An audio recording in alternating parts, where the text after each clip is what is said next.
What is going on, guys? Thank you so very much for joining us right here on Tuesday night. It is Titans after WrestleMania. It is Tuesday, April 22nd, 2025. I am your host, JD from New York. As always, joined by the one and only, the #1 Travis Scott fan in the entire world, the Solomon. So what's going on, brother? How did you know? How did you know? After this weekend, man, I don't know how many fans does he have left. Fiend. Come on, JD. Let's say it with me. Fiend. Is that what they're saying? Is that what the chorus is saying? Yes. Fiend? What did you think they were saying? I don't know. I don't pay attention. That's the name of the song. I don't pay attention. They only played it like 50 times this weekend. The fuck does that mean, Fiend? I don't know. Does anybody in the chat know what that means? Are we just too old to understand what that actually means? Fiend. I don't need to hear it ever again after this weekend. I think I heard it enough. I actually liked the song. I didn't mind the song coming into this weekend, but now I have no interest in hearing it. I mean, on Monday night, we'll hear it again, all over again. Oh, I'm sure it's not the last time that we've heard that song. Pretty clear we're going to be seeing him again at some point. I hope we never see him again after what happened this weekend. But yes, the reason why you are all here is because this is the best Tuesday night show, best show really anywhere, never mind on Tuesday nights. But it is WrestleMania.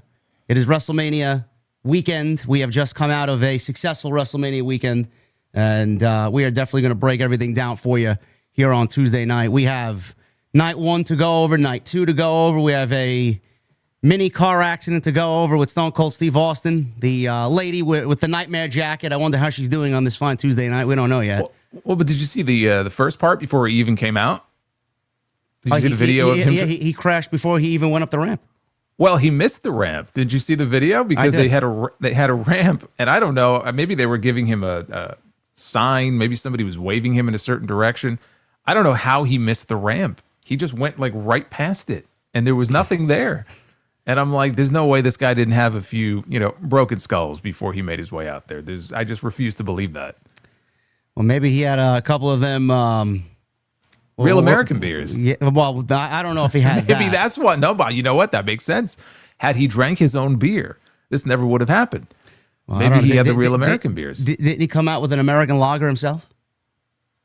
Well, they had them at ringside in a cooler. Oh, well, he had at least 4 or 5 of them before he hit the stage. I mean, we'll talk about that. Nick Khan was out there like fucking Batman. He was out there quick as anything, and he was trying to diffuse the situation. We'll definitely go over that. There is actual news on that. And then we will definitely get into night 2, what happened on night 2. Night 2 was superiorly better than fucking night 1. I'll tell you that right now. But that main event, man, that's what everybody's talking about. Like we always talk about, I know Jason's mentioned it a few times. I'm sure he's mentioned it a few times on his own. I've mentioned it a few times. The way you end something is what is going to get people to talk about the show most. And they certainly made a decision, which is making the rounds on social media, and all anybody's talking about is how bad that match was and how bad the ending was. So we'll definitely go over it. Where was The Rock? We'll go over why he wasn't there. He was on Pat McAfee Show, and the excuses piled up more than Hulk Hogan lies on this Tuesday afternoon. So we will definitely get into all that, and I appreciate you guys joining us on this Tuesday night. It was a very great weekend, and we're going to continue it going here, man. This is going to be my 8th.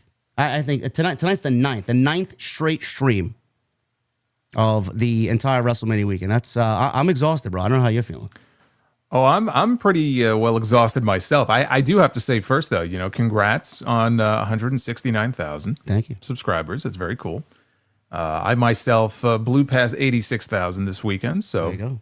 Onward and upward. Onward and upward. We're going to do it again tonight. Make sure you guys follow us on social media, on Twitter. Everything you guys need as far as where you can find us, social media, YouTube, everything you need is linked down below in the description of this very video. Make sure you guys hit that thumbs up. We are already nearing 2,100 people in here, and I know usually the number only goes up on Tuesday because everybody's watching the lovely Stephanie Vaquer on Tuesday night tonight, so I don't blame you for not tuning into us right now, but maybe a little bit later.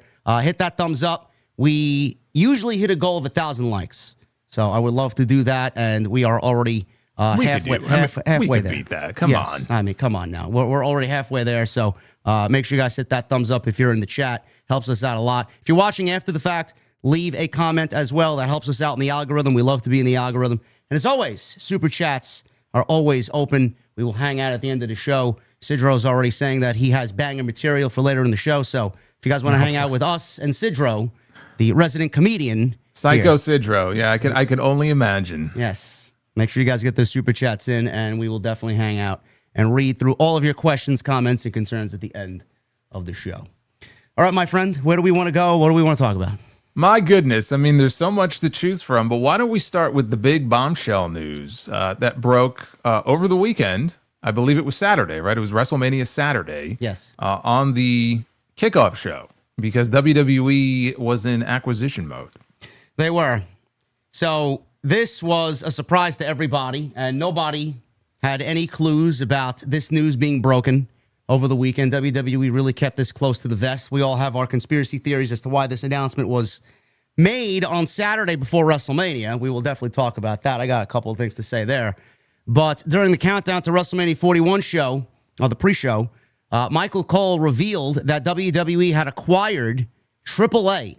Now, Mexico's historic Lucha Libre promotion is well known for kickstarting careers of several, including WWE Hall of Famer Rey Mysterio, and someone who was actually at WrestleMania and played a part in Grande Americano and Rey Fénix was Vikingo, who was one of the more sought-after luchadors, one of the more spectacular luchadors of this era. He was there for this announcement as well. Shockwaves rippled through the wrestling community. Many wondered what this could mean for fans, talent, Mexico itself, where the Lucha Libre style is obviously a cultural cornerstone. Triple H acknowledged the impact, assuring fans that he has the genre's best interest in mind. I'll stop there. You know, a lot of the jargon that we usually hear from these suits and ties, Triple H is quite the businessman. You know, a lot of people tend to look at him and put their faith, their hopes, their trust, their dreams in Triple H, and that he's going to do the right thing. He's done a good job. I don't want to sit here and fucking glaze the man. He's done a good job. We cannot be any worse than where we were with Vince McMahon. But Jason, when he says he has the genre's best interest in mind and at heart, do you genuinely believe somebody like that, man? Especially coming from somebody who's in his position at WWE, man. I don't know why anybody would believe that. No, look, his job really, and Nick Khan, this goes for him too.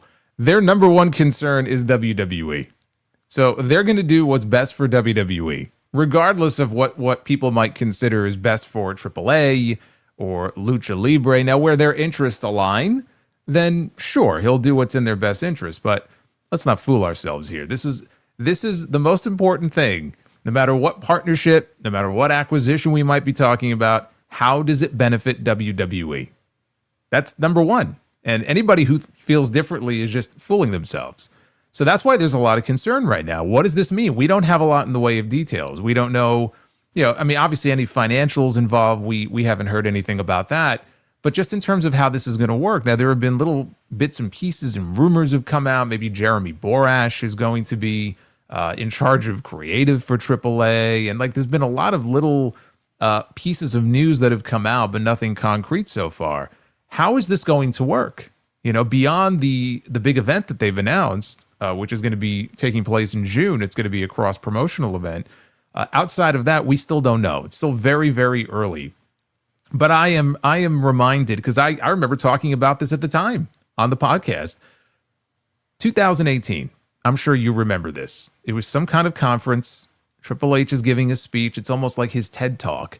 And do you remember the giant map? Oh, I remember this like the back of my fucking hand. I remember it too when I talked about it at the time. This was their plan for global expansion, or as I call it, world domination, where they were going to expand WWE, and I think specifically NXT, into all the different territories. They were going to go to Europe, and they were going to go to Japan, and they were going to go to Latin America, all these different places. And they talked about NXT Europe, right, which ended up never getting up off the ground. But they had big plans. And then a couple of years later, Triple H had his heart issue and got sick, and we all know what happened after that. They basically took NXT away from him. But this is that. This is part of that plan. That never went away, right? Their goal is to have a presence in all of these different places.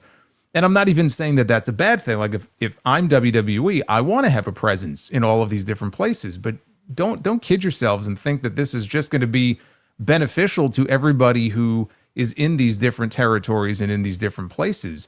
When WWE comes in, it's a completely different beast. And they're looking out for number one. and people have a right to be concerned about that. So I don't know that we're going to have a lot of information given to us right now. I think it's going to be over time. We'll see where this is going to go. But there's a reason, for people to be leery of where this is going to lead. AAA is one of the top 2 Lucha Libre promotions in all of Mexico. I mean, CMLL is the clear number 1, and they've been around forever. They have their own building, and they're doing great business. But AAA has been around for well over 30 years. It's a major promotion. It's a big deal now that WWE is coming in and taking over. What that looks like, though, we're not entirely sure yet. Takeover was just not a cool name for a pay-per-view, folks. It had very much legitimacy behind it. So that's the reason why he did that. We got a couple of bombs in the chat. Oh my goodness! I drank another beer. 3 beers. 4 beers. Oh no. 5 beers. Oh no. 6 beers. 7 beers. That's about how many he had on Sunday. 9 beers. Minus the Bloody Mary. Maybe he had the Bloody Mary on. He's still going on Sunday, man. I don't know. He's still going. But we got a couple of $100 bombs in here tonight. One from M Mills, no message. M Mills, thank you very much for the 100. And then Benjamin Cohen with a $100 super chat. Hello, my name is Ben. How are you doing? I just beat my cancer. Solid Monster is related to my uncle. Just saying hi, says Benjamin Cohen. Benjamin, yes. There is a family connection there. And Benjamin, I'm very happy to hear that. Congratulations from both of us. That is awesome news. That is incredible news. Great job, Benjamin. And we are very lucky to have you in the chat. Thank you, everybody here, man. We got 2,800 people in here now. Look at that, man. We are rocking and rolling. M. Mills and Benjamin Cohen, thank you very, very much. So like Jason said, yes, the whole original Triple H plan was definitely something that was put to the side, and now we are back on track for that to happen. Triple H says, we want to make sure that not only exists, but continues to thrive and continue to grow. A self-proclaimed fan of Lucha Libre is Triple H. He stressed the importance of having diverse styles in the industry. While WWE has its signature approach, the newly minted 2-time Hall of Famer made it clear he isn't looking to overhaul the genre at all. He says, I'm looking to keep traditional Lucha Libre as traditional Lucha Libre within the world and just help it grow. He goes on to say, I believe... Well, before you get to this next part, I want to stop you there because I want to read you a quote because there's a great website / account online, Lucha Blog, knows far more about the Lucha space and what's going on there right now than either of us do. And it was interesting, when Triple H made that comment about he's looking to keep Lucha Libre as traditional Lucha Libre, and what does that really mean? But this is an interesting quote from Lucha Blog, who made a great point. The problem is AAA never was traditional Lucha Libre. It was founded on the idea that Lucha Libre needed to change, and it's like they're trying to say the right things, but seem to know very little about what they're actually talking about. So, do you think Triple H has really watched AAA? I would venture to say no. Yeah. No. No. I'm not too sure what he's referring to when he says traditional Lucha Libre, but that was a very interesting perspective because there is, I've seen people make that comment that, AAA, even going back to the mid to late 90s, was trying to model itself more after WWE and WCW than anything that would be considered traditional Lucha Libre. So maybe that's why we're seeing this now. Maybe it aligns more with what WWE views Lucha Libre to be, but that was a very interesting comment. I did not hear about that particular comment. Obviously, we all know about Conan's involvement with AAA. Apparently, if you guys didn't know, in 2013, reports came out that WWE had tried to buy AAA before. Conan, a top luchador in Mexico and in WCW at the time, said he warned Triple H general manager Dorian Roldan Pena not to sell at the time. I was like, dude, do not do that because these guys, the minute they don't like something, they're going to get rid of us, he said back in 2013. The minute that we do something they don't like, they're going to change it, and there's nothing we can do about it. We can't give them that type of power. Now, Conan still works for AAA, and he's obviously reposted several messages on X, regarding the acquisition by WWE, and he mentioned something very cryptically about what goes around comes around, and a lot of people were insinuating that has something to do with the tumultuous relationship he has with Tony Khan and whatever drama is going on there. So I'll stop there, Jason. Now, he says here the minute that we do something they don't like, they're going to change it, and there's nothing we can do about it. We can't give them this type of power, which I find funny because there was a follow-up to all of this. And this is, take it with a grain of salt. It's coming from Cultaholic. They did label it as an exclusive. WWE is discussing, this is one of the ideas on the table. This is no way confirmed. WWE is discussing rebranding AAA to NXT Mexico. So this was the latest news in regards to this. AAA may undergo a name change. According to sources, there have been conversations within WWE about rebranding AAA to NXT Mexico. This is simply an option on the table as WWE considers the future of the brand. So obviously, like Jason mentioned, NXT, AAA. I'm assuming they'll have some main roster stars because I saw 3 logos on the graphic. Worlds Collide, that will be coming from the Kia Forum in Los Angeles. That is Money in the Bank weekend at 3 p.m. Yeah, and Rey Mysterio was on the very first Worlds Collide show in 1994. So as long as he's healthy, I could absolutely see him being somebody who's on that show. I think they would want some main roster talent. If you watch the announcement, Triple H and Michael Cole, they were sitting there. They were flanked by, it was all main roster talent, really, outside of Stephanie, Vicaire. Yeah. So you had the LWO there, and Penta, and Phoenix, and Santos Escobar, Andrade. It was comical, watching Triple H lavish all of this praise on Andrade, who, how many times have we seen him on television in the last few months? You could probably count on one hand. So yeah, I would expect there's going to be main roster talent, NXT talent, obviously AAA talent on that show. We saw Vikingo there. Look, they shot an angle at WrestleMania, if they want to pursue it, with Vikingo and El Grande Americano, right? They did a little bit of an angle with the two of them. I could see that being a match. So yeah, that's going to be the first big event. The same day as Money in the Bank. That's going to be a lot. I think that one is airing at 3 o'clock Eastern. Yes. And then Money in the Bank will be probably 7 o'clock Eastern, right after that. So, I mean, that's going to be a busy day. At least now we know why Money in the Bank is in Los Angeles, because this is going to be in Los Angeles. So I guess it makes it a lot easier to run the two shows basically in the same market. Now, it was rumored that this was a long-standing kind of back and forth. This is not something that came overnight. The whole decision to buy it was on the table for many, many months, many years, and it came about WrestleMania weekend. Now, the thing is, Jason, I've been very hard on AEW. I know a lot of people have been very hard on AEW. AEW, whether you like them or not, you got to give them credit because they are definitely trying to dip their toes internationally and get the brand expanded, not just here in the United States. They ran Australia, Brisbane. They're going now. They just announced that they're running Arena Mexico, and it's happening legitimately in June. Which is very cool. Yeah. I mean, the fact that they're running at Arena Mexico, I believe this is the first time that a U.S. promotion has run there. They rent the venue out to other promotions, but I think this is the first U.S.-based promotion. And Arena Mexico is one of the more legendary wrestling venues in the world. So the fact they're doing not only a show there, but I think it's a live Dynamite there, is very cool. It is also very interesting that announcement comes this week, and then just days later, we get the announcement of this big WWE acquisition of AAA, which just kind of swallowed up all of the Arena Mexico AEW news. But this also puts WWE now in direct competition with CMLL, who has a partnership with AEW.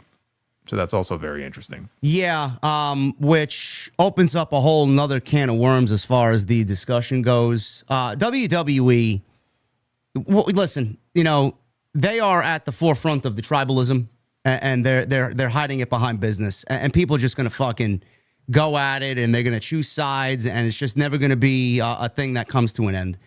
WWE strategically announced this during WrestleMania weekend because AEW just literally the week before announced that they're going to do a Grand Slam Dynamite at Arena Mexico. So they had this on the table and they opted to pull the trigger, and they said, you know what, we're going to fuck those guys and we're going to do it WrestleMania weekend, and we're going to make their announcement seem so Bush League and so small fry that our announcement at WrestleMania weekend is just going to overtake that because we're WWE and we're the #1 game in town. But the thing is, Jason, a lot of people now are talking about WWE and they're bringing up the ID program, and they're bringing up this particular situation with AAA, and then they're going back to that very bizarre picture that The Rock posted wearing a New Japan shirt. He's looking at a Rubik's Cube. I don't really want to dive into that because, I mean, that's all hearsay. That's all speculation. But I honestly feel that anything that and this is not a new thing. This is not a new revelation. Anything that WWE is doing, anything that WWE is doing right now, they are looking to stick it to AEW by any means necessary, any chance that they get. This, to me, is one of the more strategic moves that they made. They're looking to basically get a stranglehold on all the international talent. Now, I don't know. This is something that I'm confused by. How much talent that works for CMLL, if they don't want to work for CMLL, they'll go work for AAA. Is that the way we see free agents jump from WWE to AEW and vice versa? Is that same thing happening with AAA and CMLL in Mexico? I mean, there are people that have contracts, and there may be some people who don't. I don't know if it works exactly the same way. I think there might be, in some cases, I'm trying to think back to the Stephanie Vaquer thing when she was leaving to go to WWE. I believe she would have been under contract and they let her go early. Of course, they ended up getting screwed because she wasn't even able to drop either of the titles that she had. So, I mean, there's still contracts. It's not like people can just freely move about, however they want to, but it's just a different culture, and they have their way of doing things. You brought up the ID program a little while ago, and again, we're talking about an acquisition here, but we've been seeing WWE make these partnerships now for a while. The biggest one was at the beginning of the year. They put that press release out formalizing the partnership with TNA, a multi-year partnership, and people were like, "Oh, is this the precursor to them buying TNA?"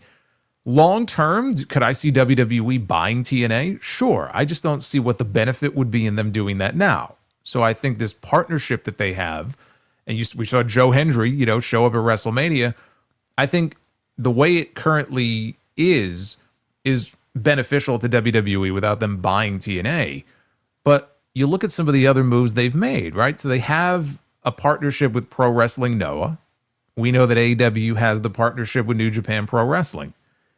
AEW also has a partnership with Stardom. Well, so WWE went out and they have a partnership with Marigold. So to the point that you were making before, it's almost like tit for tat. I feel like if AEW wasn't making these partnerships and moves that they were making, do you think that we would see WWE expanding in the way that we do and forming these partnerships with these people in a way that they never did before? Now, yes, part of it is Vince, and that was just his way of thinking, and he's gone now. So maybe they would, but you're absolutely right. A lot of these moves, they are rooted, I do believe, in trying to stick it to or one up AEW. They make some kind of big announcement. WWE has to come back and do something even bigger. That's absolutely part of what we've been seeing. I mean, you can't deny it. It's just too much of a coincidence. No, definitely. I also feel like WWE is trying to get a stranglehold on all of the international markets that they can. Yes. Because, they are who they are. They are basically the number one promotion in the world. And the way that I look at it, I mean, if I'm an independent pro wrestler, or if I'm in the pro wrestling realm and I want to do this for a living, and WWE has all these different pockets of, schools and fucking performance centers. And this is our working relationship with WWE. And then you look somewhere in the vicinity, AEW has a partnership with someone else or another promotion. I'm going to go with the WWE because it's like I could be working for this independent pro wrestling promotion that's affiliated with WWE, and I could have a fucking pinky toe in the pool of maybe working with WWE. I feel like they are going to be throwing their weight around to all these different places, all these different markets because of who they are, and they're going to try and take as much talent as they possibly can away from AEW and put a stranglehold on all the international markets so AEW doesn't have anything. Because the talent pool is the same. This is what some people don't understand. It irritates me when I still hear from people, "Oh, they're not competition." How can you say that AEW is competition to WWE because WWE is so much bigger? Yes, of course. Yes, they are very big. They're the big bad wolf, but they're still competing for the same talent. There is a finite number of wrestlers that are out there, and they're both competing for that same pool of talent. So they are in direct competition every single day with WWE, and they want this talent on lockdown. The ID program basically gives them first dibs on talent on the independent scene, especially like up and coming talent that they might want to bring in. So just because you're identified as an ID talent doesn't mean that you're going to go on to get a full-time contract with WWE. It's almost like they're saying, okay, we got first dibs on this guy. And that immediately takes them away from everybody else, including AEW. So it's a calculated strategy on their part to try to lock down as much of this talent as early as they can and make these partnerships like, oh, we could do business with WWE. It's a very alluring thing because the WWE brand name, right, goes back decades, and obviously it means something. So if you're a promoter, if you have the option of working with one or the other, yeah, I mean, most likely you're going to say, sure, I would love to work with WWE, but I think you do so at your own risk because they have their own interests, and those interests don't always align with that territory, that country, that promotion, whatever it may be. They're laser focused on what's good for them. Yeah. And I do think, and I'm making a prediction here, this is just me speaking, has nothing to do with Jason's opinion at all. I feel like WWE is eventually going to go back, and that world takeover that he talked about, the billboard that Jason talked about not too long ago, we're going to see a performance center. I do believe that this report from Cultaholic is correct. I do think that it's going to be turned into NXT Mexico because I know Mexico was just one destination. United Kingdom was another thing. We heard about NXT Europe. That's going to be a thing. They put that on hold right now because they don't want to reveal their cards all at the same time. NXT Mexico, NXT Europe. They'll have a fucking performance center in India. They'll have a performance center in Japan. That's Australia. coming. Australia. That is coming next. You're going to see all major markets where pro wrestling is a thing. WWE will have a footprint in all of those countries and in all of those destinations. And I do think, I don't know if it's going to happen this year. I don't know what's happening right now with New Japan. I know Naito is no longer with the company. I don't know what Tanahashi is doing as far as taking the brand into the future. I don't know what they are thinking as far as their partnership with AEW. I could sit here and say that AEW and New Japan's partnership is a good thing. In my honest opinion, from what I see, I don't think the partnership is good. I think it's good for Tony Khan, and I don't really think it's good for New Japan. That's just from my vantage point from what I see. I don't think AEW's done anything to enhance New Japan. All I see is Tony Khan rating New Japan of its talent. And yes, they have an opportunity to go over there and work whenever they want.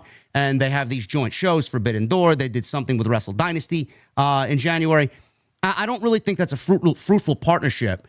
And I don't think Tanahashi is going to continue that partnership until it runs out here. I think that's it. I do think that he's eventually going to end up working with WWE. And worst case scenario, I do think that WWE ends up buying, or TKO ends up buying New Japan. That's my prediction. Whether it happens in 26 or 27, I do think that WWE will eventually get a stranglehold on New Japan. I don't know what you think, but I just have a feeling that you mentioned TNA, that's coming. Whenever that happens, it's coming. And New Japan, I do believe, is on the radar as well.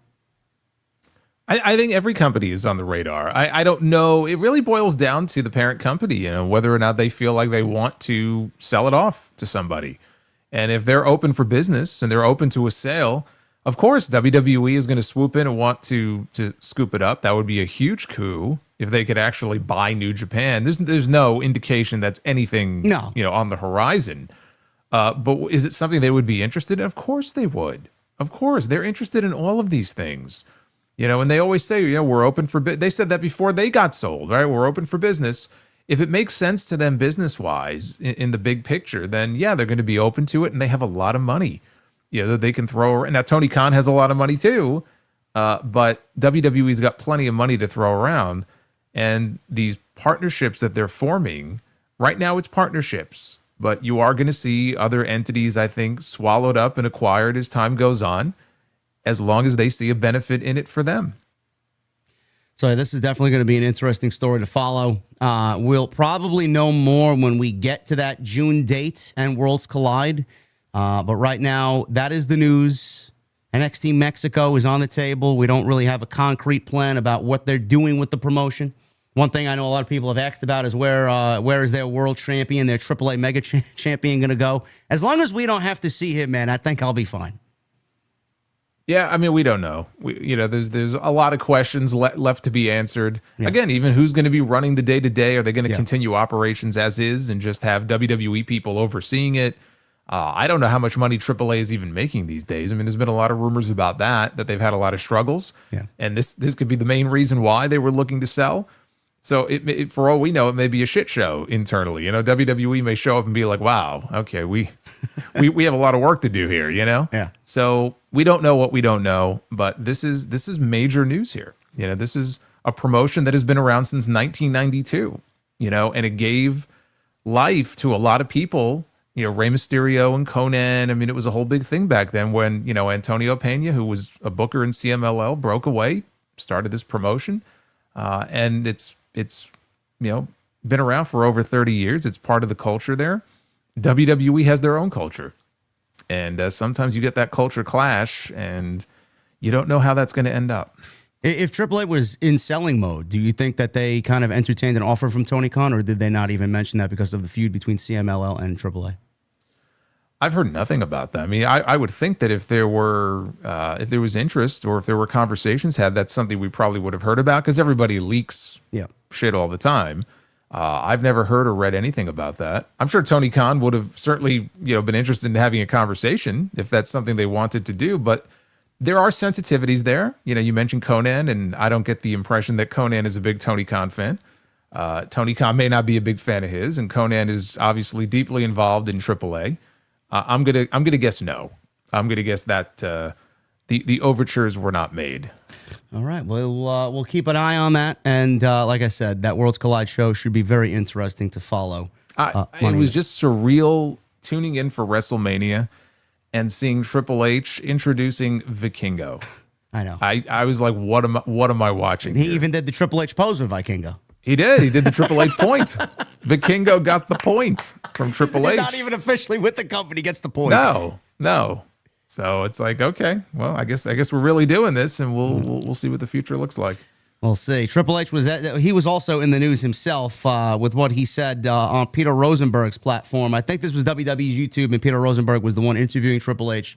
But this definitely made the rounds, and a lot of people looked at this week, WrestleMania week, as a bad PR week for WWE. I just felt like there were things being said, and they were just not really making the stories about WrestleMania. It was about who's promoting who politically. Dude, they talked more about Tony Khan than they did WrestleMania this week. I know. Okay, and they did it on purpose. Well, of course they did it on purpose. They're going to puff their chest out, and they feel like they're feeling very confident, I'm sure, because they're still doing record business and business is booming for them.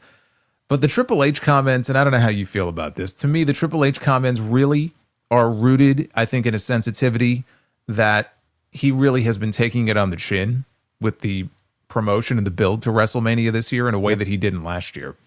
Because we didn't hear any of this from him last year.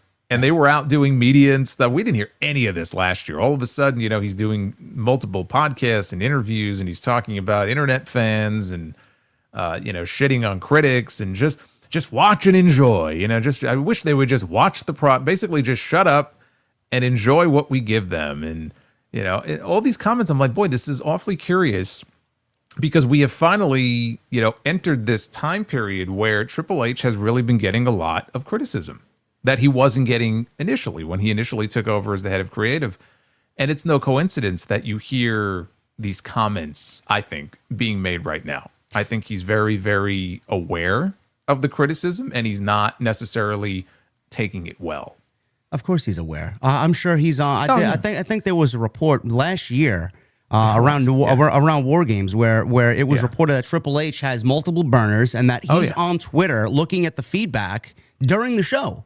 Dude, people make fun of Tony Khan, for being like online all the time, because he's basically in the same age range here, and that's he's part of that generation, so of course he would be online all the time. I guarantee you Triple H is too. Now it might not be under @Triple H, it could be under fucking @Peacock 49994, but whatever his burner is, I guarantee you he sees all the comments, and like you said, there were reports about him literally being on his phone during the shows. I am positive that is what happens. I don't remember. There may have been one instance where he said something when he ran Black and Gold, but I don't remember anything at all when he was running Black and Gold, because everybody was just fucking bowing down to him, including me. I was definitely guilty of that. I love Black and Gold. Everybody knows that. Nobody said a fucking word to him, and he didn't say anything back because everybody was just hyping him up, Kissing and his put him on a pedestal. Yeah. Yes. Yeah. So he said with Peter Rosenberg and says this will sound defensive to every critic out there. I wish I could tell people off for being a critic, which is ridiculous because I'm sure when he goes out to dinner with his wife and the dinner was fucking terrible, he's a critic with his wife. Give me a break. Just shut up and enjoy the food. Yeah, exactly. Yeah. Be a fan. Go watch this and be a fan. If I tell you to go to the movies and watch this movie and I saw it and thought it was really good, then just go to the movies as a fan. You watch the movie, you have one opinion. If I tell you, hey, go see this movie, but can you give me a one-page detail, like things you liked, what you didn't like, and if it worked for you or didn't work for you, you watch it totally different. You watch the product totally different. It ruins it for people. The world was so much better when nobody knew.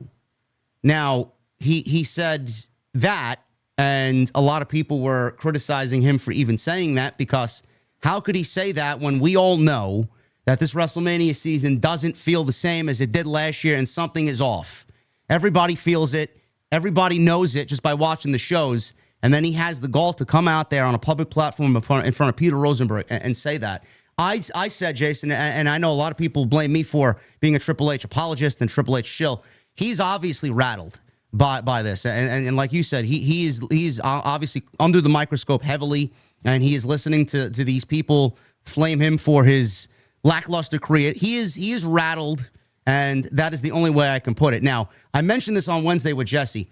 Dynamite show on Wednesday was fucking fantastic. That was probably the best Dynamite of 2025. One of the better Dynamites I've seen maybe since last year, since Big Business. No. It was one of the best episodes of Dynamite they've ever produced. Yes. Last Wednesday. Yes. It was an incredible show. A lot of people mentioned, Tony Khan only did that because he wanted to stick it to Eric Bischoff because they beat WCW's Nitro run on Time Warner. I'm like, sure.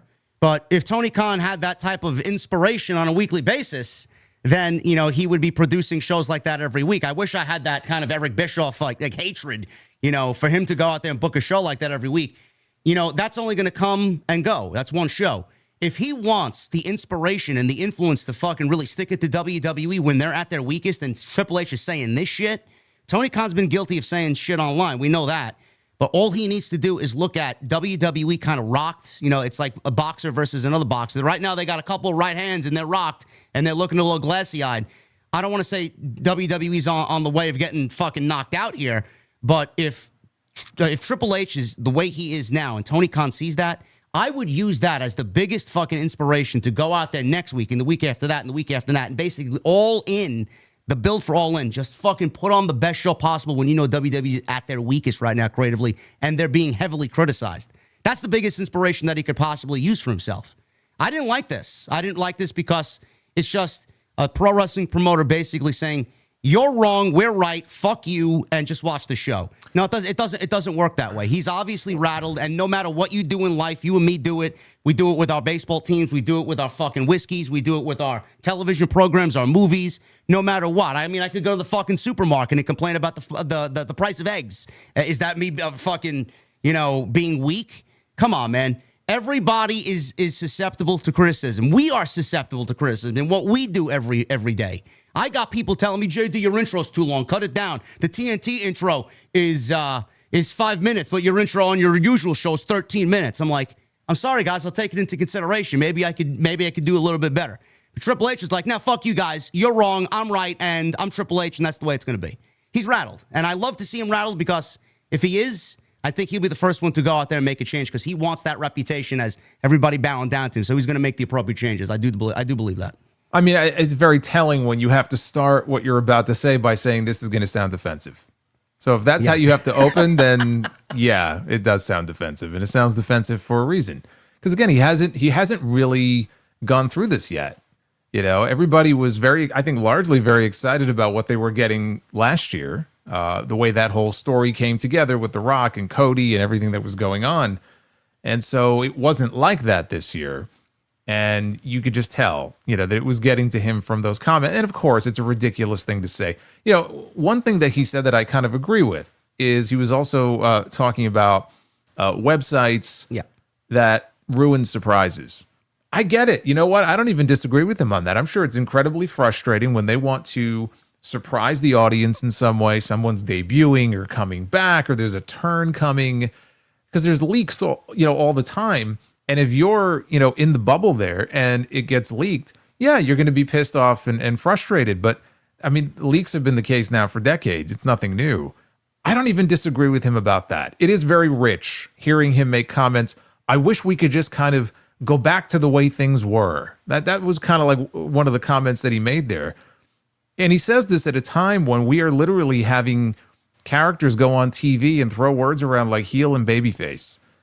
And, we have this new Netflix docuseries that's starting this summer where they are literally going to, Triple H is in the commercial, okay, talking about we're pulling the curtain back and we're going to show you like our whiteboards where we have all of our creative plans listed. I'm like, this motherfucker is going to sit there and say, he's angry about how I wish we could just pull, we can pull things back to the way they used to be. Well, you can't. Yeah, the genie's out of the bottle. Tough shit. It is the way it is. You have to adapt. You can't go yes, I wish I could go back to the way wrestling was when I was 7. I'm not 7 anymore. Okay. I'm a lot older than 7. And so I watch wrestling a little bit differently than I did when I was a little kid and I was rooting for the Macho Man. Okay. People change, they get older, things change, they evolve, you adapt. Too bad. But the stuff about how I wish critics would just be a fan. I am a fan. I can be both. And I can be critical, and I could also, I give great praise too when there's things that I really, really like. And then when there's things that I really don't like, I talk about why I don't like them. And there's nothing wrong with that. And that's in every single form of entertainment. Whether you're a movie critic, whether you're a food critic, if you're a TV critic, a music critic, this is in every genre of entertainment. There is absolutely nothing in that regard that makes pro wrestling, or whatever they want to call themselves, different from every other genre of entertainment. It's just that he doesn't like hearing that criticism when it's overwhelming in the way that it's been recently. So you can tell when he says, well, I don't mean to be defensive.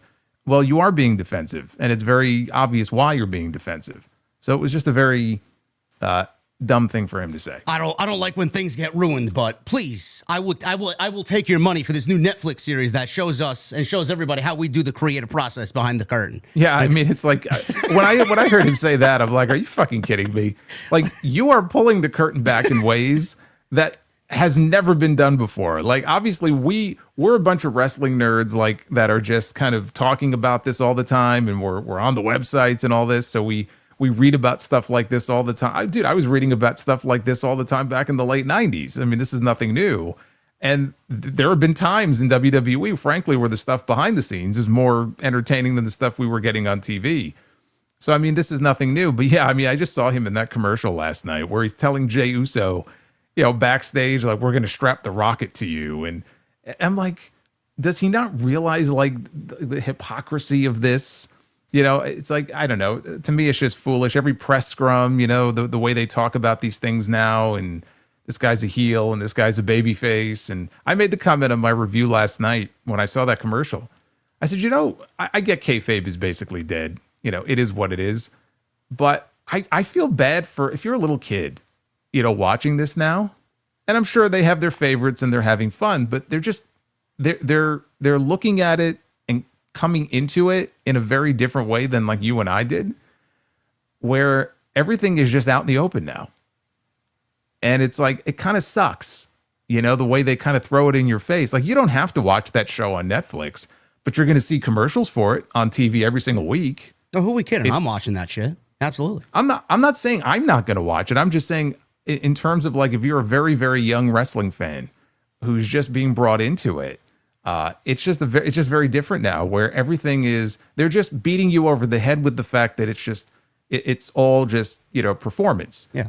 And, when I was much, much younger and I was first watching wrestling, they didn't beat you over the head with it. You kind of figured it out on your own, or maybe your parents spoiled it for you, but it's just very different now.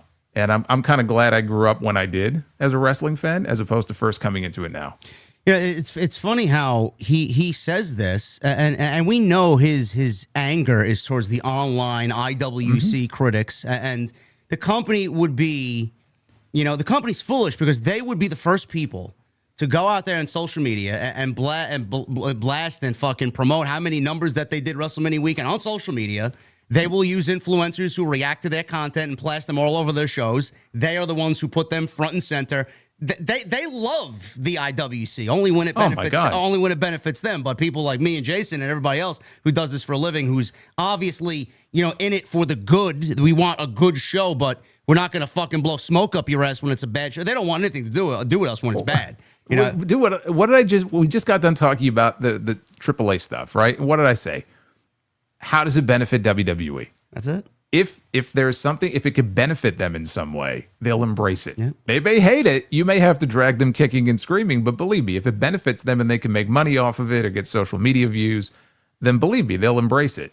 But again, it was just the hypocrisy of it to me as I'm watching this trailer last night, and they're showing the gorilla position after I Show Speed got speared at the Royal Rumble. Like, oh, he's just selling. He's just selling. Yeah, sure. Like, I'm watching the show here. It'd be like in the middle of the movie, like I'm going to the movies and I'm watching, Iron Claw. And, in the middle of the movie, the guy playing Kerry Von Erich is like, hey, you know what? This guy over here, it's a pretty good performance right there. You were selling that injury pretty well. It's like, you know what? I'll read the reviews after the movie is over. Like, don't tell me this when I'm in the middle of watching it. But that's how it is now. It is what it is. You think Jason's tweets and my tweets after John Cena won with that terrible ending at WrestleMania made it on WWE's fucking platform on Monday Night Raw? I think his almost did like 6,000 likes. I did like 6,000, 7,000 likes on my thing. Fucking 500,000 views each. You think we're going to be on Raw with our fucking shit blasted? No, they'll take some nobody with fucking 10 subscribers fucking, oh my God, John Cena won the title. That's who they want on the fucking platform. To be fair, do you really think they're going to show your tweets on TV? Well, come on now. I've had it happen one time on NXT. I had it happen once on Talking Smack many years ago. They had a ticker scroll on the bottom. And I don't even remember what I said. It was something about Braun Strowman. I think he had just come back or something. And it was one of these like very generic, like, oh, the monster is back or something. And they put, of course, it's like the most innocent tweet in the world. And I'm like, oh shit, there it is on the bottom of the screen. But like the very next tweet was something very critical. And I was like, oh, I don't see that tweet on the bottom anywhere. I just see that one. I don't see the one that got actually more likes and engagement than that one did. I didn't see that one pop up on screen. So I wouldn't hold my breath for JD tweets to pop up on the post show. No, this guy has better chance than I do. But that was not the only ridiculous comment of the weekend. Nick Khan, who completely just presented himself as delusional, he went out there and expressed himself. I'm sorry. Hold on now. Go ahead. Hold on now. To be fair, I mean, look, Nick Khan's actually a very smart, very savvy guy. He knows what he's doing. Yes, he knows what he's doing, and he was sticking the knife in to a certain someone. He was. We all know why he said what he said and did what he did. But he said this first. He was asked on the Bill Simmons podcast. Nick Khan discussed the company's perspective on its position in the wrestling landscape and against AEW, their competitor, which AEW is competition to WWE. Despite WWE's longstanding market dominance and recent global financial growth, TKO Holdings obviously has Nick Khan doing these rounds on WrestleMania weekend because of the power that he has in the company. He said this with Bill Simmons. We're always the underdog at WWE. We always feel that people underestimate us, that we're looked down upon, and we like it that way. Like, bet against us. We prefer that and allow us to show you what we can do. Jason, when was the last time you felt WWE was the underdog? Never, actually. Underdog in what sense?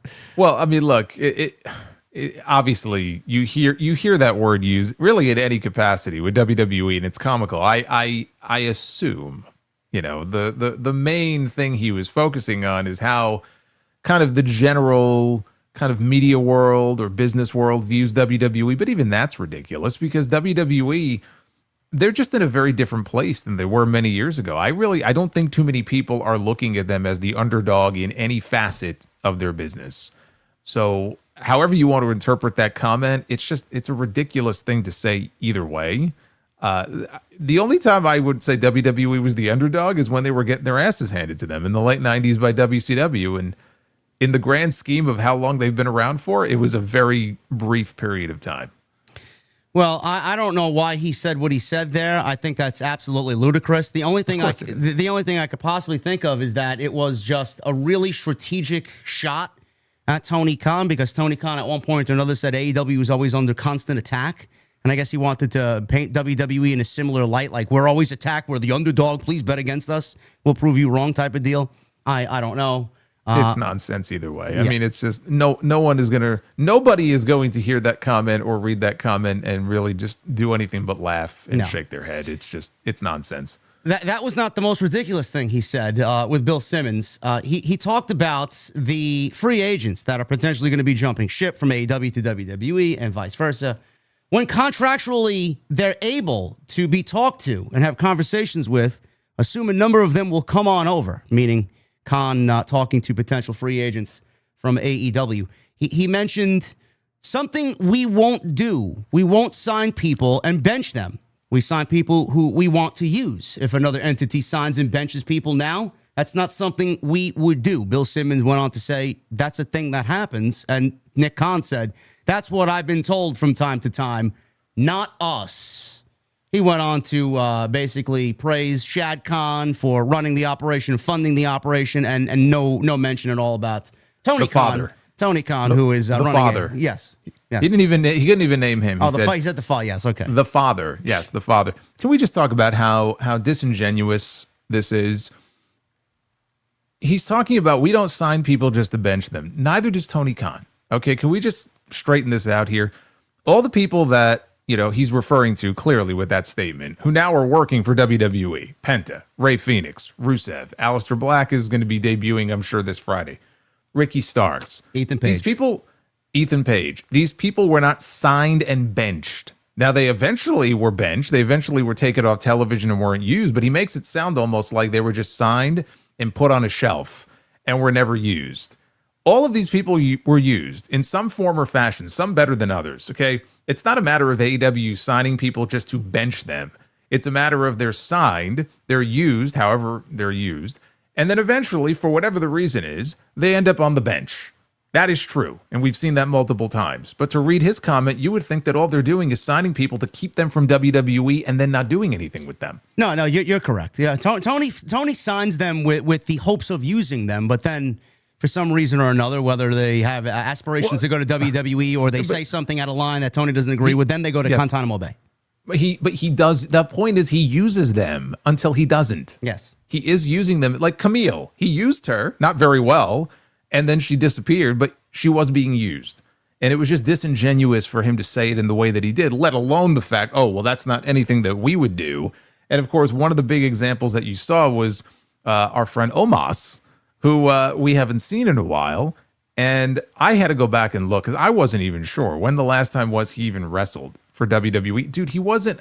I think you would have to go all the way back to the Andre Battle Royal from last year. He has not had a single match for them since then. And they're really not doing house shows anymore. So it's not like, oh, well, he's working house shows. No, he's not doing anything. Well, that's correct. And I think the last time we saw him before that was that Monday Night Raw after WrestleMania 39 where Vince fucking blew the whole show up and he showed up on the opening match and wrestled Elias. Right. Okay. What was that? 2 years ago. 2 years ago. Okay. No, they send him to Japan because Muta wanted to use him. Muta was like, when he met him for the first time, he was like, holy shit, I want to use Omos. And that was like a big story there. Like the great Muta wants to use Omos in Pro Wrestling Noah. And I don't know if Omos went to them and said, yeah, I would love to go over there. He ends up going to Pro Wrestling Noah.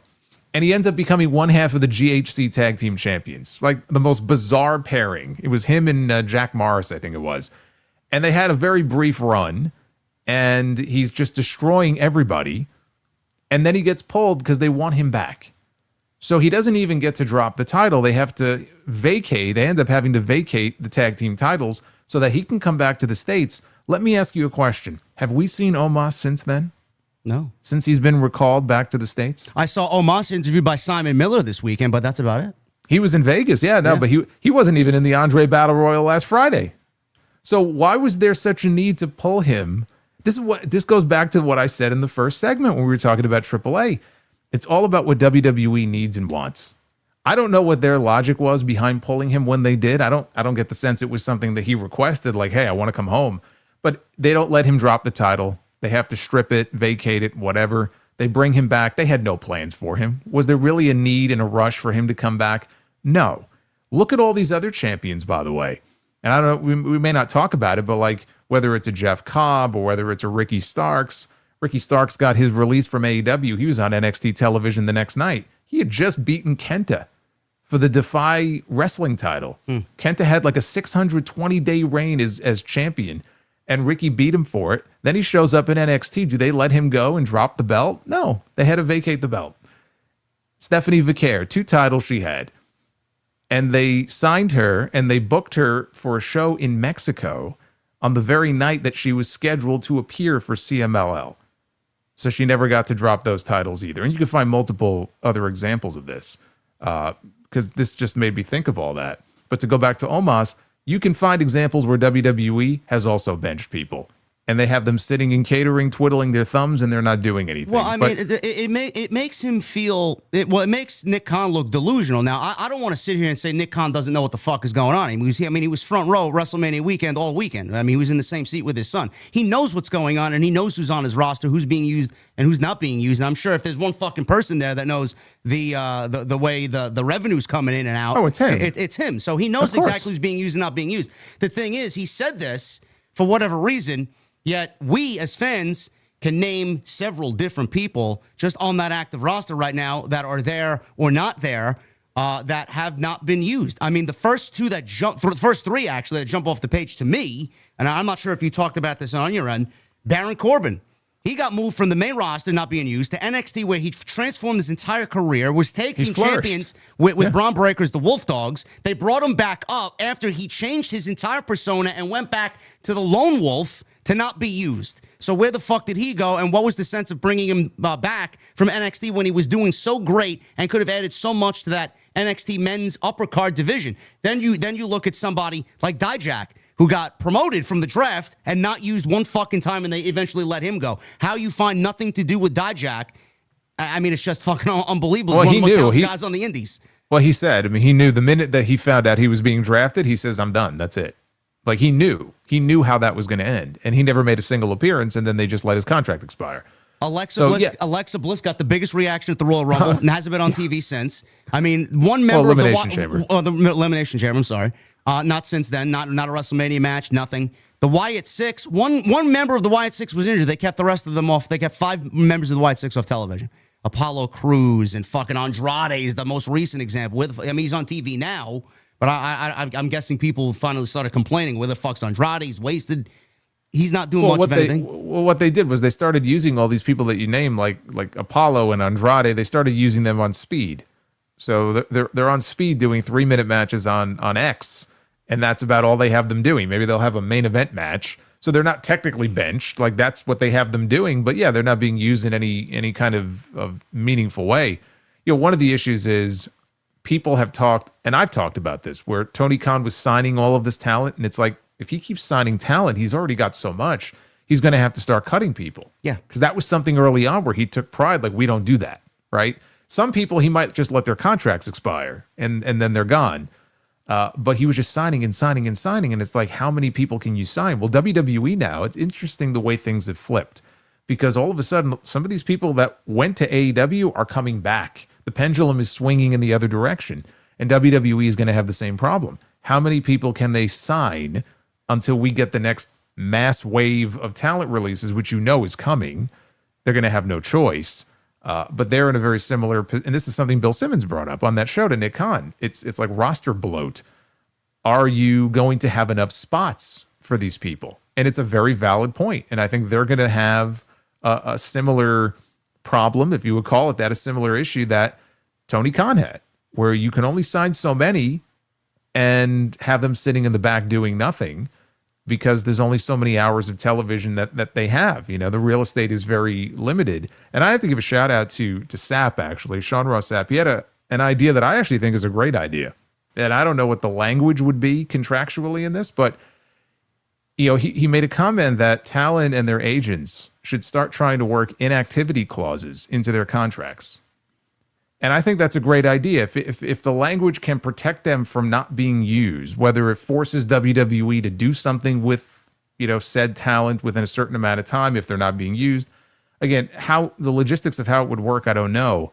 But the idea of having like an inactivity clause in your contract, I think is a great idea. And I think that's something that should be applied to all promotions, not just WWE.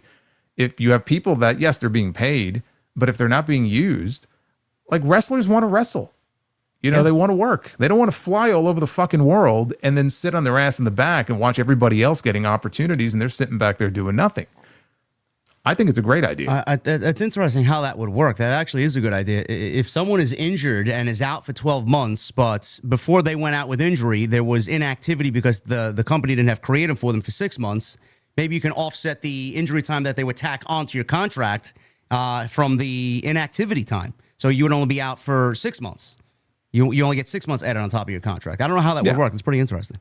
Yeah, I mean, again, it would have to be worked out, and there would have to be enough people, who have agents who are their voice, who are advocating for that. But it may get to a point where something like that is necessary because it's been a problem before, and not just in one company or the other. It's been a problem in both companies. Yeah, we got a lot of free agents coming in. Jeff Cobb's rumored to come in. Malachi's going to be on Friday. Rusev just showed up. Penta, Phoenix, Ricky Starks. I mean, there's just a lot of talent. Bronson Reed's coming back any month now. Rosters are going to be bloated. Listen, I'm all for, differentiating the shows with talent for sure. But, your lower end talents like an Apollo Crews and like some of those guys that are in the locker room that haven't had any time on TV, especially the women. Look at what they did on Monday Night Raw last night. You think after that segment where you had all that talent, 5 women like that on the same segment that, someone who's not being used, like I don't know, for example, Candice LeRae, you think she's going to be like, confident that she's going to have a job in 6 fucking months? She's sitting back there going, great. This is great. Fucking great. That's just only one example. I mean, how many of those women exist back there? How many people are not being used? But yeah, roster bloat is a severe problem right now. So those comments were said. That was before WrestleMania. And a lot of those things made the round. Roman Reigns made comments. John Cena mentioned something about Vince McMahon. That made the rounds. Nothing new there. He said that before on the Howard Stern show. There was just a lot of people saying things that, if you want to speak your mind, God bless you. I'm all for that. But I just felt like a lot of the PR had to do with everything else and not WrestleMania. So, some people like it. Some people don't. It is what it is. Jason, we're going to get into the WrestleMania talk. But quickly, before we get into night one, quick thoughts on Stand and Deliver. I watched. I had a very long night because, unfortunately, like a dumbass, I stayed up till 4:30 watching Triple H speak for 1 hour and 7 minutes at the Hall of Fame because I was live streaming it with Twitch. We did a watch along. I enjoyed the Hall of Fame for what it was. I enjoyed seeing Brett and Austin there. Triple H, at some point, you were like, all right, bro, enough is enough. 30 minutes was fine. He went 1 hour and 7 minutes. I regret watching it. Woke up at 1 around that time because I stayed in bed, watched NXT, made myself a cup of coffee, had a late lunch. I enjoyed the fucking show, man. Stand and Deliver was really, really good. The triple threat match for the NXT title was fantastic. The women's Fatal 4-Way was fantastic. Oh, the women's ladder match. I thought it was good, but to me, it wasn't one of the better matches of the night. I don't know. I really enjoyed that one though. I thought it was really good. Sol Ruka is awesome. She's fantastic. Yeah. The Soul Snatchers. It does take a little bit of a setup to get, but it's a fun move. Yeah. She's obviously got a bright future ahead of her, and so that was something I enjoyed on the show. Yeah, I mean, overall, even the NXT Women's Championship match, the NXT Championship triple threat, the tag team title match with Hank and Tank, yes, fantastic stuff. My God, yes, that was well. Look, Fraxium has been the best tag team in the world for a while. Hank and Tank, I haven't seen too much of them, so for me it was like, wow, these guys work really well together. But that triple threat main event, with Obafemi and Javon Evans and Trick Williams, that was also a very, very good match. So overall, I enjoyed the hell out of the show. There's so much wrestling going on that weekend that I feel like not a lot of people are talking about it because it just gets completely overshadowed by the good and the bad of WrestleMania. But I thought it was very, very good. I didn't feel like I had wasted my time watching it. No, absolutely not. I thought that was a solid 2.5 hours of pro wrestling on a Saturday afternoon, and they fucking killed it. How Triple H went so long until 5 o'clock in the morning, what time Shawn Michaels got to bed because they had a 5 a.m., 6 a.m. call time, whatever it was, how he was operating throughout the day, I would love to know what his recipe was, man, because that's fucking ridiculous. You know what's ridiculous, though? Doing the Hall of Fame at the hour that they did it, because it became a meme. They would cut to somebody in the crowd. I know Booker T, they showed him, but it wasn't just Booker T. He was praying, by the way. He was praying. Oh, he was praying. You know what he was praying for? He was praying for the end. That's what he was praying for. Jey Uso was the right one. He had his sunglasses on. You couldn't see what he was doing. He had the right idea. Well, to be fair, I mean, Jey Uso probably was, having some fun before that, and he was like, I got to get some sleep here. Everybody was fucking falling asleep. They showed Eric Bischoff, and I know he's, whatever he is, 65 years old. He's not a young man anymore, but like everyone's got their heads down. Everyone's falling asleep. I don't understand why they can't do it on that Thursday. I don't understand. I mean, if obviously the people who would be inducted, they would have to maybe come in a day early if they're first coming in that Friday. But a lot of people are coming in, probably Thursday anyway, for WrestleMania weekend. And it would just make things so much easier and so much more palatable if you didn't have to worry. You're going right from SmackDown to the Hall of Fame, and then Eastern time, it's starting at 1 o'clock at night. They were out west, so it's a little bit earlier there, and you still have people in the audience falling asleep. Like, I don't understand why they do it this way.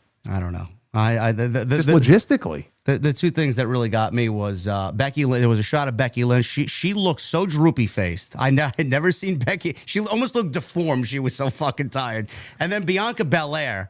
She wasn't tired, but when Undertaker was up there inducting his wife, he said something along the lines of like, "Without Michelle McCool, the division wouldn't be where it is today." And Bianca Belair was like, "Get the fuck off stage with this nonsense." I mean, give me a break. But those two things really popped me, and everybody sleeping popped me. NXT Stand and Deliver was great. And Triple H, he went over his whole career retrospective. He didn't mention Dwayne. We will definitely talk about The Rock and Triple H and what I feel is going on there. He didn't mention The Rock. There have been a few instances like that at the Hall of Fame. Like Undertaker didn't mention Mick Foley in his speech, and I know that bothered Mick. Rikishi didn't mention Too Cool in his. So, yeah, I don't know. I mean, it doesn't necessarily mean anything. No. Obviously, people are going to read into it. But there have been different examples like that where people were neglected, and you would be like, man, they were such an important part of their career. And maybe it's just as simple as they forgot. I'm sure Triple H, though, he didn't forget to mention The Rock. The Rock, to me, is his all-time greatest rival. I mean, people can talk about Foley and Austin and all these people, Shawn Michaels. To me, The Rock is Triple H's greatest rival. Oh, that can be said the same about Undertaker and Mick Foley, though. Well, that's what I mean. That's why people were like, wow, he didn't mention Mick. And it bothered Mick, especially they had one of the most famous matches of all time. So, yeah, I don't know what was going on there. That was a little weird. Yeah, I don't know. But we got a massive bomb in the chat. Oh, is that my boy Boots? Yes, is that Boots? Oh, my goodness. We got Boots. Boots legitimately walks up to the bar. He orders half the bar a drink. He orders 6 for himself, and he drops a $250 super chat with no message. Boots to asses. That is ridiculous. Boots to asses. Holy shit. Yeah, listen, if you don't like that, I got 2 words for you. And of course, if you're not down with that, we got 2 words for you. Absolutely, man. Oh, my goodness. We got 4,300 people in here on a Tuesday night, man. Over 1,000 likes. We got 1,100 likes. Can we get 1,500? That's the goal. It's the new goal now. Thank you guys very much, man. We're looking at probably the largest audience on a Tuesday night since the original debut of Solid Monster here on Tuesday night. It's crazy. There you go. WrestleMania, baby. I know. So we're going to get into right now. Night 1. Let's get into the discussion. First and foremost, I thought this was a top 3 set of all time, Jason. I don't know how you felt about the set design. I know you're very particular about what you like and what you don't like. I think this is a top 3 personally for me. There's just something, being that I also have a seasonal residence in Atlantic City, New Jersey. I just love the casino vibe. I love the whole vibe of Las Vegas, Atlantic City, casinos, gambling, poker chips, the whole nightlife, the bright lights. I thought the set was fucking unbelievable. Yeah, it was a beautiful set. They had stage seating for the first time that I can remember at a WrestleMania. From what I understand, somebody told me that was reserved for VIPs like sponsors. So it was a very nice set. I cannot rank it above 33 and 39. I still like those more. But this is in the conversation. Yeah, absolutely. Probably top 3 as one of the greatest. I like when they do that. And I kind of wish they would do it for more than just WrestleMania, like SummerSlam. And they don't do it for anything other than WrestleMania. No. But when they put the effort into something like this, I mean, it's outstanding. And so I really like the way that that it turned out. It had a very narrow ramp. It's weird. Like, did it just feel to me like the ramp? I'm not saying it wasn't a long ramp, but it was shorter than what we've seen in the last few years. It did feel significantly shorter than previous years. Yeah, I just think the venue is smaller. I think that's what it is. Yeah, great look for WrestleMania this year. Great vibe. And we start things off on night one with Jey Uso and Gunther for the World's Heavyweight Championship. You know, a lot of online discourse, Jason, in regards to Jey Uso. I know you and I have talked about it in nauseum. I don't want to really sit here and repeat ourselves. I think you and I have understood what was going on here. I know the rumor was that Triple H had decided upon this in early December. This was not really some last-minute decision. Jey Uso winning it, looking back at it, I don't have a problem with it. And a lot of the discourse in regards to Triple H and the way he does things creatively, you know, a lot of what people have criticized him for is being too predictable. And then come February 1st, when the Men's Royal Rumble concluded, Jey Uso won it, and they still complained when he did the most unpredictable thing that you could possibly ask for. And you, leading up to that, when we were here on Tuesday nights, you said, watch out for Jey Uso. He could be a dark horse pick. Do not discount him. And what happened? He ended up winning, and people were like fucking shocked that, A, you even said that, and B, what you said actually came to fruition. I didn't mind it. He got this match. The build for it wasn't really all there in the first 4 or 5 weeks. They really turned it up when Gunther and Jimmy Uso got involved. Jimmy was taken out of whatever he was doing on SmackDown. He showed support for his brother. That whole segment where Gunther dressed himself in Jimmy's blood really took it to the next level. We got some great promo work from Jimmy, from Jey, and from Gunther in regards to what was going on here. And it was definitely more of a personal feel. We get to the match, and the first thing that I criticized was they start off with a collar and elbow tie-up. I don't know how you felt about that, but I feel like the way that they ended and the way that they kind of went off the air with that great segment with Gunther, the promo, the blood, they start the match off with a collar and elbow tie-up. That's just one minor criticism. The match itself was fine. It wasn't as like it was the worst match ever. You look back at their 3 previous matches, I would put it up there, honestly, as the best of the 4 matches that they've had together. A lot of people looked at it as it wasn't good. It didn't really do anything to really make it feel like a WrestleMania open. The fact that Jey Uso won the championship, people complained about. I don't mind all that. And, you know, that's all very minor criticisms. The one thing that I really had a problem with is the way that they ended the match. I hated the fact that they had Gunther tap out within seconds. And I hate the fact that it was so anticlimactic that there was no struggle, and the fact that they ended on a tap out. I feel like instead of doing the tap out, it should have been a long-winded one. If not the tap out, it should have definitely been a just traditional 3 count Uso splash after a couple of big moves. He wins the title off of a 3 count. It would have been a little bit more impactful as far as a crowd reaction. I don't know how you felt about it. I really think that they could have went about the ending in a different way. I mean, I didn't hate it maybe as much as you did. I do think he should have struggled a little bit more. No, they could have had him reaching for the ropes, and then Jey kind of rolls him over back into the middle of the ring, gets the big pop, and he's got nowhere to go, and then he taps out. So yeah, I mean that was definitely very, very quick when he tapped out. But I mean, it didn't bother me too much. You know, this was about Jey Uso showing that, look, I can beat this guy, and everybody criticizes Jey for all the super kicks that he throws. We didn't get that many super kicks. It wasn't like super kick spam or anything like that. I like how he incorporated Gunther's own moveset, you know, into the match. He powerbombed Gunther. He locked him in the sleeper.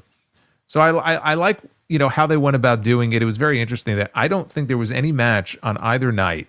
And I could be wrong, but I think the only match outside of the 2 main events that went longer than maybe, I mean, I don't know, 10 or 11 minutes in that range was the AJ Styles match. Like, a lot of matches felt very short. And yeah, especially on night 1. Yes. And that's really the main thing I'm focusing on. And I'm not saying that this Jey Uso match should have gone 25 minutes.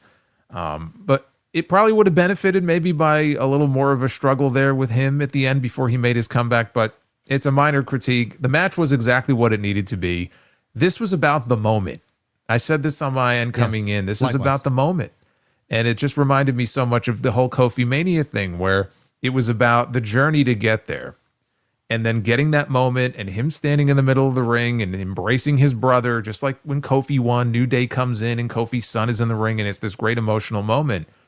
And then Kofi, he held the title for 6 months, but he was never destined to have like some sort of generational title run. Like that's not why they put the championship on him. And it's the same thing with Jey Uso. I don't see him having a lengthy run with this title. I'm not saying he's going to lose it at Backlash, but SummerSlam at the absolute latest. I mean, I don't see him holding it, beyond that. It was about the moment. And I thought the moment was great. And the fans were happy, and I know some fans weren't, but look, again, he was pushed in this position for a reason. And I don't want to relitigate it all over again. If you don't understand why he was in the position he's in, there's nothing I can say that's going to convince you. But it was all about the moment. I don't know why these new age fans are so confused. Vince did the same thing. Triple H is following in the footsteps of his father-in-law. Vince put somebody in position because they were making him money. Jeff Hardy was the WWE champion because he was selling a ton of merchandise and he was fucking incredibly over with the fan base. So Jey Uso's the same way. He's making money. He's selling T-shirts. I'm sure Netflix has a say in them wanting Jey Uso at the top of their show that they're paying $500 million for. So it's like, that's who they want. And he's not bad at what he does. A lot of people don't like what he is. It's just, it is what it is. Like, to be fair, Netflix probably is more interested in CM Punk being on that show than Jey Uso or anybody else. But I know. I'm just saying. It's a lot of people just complain for it, whatever the case may be. I don't know. I didn't really mind it. Like Jason said, it was all about the moment. And the quicker you understand that WWE does things for the moment, and Triple H, the way he booked this thing, he had this moment in his head since December, the quicker you will realize that it's WWE and this is what they do. So that's the open of the show. Jey Uso is the new World's Heavyweight Champion. I'm going to try and incorporate some of what happened on Monday Night Raw into what we do here, so we don't need to do show for show for show. Mm-hmm. Jey Uso was on last night's show. He basically did a Yeet celebration, not much of a promo. It was more about Sami Zayn. He was out there. He was in Vegas. Said he wasn't going to show up to Vegas, but he had to show up to Vegas to congratulate his dog and Zeus. He wanted the first person to tell him, look him in the eyes, that you've earned it, you deserved it. And there was a moment there, Jason. I know a lot of people on social media, including me, I said this on my review, where it looked a little bizarre. Jay's body language was a little kind of taken aback by Sami being out there. He didn't know why he was out there. Then there was a moment where Jey was yeeting on the top rope with the title, and there was this great camera shot of Sami just standing behind him. And I know everybody was thinking the same thing that I was. You could hear it. You could hear it in the crowd. Are they gonna do the fucking unthinkable here, which would be turn Sami heel on Jey Uso? I don't know if that's the plan. I said it on my end. I don't want to see that happen because I think you and I talked about it. Sami being a babyface going into Saudi, winning the Royal Rumble, getting his moment next year. Do you see them actually going and do that? Because that, honestly, no matter how much we don't want to see it, it may be the most interesting title feud and story that he has as world champion. It is, and it's one that I wasn't really thinking about. When I was trying to think of like, all right, who does he work with now? And I kept going back to Seth because Seth is the one that would make the most sense. So I hadn't even thought about Sami. And I have a different reason for hoping that they don't do it because, like, we'll get to John Cena, but John Cena wins number 17 as a heel. Winning the number 17 really, I feel like, was meant to be a celebratory thing. And they went a totally different way with it. And I won't say they squandered it, but they did what they did. With Sami, I feel like when he does eventually win the World Heavyweight Championship, it should be as a babyface. So for that reason, I would hope that he doesn't turn. The other reason also is everybody's turning fucking heel, dude. Yeah. Like, I are you turning heel? Like, am I turning heel? Are we turning heel? Everybody's turning heel.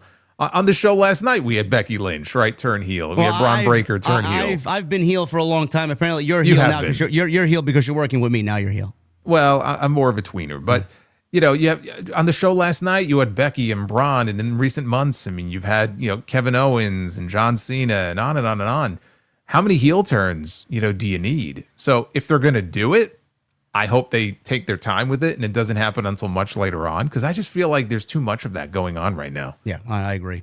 So that was Sami and Jey on Monday night. Gunther, on the other hand, I love the way that they followed this up because Gunther should be angry, and instead of taking it out on Jey, which, they could always revisit that, he took his anger out on the two people that have been the biggest cheerleaders for Jey Uso for basically the entire time he's been in this Yeet movement. That's Pat McAfee and Michael Cole. They got their little silly handshake that they do before he goes to the ring.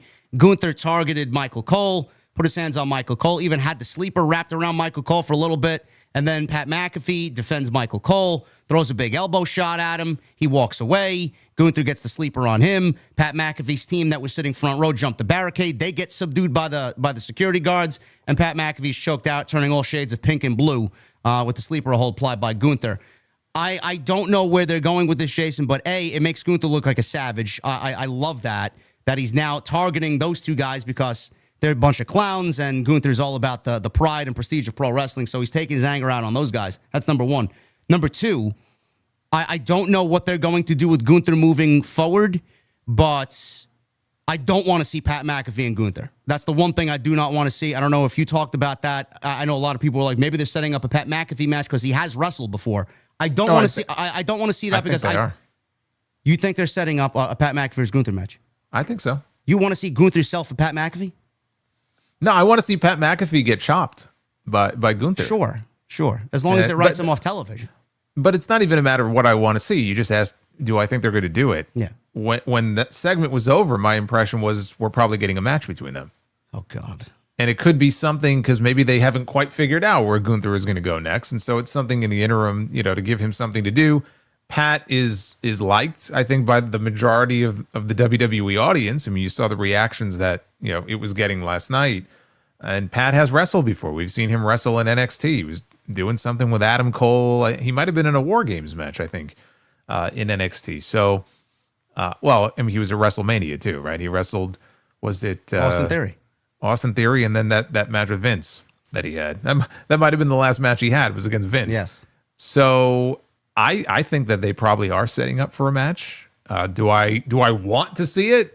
I mean, I don't need to see it, but I would get this perverse joy out of seeing Gunther, lay those chops in on McAfee for all the times that McAfee stood on top of the announce desk. And Cole did this too, but he would stand up and he would just yeet. Yeah. And Gunther would look at him and he would stop. And then Gunther would look away and he would start yeeting again. Okay. So, I mean, there is good reason for him to want to chop the shit out of this guy. I don't know why you do that angle, honestly, unless you're setting up for a match between them. Someone on my stream last night brought up this idea, so now I'm going to run it by you because I was like, that is fucking fantastic. I don't want to see this particular thing happen. I know we're getting it, but this would be the perfect introduction for it to happen. Now, I would use this as a way to write Gunther off television. He gets suspended, fined, he comes back, he does it again. And there's nothing that can contain Gunther because he's this fucking savage animal. So Pat McAfee is back on television. Gunther does it again. He gets fined and suspended again. And then Adam Pearce has no choice, or Pat McAfee has no choice, but to go find somebody that's going to be able to subdue Gunther. And that person ends up being Goldberg. And we get Gunther and Goldberg with the introduction of Goldberg via Pat McAfee. Yeah, I don't hate the idea. Somebody brought that up to me last night, not exactly in that way, but is this a way for them to, potentially set up something with him and Goldberg? Goldberg, my impression is that they're doing something in the summer. I assume SummerSlam. And so you would have to do it that way, where you get him off TV for a while, he comes back, does it again, because otherwise, how do you stretch this out? SummerSlam's a long way off. Goldberg apparently is only first now, training to get into ring shape again. I don't see them doing that match in the next 2 months or 3 months. So, I mean, are you considering here a story where they just drag this out until we get to SummerSlam and they do the match there? Well, I mean, Saudi is happening in June, no? Is that confirmed? I think so. Well, then I guess you could do it there. I just figured they would save Goldberg's retirement match for one of the 2 nights of SummerSlam. That would probably be better, but I don't know how much he'd get paid in Saudi. He's all about the money, that Bill Goldberg. But that was one of the ideas, yeah. Yeah, but it doesn't even necessarily need to be him just attacking Pat. He attacked Pat McAfee this time. Maybe he attacks somebody else. Maybe he attacks Adam Pearce. Yeah. It's not like Adam Pearce can't take a bump. He knows how. Yeah. So maybe he just goes on a rampage because he's lost his mind. He can't believe he lost to the Yeet Man. It just drives him nuts, and you can understand why. And so he just starts attacking people, and maybe he'll get suspended, come back, attack somebody else. I don't think it just has to be Pat. If they're going to set up a match with him and Pat, then sure. But if it's to get to Goldberg, he should be attacking multiple different people. And then eventually how you get to Goldberg. I don't know, but you get to Goldberg, have Gunther beat him. I really don't want to see Goldberg go over on. That was my next question to you. I mean, is Gunther now going to get his comeuppance for fucking having 1,000 title reigns? Dude, if they have Gunther lose to Jey Uso, and just for him to go lose to Goldberg, I'm going to lose my shit. Like, he has to go in there and win. He has to. You got Goldberg doing the honors on the way out? I would love to see that, yes. You hesitated there. Why did you hesitate? I just don't believe that they're going to do that. I think they'll give Bill Goldberg the victory in his final match. Over Gunther? How does that benefit him? I don't know. He's sticking around. Goldberg's not sticking around. Another $3 million for me to take the L. Look, Goldberg complained and pissed and moaned that Vince McMahon promised him a retirement match. He was very angry that he wasn't getting his retirement match. And they were trying to put something together. He was going to wrestle. You may have read the reports, like a tour in Israel or something. He was going to wrestle over there. And then it fell apart. And so now they said, look, we're going to give you the retirement match that you want. He's going to get exactly what he wants. There's no need for him to have to go over and leave a winner at the expense of someone like Gunther. That, to me, would be completely ridiculous. I can't get behind that. Monster Goldberg. Goldberg. Oh my God, has creative control in his contract. He does. I wouldn't be surprised. Yeah, I don't want to see that. But yeah, that was an idea tossed around. How they get there, I don't know. But I can't believe you even put that out there in the universe. Now I'm just getting angry thinking about it, man. I mean, it's one thing for him to lose to Jey. I know people don't like Jey, but he's over, right? I mean, okay, Jey's cool, but to then lose to Goldberg, I can't accept that. I can't get behind that. No, it shouldn't be. No, it should not be. And listen, Gunther may be a national hero to everybody after what he did to Pat McAfee yesterday. I know some people were celebrating Pat McAfee's demise last night. I just posted a very innocent tweet saying he's the hero we all need. I saw that. And I got so many tweets from people. Why do you hate Pat so much? like I just wish death upon the guy. Like, chill the fuck out. Jesus, my God, have some fun. These people on this platform here, they have no sense of humor. No, some of us, you don't like him because he's more successful than you, man. Yeah. He makes $30 million. It's more than you. Yeah, okay, thanks. What does that have to do with what I tweeted? Fucking idiot. Oh, man. So, yeah, that's what's going on there. Gunther and Jey Uso opened WrestleMania Night 1. I enjoyed it. Jason enjoyed it. Some people didn't. The world fucking goes round and round.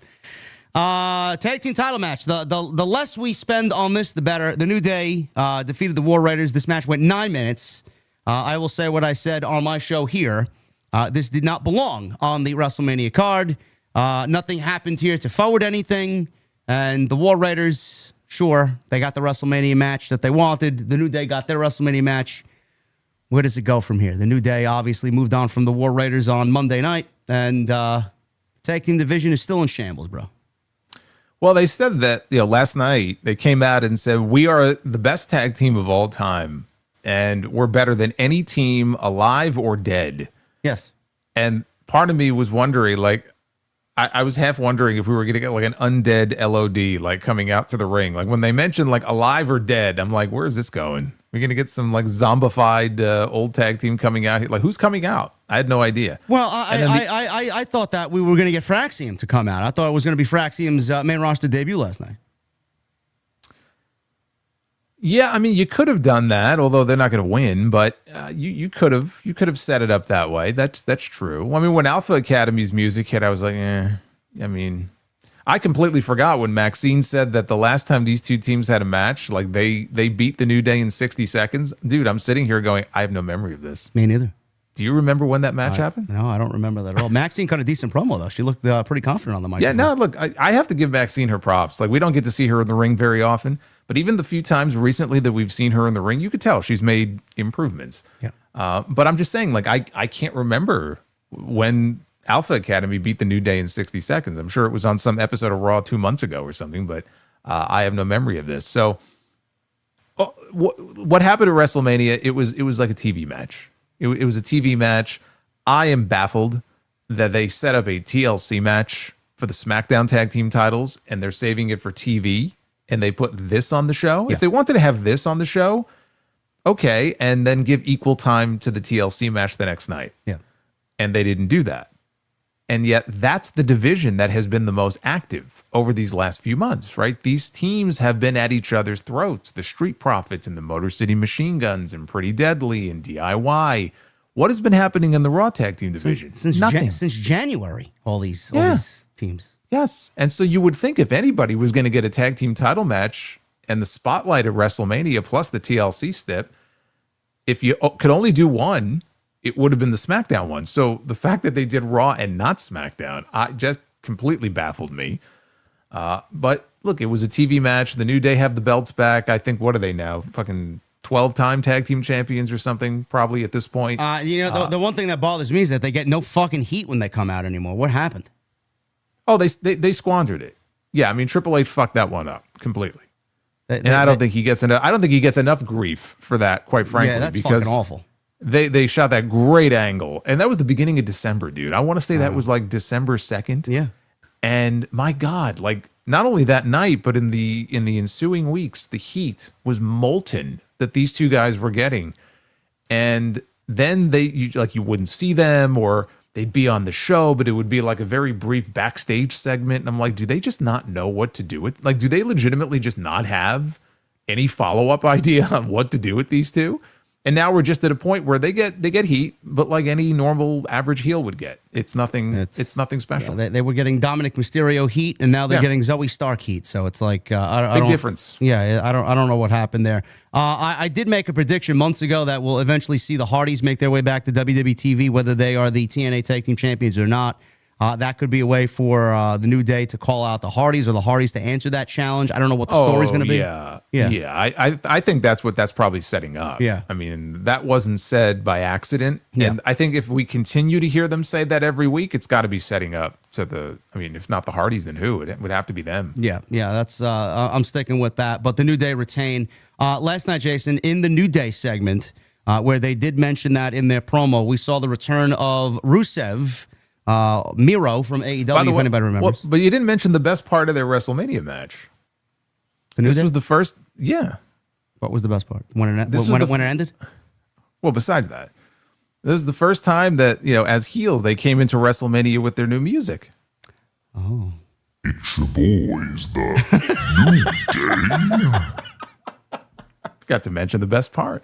I miss Big E doing the fucking New Day intro, man. There was nothing I just really miss Big E, period. Excited. I miss Big E in general. I know. And then they got Def Rebel. That's fucking ridiculous. Rusev came back on Monday. He was in that segment. He looks fucking phenomenal. I will say that. It looks like they're going right back to what he did in WWE 5 years ago. I don't know if they're going to do a mix of the Rusev Day stuff with a little comedy mixed with the Redeemer stuff. I would love to see the Redeemer stuff take front and center here. I thought that was some of the best work of his career. But he showed up, Jason, and he attacked Tozawa, and he attacked Otis. He chased the New Day away. I thought it was a bizarre way to reintroduce Rusev. I know they probably did it to just give him a dominant performance, and he's here, and the accolade, and you get to see his strength and his size again all over again after 5 years. I didn't mind that, but I just felt like it was a bizarre way to kind of reintroduce him. And I'm like, are they going to feud him with Otis? Are they going to feud him with Alpha Academy, the New Day? And then I stuck on the New Day, and I'm like, well, Rusev coming on in as a single obviously is probably what they're going to do, but someone else who we haven't seen on television, and I don't really know where the fuck he went, is Sheamus. And apparently they are very, very good friends, if not best friends. They live in the same town, or they're neighbors, I believe, in Tennessee. I don't know what they're doing with Sheamus. I think the Intercontinental Championship chase right now is on hold for whenever they feel like it's best. And the tag teams tag team division needs tag teams. Why not tag them together and put Rusev and Sheamus together in some kind of weird mix of like what Sheamus did with Claudio in the bar? Well, so you just basically what you want to do is basically revive the League of Nations. Only half of it. Only the good part. Okay. Yeah. It's probably as good of an idea as any, but I mean, I don't think Rusev needs to be in a tag team. I mean, I get the sense that the reason that he was probably introduced in that segment last night was just to give him some lower card talent that he could work with and run through. And I think we're going to get the inevitable singles match on TV with him and Otis. So, I mean, once he wipes out Tozawa and Otis, I don't know, at that point, I don't know what you do with him. The Intercontinental title is occupied by a heel right now, and he's not wrestling, any higher than that. I think he'll pretty much be at that level, at least initially. So I don't know who he is going to feud with. So the tag team idea would at least give him something to do. But it's not like the tag team division is exactly lighting the world on fire on Monday nights. So I don't know. I don't know what they're going to do with him, but I'm sure we're going to get the inevitable TV match with him and Otis. Yeah, that's the first thing that I thought of. I know Bronson Reed tweeted out last night after the Rusev segment. He said, sign me up. You don't have to say anything else. It's going to be a while though before we see him, unfortunately. Yeah. So we're still at least a few months away from a Bronson Reed return. But hey, I mean, that would be a match that I think. Look at the stuff that Reed did with Braun Strowman. I think him and Rusev could have some great ones too. Or Rusev and Gunther. There's some people for him to work with. So we'll see. Yeah, and look, he's in the best shape that I've seen him in. It looks like he trimmed down a little bit. He did. He has new music. He got a really good reaction because anybody would when they've been gone for 5 years and he had a name. He rode into WrestleMania on a tank one year and wrestled John Cena. So I mean, he may not have been a main eventer, but like he was a star. Yeah. And so when a star comes back after so much time away, they always get a nice reaction. The key, of course, is in the follow-up. And can they sustain that? They certainly haven't with Alexa Bliss. So hopefully they'll have something worthy for him to do. But I'm going to make a prediction right now. And my prediction is that probably in the span of the next 90 days, we will get more appearances on TV from Rusev than we had in 3 or 4 years from Miro in AEW. You'll win some big money there. I think so. Yeah. I think I will too. Take that, Pat McAfee. I'm on my way to matching your 30 mil. Oh man, Rusev crush. Rusev Day is coming back. Yeah, Machka. What about Lana? She supposedly signed a Legends deal. Do you think they end up bringing her back? I do. I think that would be a nice pairing on television. Speaking of the ladies, Lana may be making her way back to television, but Jade Cargill and Naomi, they wrestled number 3 on night 1 of WrestleMania. They went 9 minutes. So the tag team match went 9 minutes. They went 9 minutes. Uso and Gunther went 16 minutes. So you could see where the wrestling portion of WrestleMania came in here. Jade Cargill, Naomi. I thought that this match. I've been very hard on Jade. I don't want to be too hard here. I don't think I was too hard on my review Saturday. I think, Jason, the match was exactly what it needed to be if you're Jade Cargill. I think Naomi did a very good job of weathering the storm there. No pun intended for Jade Cargill. We know that her ability is not where it should be after 3-4 years. But I think Jade went in there. I think I wasn't really keeping count of botches, but there was one miscue that I noticeably seen. I thought she wrestled a fun match. I thought Naomi did a very admirable job of bringing Jade Cargill to probably the best singles match that he's had since I think she wrestled Chris Statlander in one of the final days of AEW. And the only thing that I have to say about this here, honestly, as far as the outcome, I thought Naomi should have won. I don't know if Jade winning is the right deal. I don't know how you felt about it, but that's the only big problem I had with this match. It's funny. You think it might be the best singles match that Jade had since the match with Chris Statlander? How many singles matches since she lost to Chris Statlander has she even had? I mean, she's been mostly a tag team wrestler. So she wrestled Nia. That's about it, though, and that ended on a freaking double DQ. I mean, obviously, you're not gonna rank. She was in the Royal Rumble too. No, but I'm talking singles matches, though. All right. So I mean, it's like almost the only one practically that she's had since she left AEW. We got 50 matches under her belt. She hasn't really done anything to wow me in 60 or so matches. All right, but what she does well are the power spots, and so that tends to be very impressive. I thought Naomi, she looked good because I'm digging the heel stuff that she's been doing. Yes, and I also felt that she should win. Now, if I can't imagine that they're just going to completely move in different directions and it was one and done. If it was one and done, then sure, Jade wins because Jade almost got murdered. So in the end, she gets her revenge and then you move on. But do you really think the story is over? Because I don't. I mean, I'm sure Bianca's going to end up being weaved back into this story.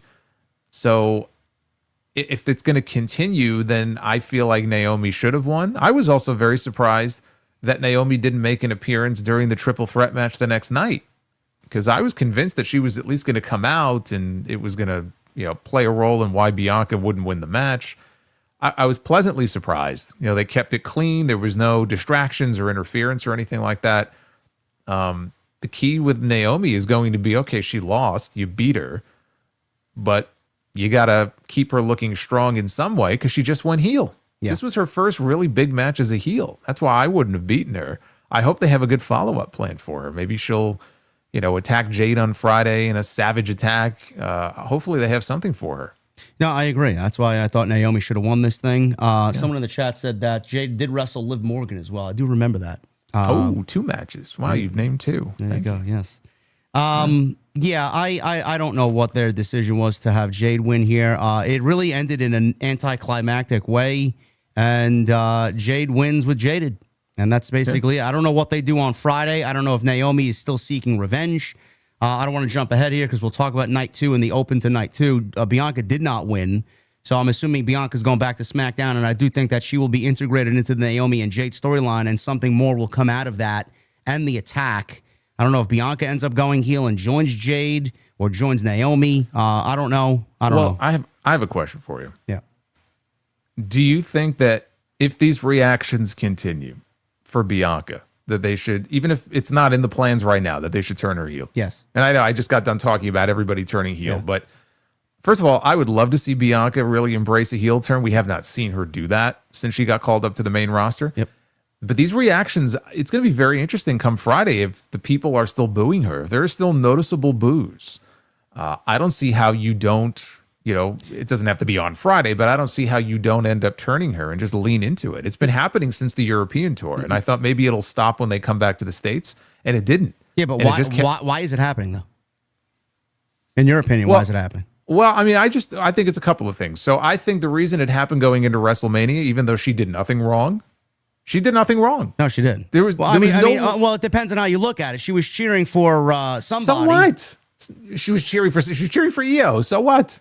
Who cares? All right, but everybody loves Rhea. Everybody loves Mommy. You know that. That's the whole thing. That's why I assume Rhea Ripley could do the most dastardly thing, and people are still going to, pray at the altar of Rhea Ripley because she's that popular.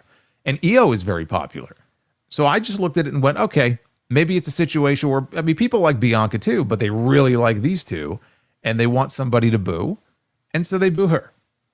It could be as simple as that. Now we'll find out, because if she's on SmackDown on Friday, WrestleMania is over now. If she's still getting booed, then I think it doesn't have to be a problem. I don't even want to say, oh, you have a problem. You could use this to your advantage and lean into it and maybe work towards a Bianca heel turn, even though she did nothing wrong in this story and really should not be booed. But we've had other heels or people who the fans dictated were going to be heels, whether it's Owens or McIntyre, who really didn't do anything wrong either, or they were telling the truth and the people just didn't like them and they booed them. Right? We've seen other examples of this. So that to me is what one of the things I am looking forward to come Friday on SmackDown is if Bianca is on the show and they hit her music and she comes out, is she booed or is she cheered? Because they're not in Las Vegas now. I don't know where SmackDown is on Friday, but they're out of Vegas. WrestleMania is over. It could go right back to the way it was. Everybody cheers Bianca. I'm not so sure about that. And if not, I say lean into it. Maybe we end up with Bianca and Naomi back together on the same side, but as heels.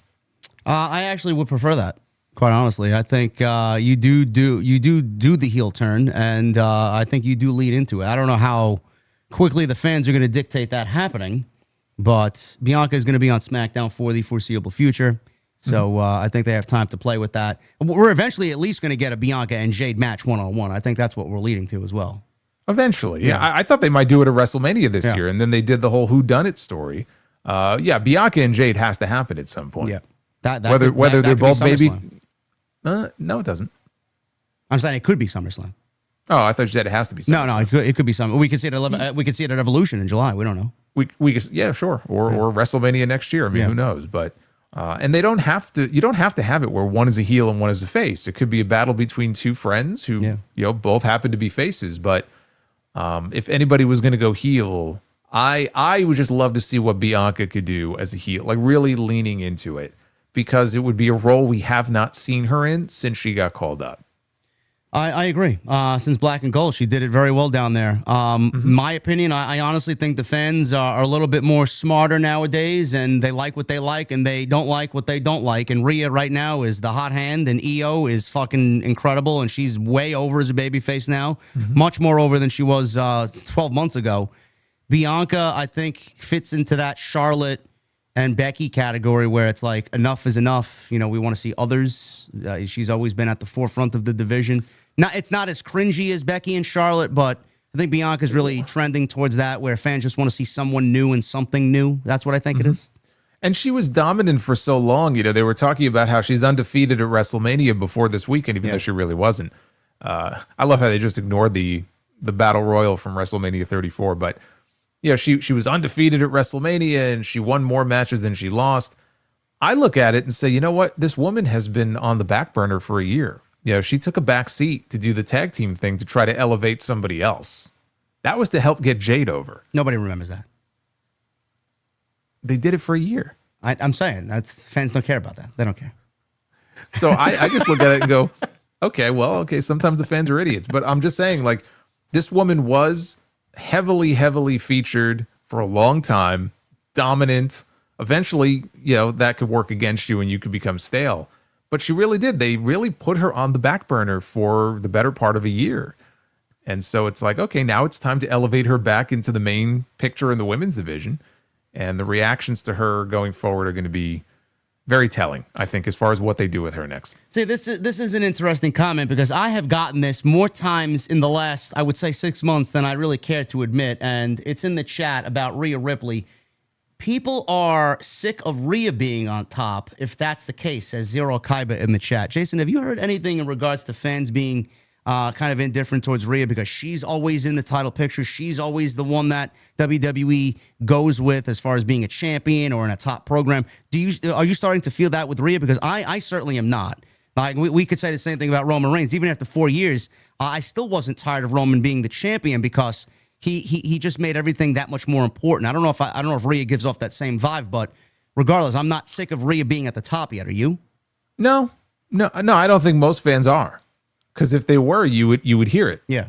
You know, the fans are not shy about, you know, being vocal about who they like and who they don't like. And I think part of it also was Rhea missed a little bit of time because of an injury, had a fight to get her belt back. She got her belt back, and then she lost it, which surprised a lot of people. People just thought, oh, she's going into WrestleMania as the champion. And then she lost fairly, which she did lose fairly to Io Sky. Yeah. So you can't really say, oh, Rhea never loses because she just did. So no, I don't think she's reached that point yet. We could be having this conversation in 3 or 4 months, and all of a sudden Rhea Ripley is, you know, getting some boos. But she's so popular right now. Sometimes someone is just so over and so popular, and everybody has their reasons for why they like Rhea Ripley, that it doesn't matter. You know, even if she was dominant and winning all of her matches and getting the Hogan push, when you're hot, you're hot. But you're not going to be hot forever. So eventually, what happens to everybody else and what happens to Bianca right now, what seems to be happening to her, is going to happen to Rhea. But no, I'm not getting any vibe like that at all when I watch these shows. Yeah, me neither. Rhea has her pocket of haters. It's very weird. Just like everybody else, it's very bizarre. Well, they must not be that vocal because I don't see too much of that. Well, listen, look at it this way, Chad.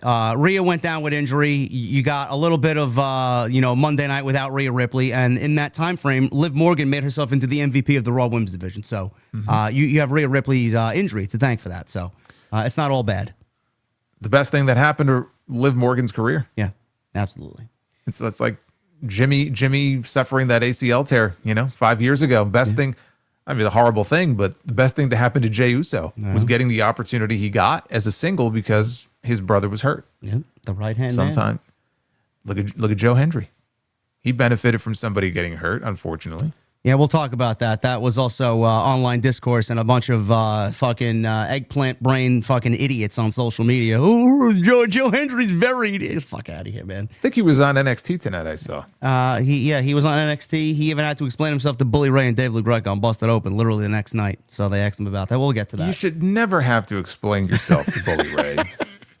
Don't waste your time. Come on. Jacob Fatu, LA Knight, United States Championship. This went 10 minutes up until this point, Jason. I don't know how you felt, but after Uso's WrestleMania moment, it didn't really feel like WrestleMania going into match 2, into match 3. This is the first time, I would say, where WrestleMania was somewhat feeling like WrestleMania. This was a great match, but this is probably the best match up until this point, even though it went roughly 10 minutes here. Uso and Gunther went about 17 minutes. I think you had said Jacob Fatu was going to win the United States Championship, if I'm not mistaken, correct? On the prediction show? I thought LA Knight would win. Yeah, that's why I was surprised. I thought LA Knight was going to win with Solo interfering and then causing tension between Jacob and himself. But they just flat out went to Solo not even being out there and Jacob Fatu winning clean with a mighty moonsault.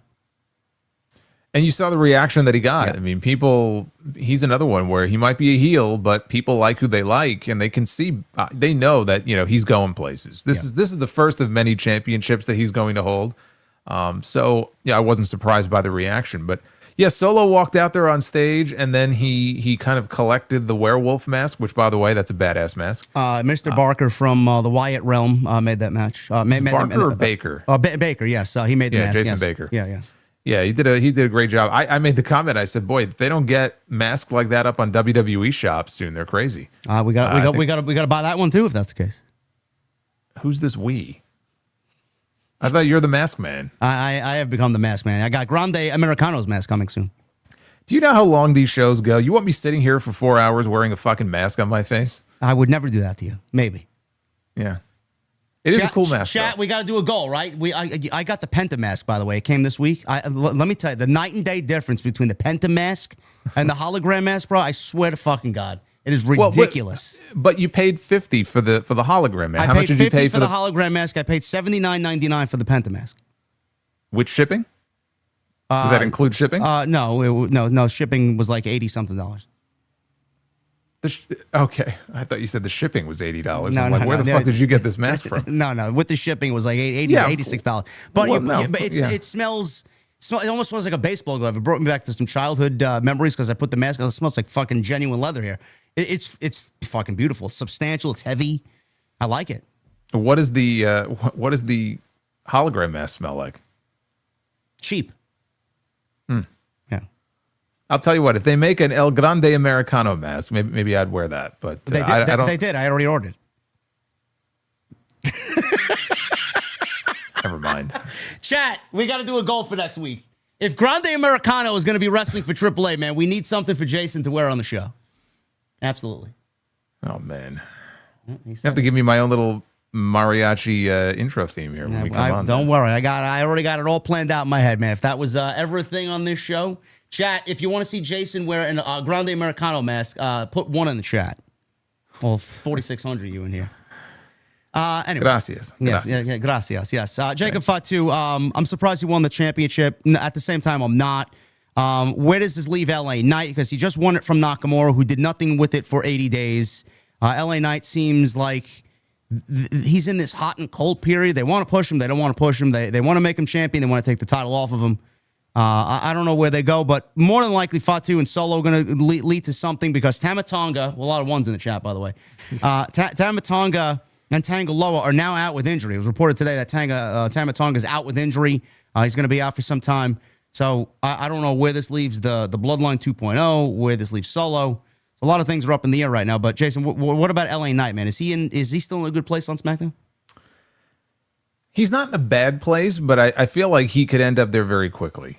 So I don't know what they have planned for him. I certainly hope they have a plan for him, not even necessarily to get him back to the U.S. title, but just to be in that kind of upper mid-card mix and not fall too far down the ladder, because he's too good to just go to the back of the line, and he's still over. Even though he's been sort of, I feel like he's been downplayed compared to where he was before, even though he was the U.S. champion. But he's still been able to maintain his popularity, and he could lose that very, very quickly if he's not featured in a prominent way. So we have at least one new name coming to SmackDown this Friday. I think we all figure who that's going to be. I mean, I could see that being a program. I could see LA Knight working with someone like Aleister Black, if not him or Jacob, like a rematch with Jacob.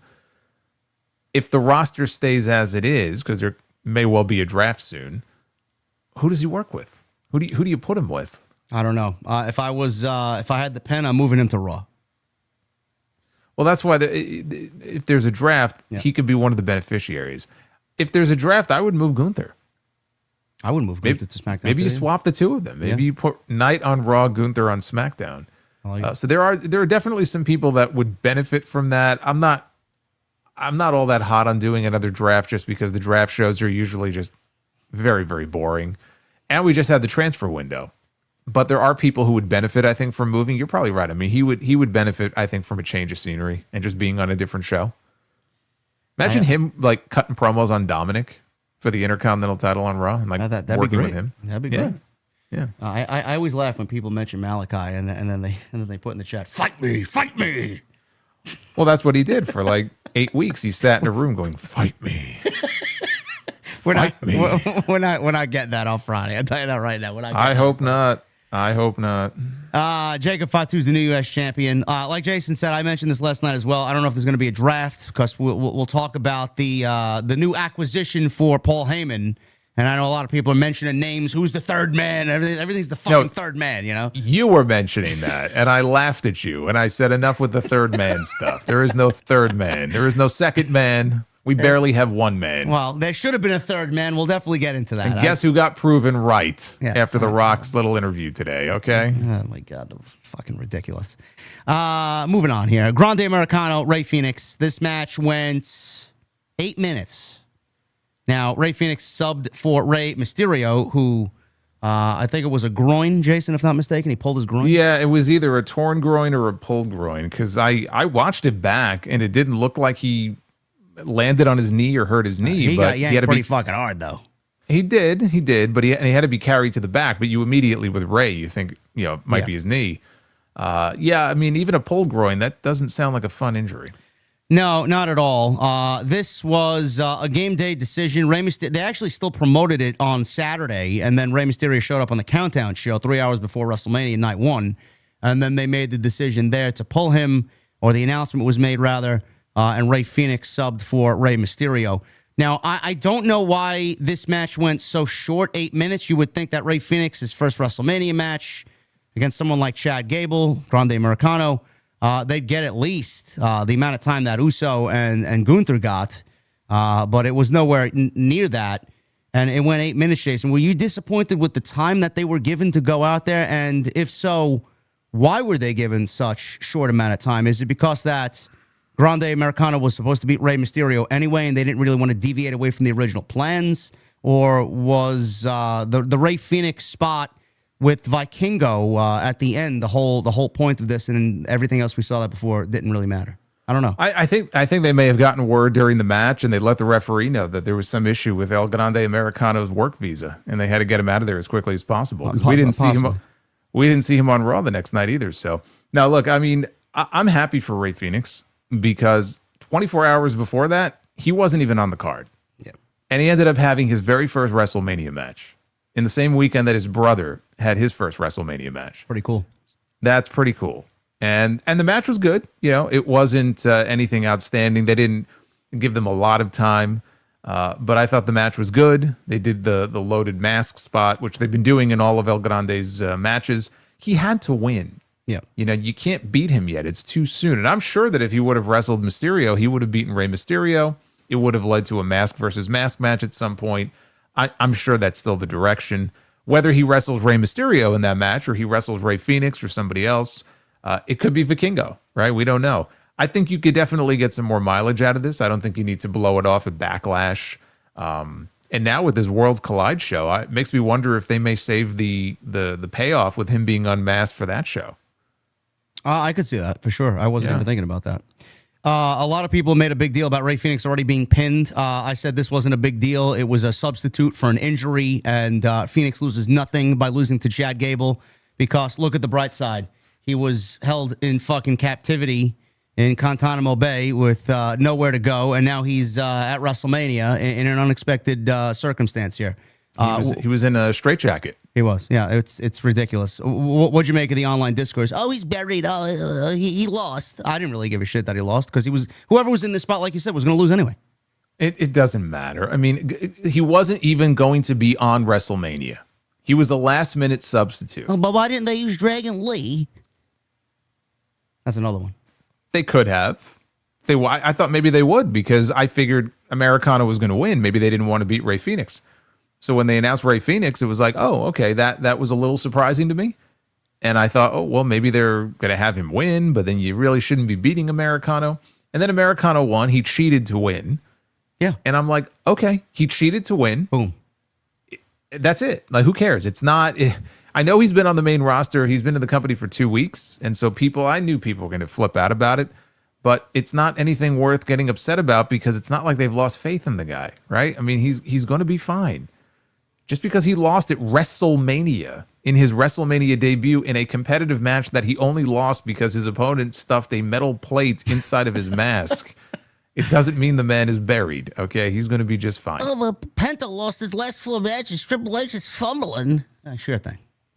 It has been a little bit since Penta won. He went on that streak for a while. I think he's won 1 match in the last 5 or 6 matches he's had. So it's not really danger zone yet. That's all I'm saying. It's not danger zone, but they do need to, flip it the other way. Yeah. So yes, El Grande Americano defeats Rey Fenix at the end of the match. Before the match, Vikingo kicked Grande Americano in the face. He was sitting front row. And then Vikingo helped Phoenix up to his feet after the match. So everybody's now fantasy booking Vikingo versus El Grande Americano at the Kia Forum in Los Angeles for Worlds Collide, maybe. Or maybe we get a tag team match of sorts. Who knows? Well, Kia Forum is a big building, too. So, all the more reason to want to get main roster talent on that show, not just Gable, but some of the luchadors that were on set when they made the announcement, Mysterio, Penta, Phoenix. I'm sure they're all going to be part of that show. Yeah. And like you said, he was not on Monday Night Raw, so kind of bizarre, but hopefully everything is all right with El Grande Americano there. Do you think then that if they use some of these guys like Penta and Phoenix on that show, that they will turn right around and have them in Money in the Bank as well? That's the only thing, because you would think some of these guys they would want maybe in the Money in the Bank match, and so would they work both shows? That's a very good question. It's tough. I don't know if you would, because their style is just going to be fucking crazy, and some of those guys are just going to show up and show out there on Sunday afternoon, Saturday afternoon. I don't know. I would use. I know we mentioned Legado, Santos, and those guys, Andrade. I would book the show revolving around those people that you don't really have Money in the Bank plans for. That still kind of resemble the Lucha Libre. And you would use Phoenix and maybe Penta in a Money in the Bank ladder match and save the bigger guns for the actual WWE show. I'm just saying, there's a lot of seats to sell in that building. I know. You're not going to do it just using AAA guys. No, it's going to be interesting who they use. Maybe AJ Styles, maybe Karrion Kross. I don't know. I don't know who would use. Logan Paul? No. I don't know. It's got to make sense. Yeah. I mean that to me that wouldn't make any sense. Yeah, I don't know. Well, we'll see. They got some time, but interesting to say the least. Tiffany Stratton, she went one-on-one here with Charlotte Flair. This went almost 20 minutes. So this was one of the longer matches of the night. This was the second longest match outside the main event, which went over 30 minutes. This is a very divided opinion here, Jason, when it comes to this match. You and I didn't like this match. Yeah, I agree. Everybody coming into this was just kind of down on both of these ladies just because the story that they were telling and the fucking fact that Charlotte, kind of sandbagged Tiffany in the build and just she always got the one up and Tiffany didn't really look good. And then that promo face to face was just a fucking train wreck is what people called it. We get to this match and I'm hoping with Charlotte's WrestleMania resume and how good Tiffany is at doing this for 3 years, that we'd get somewhat of a great match. At the end of this, when the bell rang, surprised by the winner, number one. I know you made fun of me for wanting Tiffany to win and thinking Tiffany would win, but I think everybody was fucking floored when Tiffany actually ended up winning this thing. I did not expect that whatsoever, even though I wanted Tiffany more so than anybody to win this. This match was not good to me. I don't know what it was. I can't pinpoint one thing. Maybe I was just disillusioned from the build and going into it, I was just fucking over and done with it. I don't know if it was the actual structure of the match, bro, it felt like Charlotte tried to sandbag, and correct me if I'm wrong, tried to sandbag Tiffany almost, every chance she got here. I felt like Tiffany was struggling more than she really had to in this match at every twist and turn. And I don't really know why I feel that way, but it just wasn't a fluid match. I felt like there was just this overt struggle to get a good match out of both of these ladies. And I don't think Charlotte really gave one shit or another, honestly. I don't know if she was sandbagging her, because I saw some people mention that, like at the finish, that it looked like she was dead weight or whatever. But I just took that as her selling that she was, she was basically out of gas, and then Tiffany went on to win the match. So I don't know if she was intentionally sandbagging her, but it just felt like the chemistry just wasn't there in the way that you would maybe hope it would be. It did feel like a struggle. And I don't mean that in a good way, like, oh, you want a match to feel like a real struggle. Like it felt like a struggle, not in that way. It felt like a struggle, like two people who were not necessarily always in sync. And I just thought the match just was not, it was just very dull to me. Yeah. Yeah, you could tell they were putting the work in. Tiffany looked like she was in a war when that match was over. She had a bruise on her forehead. People thought she cracked multiple teeth. Apparently she was fine, but she looked like she was in, a war more than any other match that we've seen her in. So I'm very happy that she got the win. I think that was the right move. I did not think they were going to do that. So I was wrong on that prediction, and happily so. I think a lot of people were. It makes me wonder if they're not going to have them work together again. Do you think that was the only time? Yeah, that's it. One and done for me. If I'm in charge here, that's it. A lot of people, I said don't reward bad behavior. I think Charlotte is the opposite of what the division needs. I'm gonna make a statement here. I feel like with the up and coming women that you see in NXT and what just out of that segment on Monday night. I mean, you had Stephanie Vaquer, you had Rhea Ripley, Julia, Roxanne, Io. You got Cora Jade down in NXT. You got Jordan Grace. You got Jada Parker, Soul Root. I mean, the women's division is at this point the most talented that it has ever been in WWE. Charlotte's 38 years old. She did not conduct herself the way someone who cares about the division should. And honestly, I don't know what WWE does with her moving forward. We either do two things here. Number one, she takes a reduced schedule, and we only see her as much as we see Roman Reigns. And that's like big matches, big stories, not on weekly television. That's number one. Number two, I don't know when her contract is up. I don't know what Charlotte wants to do with her career. Honestly, Jason, I think she would benefit from a run in AEW. I think she should test her skills in AEW. Honestly, I think being a big fish in a smaller pond over there would probably benefit her. That's what she wants. But So would go it over there benefit and do that it. division? Would it benefit that division? Is that division benefiting with Mercedes at the top, holding 4 championships? No, it's not. So Mercedes needs some competition there. Why not her old foe? It's like. Well, so now what you're proposing is sending Charlotte to AEW after Sasha went there, and having Charlotte and Sasha work together at the expense of everybody else in the division who should be the primary focus. That's not good either. Where's she going to go? Impact? No, she's not going to go anywhere. She's going to be in WWE. No, she's not. I don't think she's going anywhere. No, she's not going to be at the top of the card like she wants to be. Well, that's just too bad. She's going to have to deal with that because there's a lot of talent that's on the ascent there that's going to be called up in these next couple of years. And we saw a sample of that on Monday night. Yeah. It's not her choice. She may not like it, but she's not going to be able to, conduct herself in the way that I think we saw her conducting herself, in some cases during this program, because if that continues, I don't think it's something that, they're going to tolerate. So I think that there are potentially great matches that she could have with all of these women, as a wrestler, bell to bell. Charlotte can go in there and have a great match with a Jordan Grace or a Julia or a Stephanie, right? The battle of the head scissors face smash. So the Devil's Kiss. The Devil's Kiss. Yes. Did you see Stephanie's reply to that with Charlotte stealing her move? The reply? No, I didn't see it. She's like, the difference between mine and Charlotte's is peach emoji.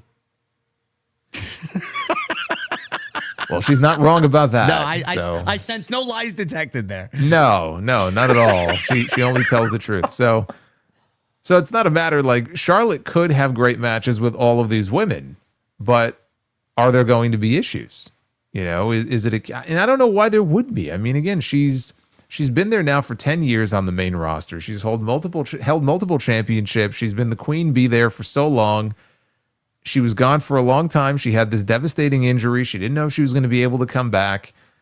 And I don't know why there would be any issues here. She has this plethora of new talent now that she could work with. You would think that that's something that she would embrace and be excited about. I know I would be. I mean, this notion of you winning the most championships makes you the best of all time, man. Put that narrative to fucking bed, man. That shit is ridiculous. You want to prove that you're the best? Get in there with Stephanie Vaquera and give me a WrestleMania match and blow the fucking world away. That's it.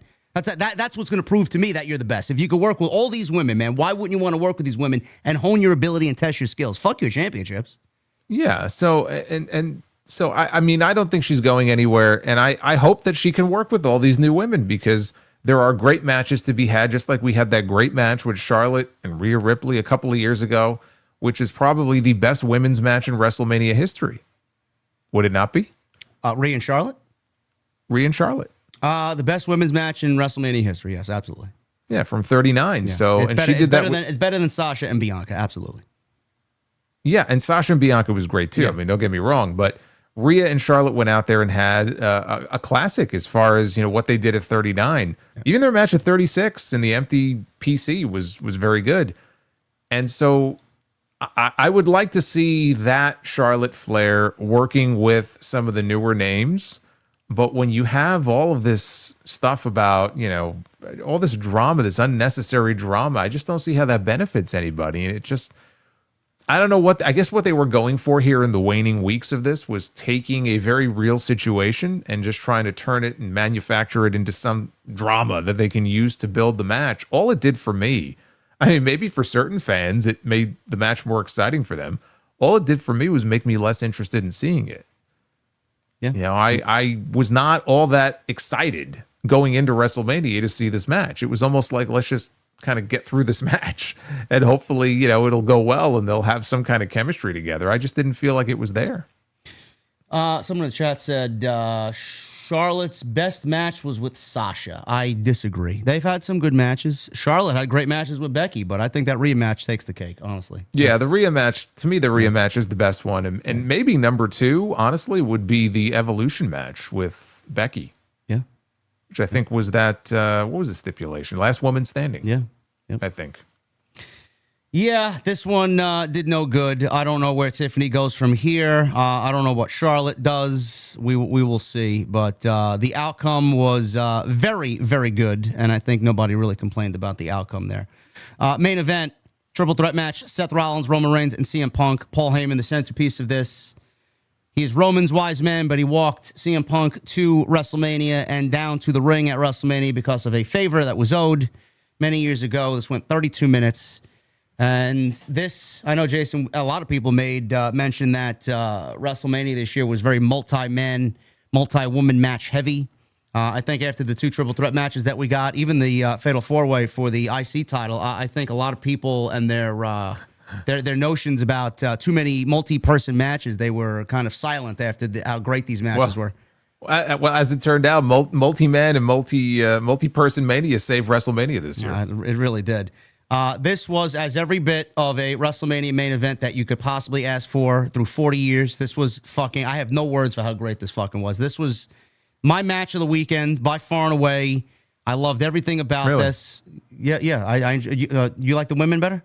I have the women above this one. Yeah. Okay. I mean, you can't go wrong, story, the story here was obviously, that was a better story and the big twist at the end, but just as a match, my match of the weekend for Mania was the women, but this was a close number 2. This was an outstanding main event. Yeah, this was phenomenal. WrestleMania main event. I know you could have made a case for either one. I know a lot of people wanted the ladies on night 2 to close the show. They opened.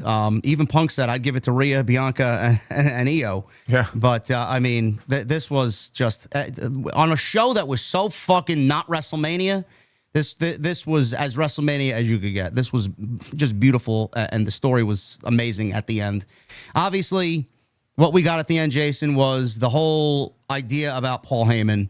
Paul Heyman didn't really get involved until he really needed to. He tried to hand Punk a chair, and he finally got involved. He handed Punk a chair, and then the next thing you know, low blow to CM Punk. He then hands the chair to Roman Reigns, and Roman Reigns thinks he's got his wise man back. He even gets on his knees and just like he's kneeling at the altar of God. He's handing the chair to Roman Reigns, my tribal chief.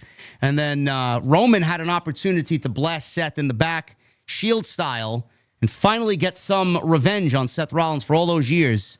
And Paul Heyman, he low-blowed Roman Reigns, and he enjoyed it a little bit too much, possibly. Are you kidding me? He gave him a full cavity search.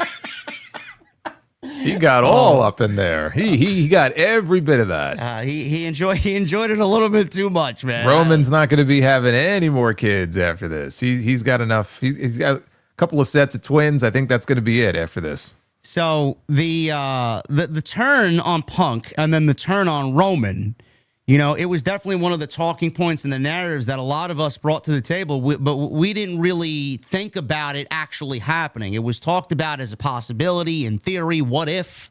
And then it actually was playing out right before our very eyes, and I'm like, this is fucking awesome. Like, Rollins doesn't need Heyman, and Heyman doesn't need Rollins, but the dynamic and the way that it just opens up the story now after what we saw on Monday, which we'll talk about in a little bit, I am fucking super excited about this. What was your initial reaction when you saw all this go down? Were you shocked to see it play out like most of us were after talking about it and kind of not really taking it to be a possibility? And what was your level of excitement after watching this main event match just go off the air with that cliffhanger, man? I know you felt, yes, WrestleMania, I'm excited for night 2 now. Finally, they gave us something to sink our teeth into.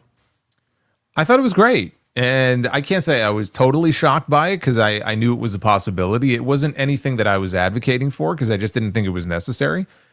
But, the more you think about it, and this is just how I feel, Seth Rollins, character-wise, except for the stuff with Punk, because I feel like when he's in there toe-to-toe on the mic with Punk, like he gets really serious and really angry, that's when he's been at his best. But a lot of the other stuff, to me, has just been very uninteresting. And so this, all of a sudden, it adds a completely new layer to this character now, where now he's a heel and he's aligned with Heyman. So it's kind of fresh in a way. So I had no problem with it. I thought the way they did it, it was good. It was good. I mean, Heyman, especially on that low blow to Roman, though, he went down kind of slow. It was about 34 years from the moment he was dropping to one knee and then delivered the low blow. So that kind of telegraphed it. But outside of that, no, I thought it was well done. Rollins winning. I had him winning the match. I mean, that was the right move, I think, especially given what they did. But even if they didn't do the big swerve at the end, I feel Rollins was the one who should have gone over in that match. So I just liked the way everything came off here. I thought it was executed, flawlessly for what they were trying to do. Punk and Roman, who were at odds with each other and were pulling Paul Heyman in very polar opposite directions, were left laying at the end of the match, losers at WrestleMania. And that's partly their own fault, their own selfish fault. Well, now they got something in common. They do. And that's what's going to unite them when we eventually see them come together as a tag team. Yeah. And Roman was pinned by Rollins, which continues that narrative because Roman cannot beat Rollins to save his fucking life. He's the one guy that's been the thorn in his side for most of his career. I like that. The aspect of Punk and Roman now, like you mentioned, teaming up and finding a common ground against a common enemy here in Rollins and now Heyman. And what we saw on Monday, I was hoping, before we get to Monday, I was hoping that whatever happened here would lead into night 2. I got way ahead of myself because, it was a fucking slam dunk. If you know who fucking showed up for night 2, it was a slam dunk to have something really just mega happen to really just make this an all-timer, and nothing fucking happened. And we got what we got on Monday. So we'll bypass night 2 and talk about Monday because the way Monday went off the air last night was probably more exciting than any part of what happened at WrestleMania, in my opinion. Well, it was more exciting than the ending of night 2, that's for sure. Absolutely. Jason, I think a lot of people are excited about this because of the possibilities that this now presents. Braun Breaker showed up, and he has aligned himself after many discussions with several people who do what we do. We've seen the interactions with Braun Breaker and Paul Heyman. It was once on NXT. It was another one on SmackDown in 2024, February 2024, when he first got drafted. They've had interactions, and we know Paul Heyman's had his eye on Braun Breaker. We didn't know when or if that was going to happen, but it finally revealed itself last night. He speared Roman. He speared Punk. They lined Braun Breaker up with Rollins and Heyman in this new unofficial group We don't have a name This new for dangerous alliance. whatever it may be. New Dangerous Alliance. We don't know if that's going to be the name of it or if it's going to be something completely new. The Heyman Harem. Something. I don't know what it's going to be, but That's definitely not. No. More members are being rumored now, and the speculation is, I don't want to use this because I find it to be funny. Who's the third man? There's going to be a third man. Oh God! So now you can use your third man. Yes, I do think that this is not it, though. I think there will be more people added. And before we get into that discussion, the possibilities that this presents, Jason, we have Rollins and Reigns continuing their feud, Rollins and Punk continuing their feud. Now you add Breaker to the mix. We get Punk working with somebody like Braun Breaker. We get Braun Breaker working with somebody like Roman Reigns, spear versus spear. What I believe will be one of the co-main events for Backlash will be Braun Breaker and Seth Rollins versus CM Punk and Roman Reigns. That's a possibility for a tag team match.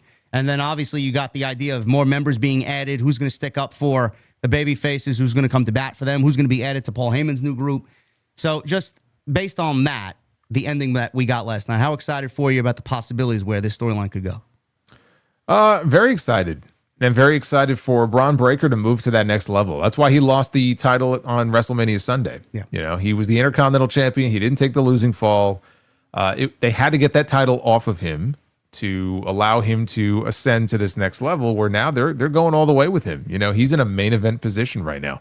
And this is a guy that a lot of people for years, a lot of fans, have been talking about him as a WrestleMania main eventer within the next 3 or 4 years. I mean, you could see it. He's a special performer, and he's very fast. They talk about how many miles per hour he hits the ropes and some of the spears. I mean, honestly, just this year alone, we're only a few months into the year. He has delivered 2 of the best spears on television that I've ever seen, And happened in the last 3 weeks. Well, no. Well, one of them was I Show Speed at the Royal Rumble. Oh yeah, I was talking about the one on Carlito and then the one at Mania. Well, I was talking the I Show Speed one and the one on Carlito from a few weeks ago. To me, those are 2 of the best ones I've ever seen. And Goldberg to me is still the king when it comes to that. But he's got that explosiveness. He's fun to watch. So I'm excited to see him finally kind of be focused on in a major way. And I think rubbing shoulders with people like Heyman and Rollins is going to benefit him in the same way that Orton and Batista benefited when they were in Evolution. I think this could be the same thing for him in his career. Yeah, 100% agree. This is very exciting to me. And the aspect of adding new members. One thing I want to mention before we talk about potential new members here, if there will be new members. WWE conveniently, Jason, I don't know if you talked about this or even noticed it. They conveniently put a plug into the show last night for Survivor Series at Petco Park, where the San Diego Padres of the MLB play. Survivor Series is taking place in November, Thanksgiving weekend, at Petco Park in San Diego. This is an outdoor stadium. There's no roof, and Survivor Series is going to take place there in November. Now, which, by the way, and I have not been there, but I have heard that Petco is one of the nicest ballparks in all of MLB. Likewise, I've heard the same thing. They did not. They showed clips of Survivor Series because the last 3 years we've had War Games. They did not put the War Games tagline in the advertisement. It just said Survivor Series San Diego. Now, well, they didn't put the War Games logo in there, but I did notice after the show was over, if you look at the Survivor Series logo, it's got the cage, like the fencing, behind the lettering. Okay. So that is in there. Well, you and I have discussed this vehemently that they don't need to do the gimmick every year. I think taking this year off would be beneficial to them and just go back to a 4-on-4 or 5-on-5 Survivor Series elimination. I think that would be just as good. We don't need to do it. But knowing them, they'll probably end up doing it. So that's one thing I noticed. So they did that strategically because of what's happening here. This is going to be the new war in WWE. The bloodline is finished. The Judgment Day is basically on its last legs because it's nothing more than Dom and Finn just arguing over the Intercontinental Championship. There's really no faction that they're feuding. With the Wyatt Six isn't on television, the Final Testament is disbanded. There's no real group in the company that's really at the focus of their television. This new dangerous alliance with Paul Heyman is probably going to end up being that, and then you're going to get a conglomeration of baby faces with Punk and Reigns and whoever else wants to stick up for the baby faces. But as far as the discussion goes for who's going to join Paul Heyman, Jason, there are names that people were bringing up to me last night. Mine, right off the top of my head, is Drew McIntyre. Now, he's on SmackDown. They'd have to do a draft to get him over to Raw again, because I don't really, maybe they don't really give a shit, but McIntyre's on SmackDown. Right now, this group is operating on Raw, and to get him from one show to the next, there's got to be a way. So that's one name. We got to have that happen. I think he would fit like a glove. Number 2, Jeff Cobb. Maybe he uses his Samoan connection, Paul Heyman, and gets a Samoan into the group, maybe via Jeff Cobb. If not Jeff Cobb, I could see Bronson Reed come back and maybe be placed in this group as the big muscle behind Paul Heyman, Seth Rollins, and Braun Breaker. Or this one's a wild card. A lot of people were mentioning this guy today. I'd love to see it, but man, you got to build him up and really make him feel important again, because he's fucking absolutely at the bottom of the barrel. Austin Theory. Austin Theory was one of Paul Heyman's chosen 6 when the pandemic Raws were operating out of the Performance Center, and he was pushing guys like Austin Theory and Buddy Matthews and Malachi Black and Andrade as like a new Raw 6 when he was the executive director of Monday Night Raw. And then Vince said, I'm not pushing these fucking guys. Get the fuck out of here, man. Heyman, I've seen enough. Go away. And then he gave Bruce the position. Could you see Austin Theory realistically being that guy to fit into this group? Because I know a lot of people have been lobbying for him to get that spot. It would benefit him. It's so bad because he's got talent, but he's just been so marginalized for so long that it's like it's hard for me to even get excited about it. I know. But I mean, it would definitely be something that would help revive his career and would give him the best shot to be, I think, what they maybe once upon a time envisioned him being. It's just he's been pushed so far down the card. It's hard for me to see it happening. I wouldn't mind it, but I also wouldn't mind somebody from NXT, getting called up, and someone like a Trick Williams or someone who I think would also benefit from being, in a position like that and working with a Heyman, working with a Rollins. So to me, I would be okay with that too. There aren't too many names from the men's side in NXT that I feel like there's not a lot of options there, right? The women's roster down there is a lot stronger than the men's roster right now. Yeah. And I don't really think someone like Oba Femi needs to be in a group like this, but like a Trick, I could see him being somebody who would benefit from it. What about an Ethan Page? And it's not the most exciting name, I know. Yeah, but he's a good talker though. Yeah. I could be persuaded. Wouldn't be my first choice, but I could be persuaded. How about this one? I'm gonna throw a wild card at you because I think he'd fit just because of the whole accent. Tony D'Angelo. No. No. Okay. No. That's a no for me, dog. I don't see it. Salamon's is going to be sleeping with the fishes tomorrow. Okay. I guess so. Yeah, this is very exciting. I'm gonna be wearing some cement boots. Yeah. This is very exciting. I am super stoked about this. Triple H needed something to go off the air with after that fucking absolutely deplorable WrestleMania Night 2 ending. So he got everything back on track, and everybody was once again licking his boots on Monday night. Man, they hated him and then they loved him. So, it's the story of the WWE fan base. But night 1 overall, I would say, Jason, and this may be a little harsh. I don't know if you feel the same way. I felt like night 1 was probably the worst night 1 main event since, or not main event, the worst night 1 of a 2-night WrestleMania since we've moved to a 2-night WrestleMania. What do you say? I don't know where it ranks. The way I described it was, what we had was a very mid show on Saturday with an excellent main event. And then we had an excellent show on Sunday with just a terrible main event. Yeah. It was like the tale of two cities here between these two shows. I do think that the main event that we got on night 2 was the worst WrestleMania main event that we've had since Roman and Brock at 38. That's pretty fucking bad. Yeah. That's pretty, yes, it is. It's pretty fucking bad. There's some doozies. There's some doozies in that fucking category. Worst WrestleMania main event of all time. They got some stiff competition. And again, it's not the worst of all time. There's been far worse, but we've been on a run for the last few years of like really good, really fun main events. Like both main events last year, the main event from 39, despite being upset about the finish at the time, it was an excellent match. And even 38 night 1 with Austin coming back and having that fun match with Kevin Owens. But that night 2 main event at 38 with Roman and Brock I just don't remember that being good at all. And this is in that same category for me. It was a miss. Yeah. Yeah, like I said on Twitter, I said almost the same thing. I said the night 1 main event saved the show, and the night 2 overall show saved the main event. Because if that show was as bad as night 1 was, and we got that main event to close the show, geez, I don't want to know what social media looked like. My God, it'd be an all-timer for all the wrong reasons. Yes.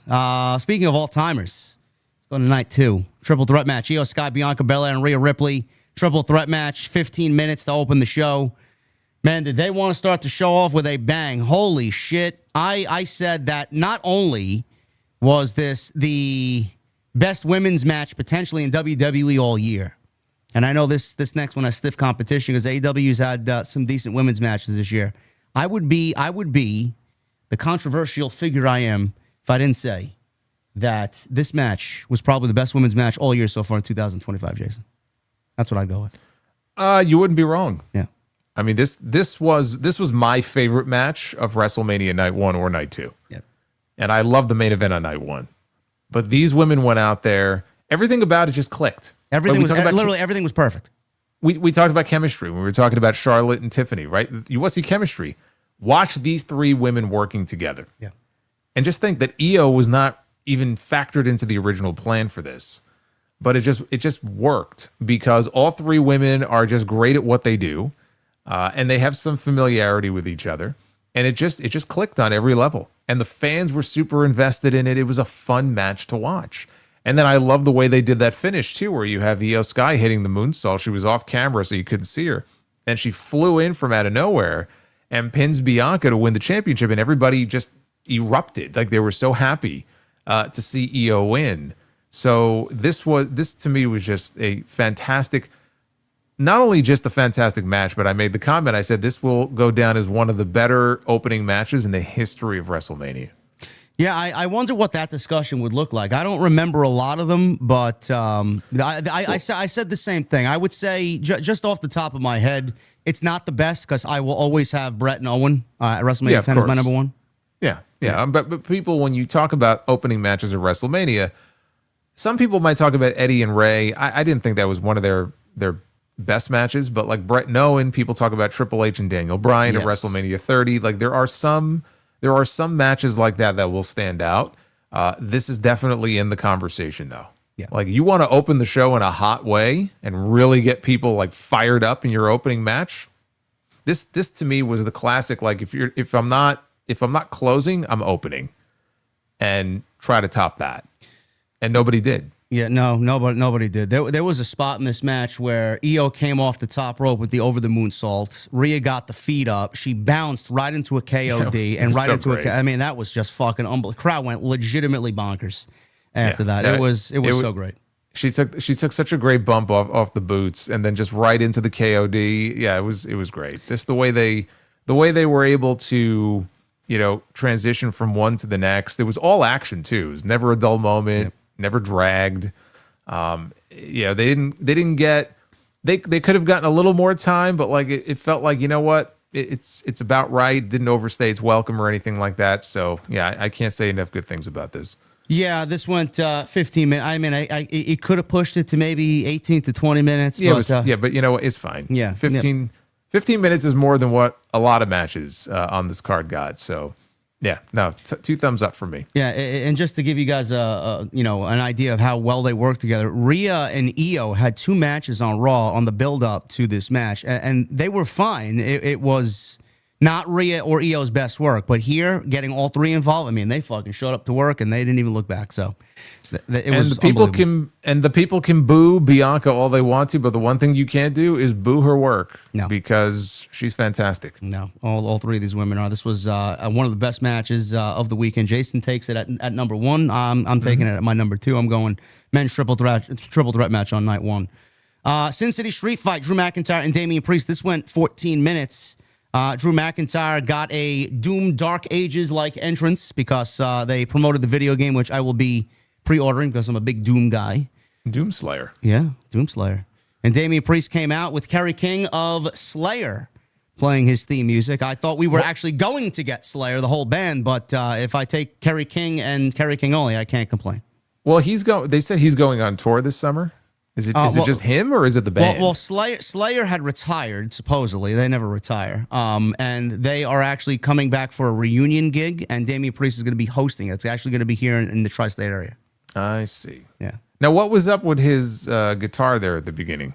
That's his signature sound. It sounds like garbage. Okay, so it was meant to sound bad. It is meant to sound that way. Yes, it's okay. It's very effects, very much heavy on the effects, and the wah bar on the guitar. He just wails away on it. It sounds like shit. Okay. Yeah.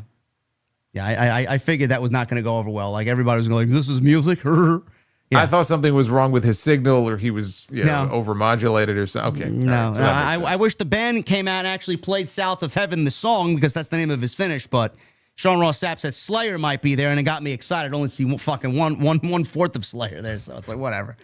You know, it is what it is. I'll take it. This was a great match. The Sin City Street Fight stipulation really added to it. And I said in the lead-up, Jason, don't doubt Drew McIntyre or Damian Priest, because when asked to go out there and work, McIntyre shows up every single time, and Priest is always a solid worker. And they've had bangers together beforehand, so it's not like they're unfamiliar with each other. But the no DQ stipulation really added to it, and the much-needed win went to Drew McIntyre here. I feel like he was the right guy, and we were 2 for 2 coming out of this thing, man, because we got the ladies, and then we got this. It started to really finally feel like a full-blown WrestleMania on night 2 with these 2 matches.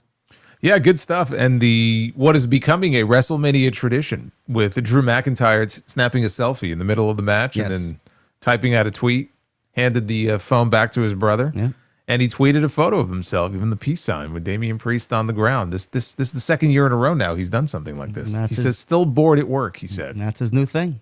Yeah. Got to make it a thing. That went viral almost instantaneously. I think the last, I don't know when I checked it last, probably 2 days ago, it was like 300,000 likes. Fucking ridiculous. So yeah, this was fun. McIntyre got the win. I don't know where McIntyre goes. If he stays on SmackDown, if they do hold a draft and he moves over to Raw to go align himself with this new group with Paul Heyman.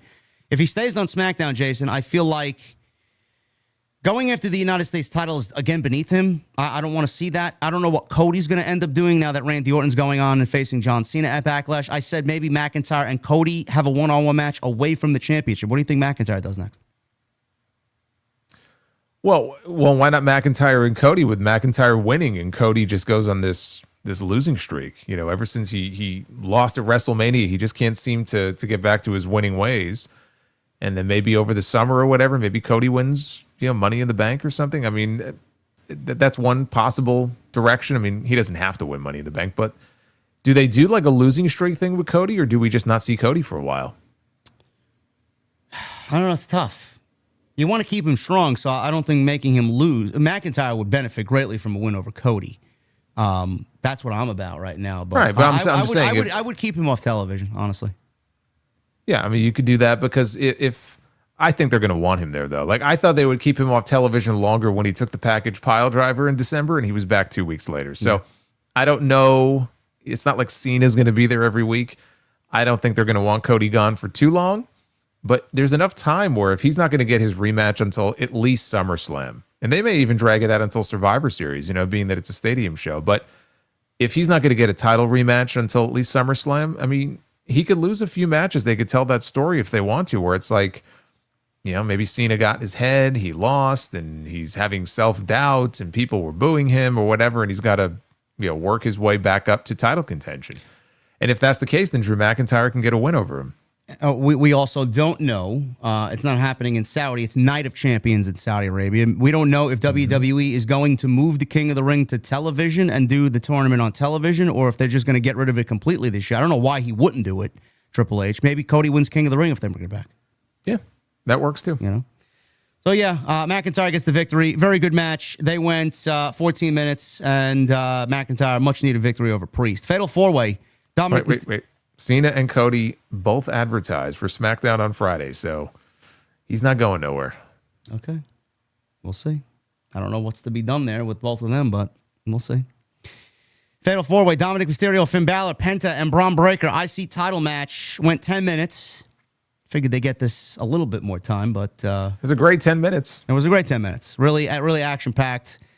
It was all about Dominic Mysterio here. And the reaction that Dominic Mysterio got legitimately blew me away because I didn't really expect that.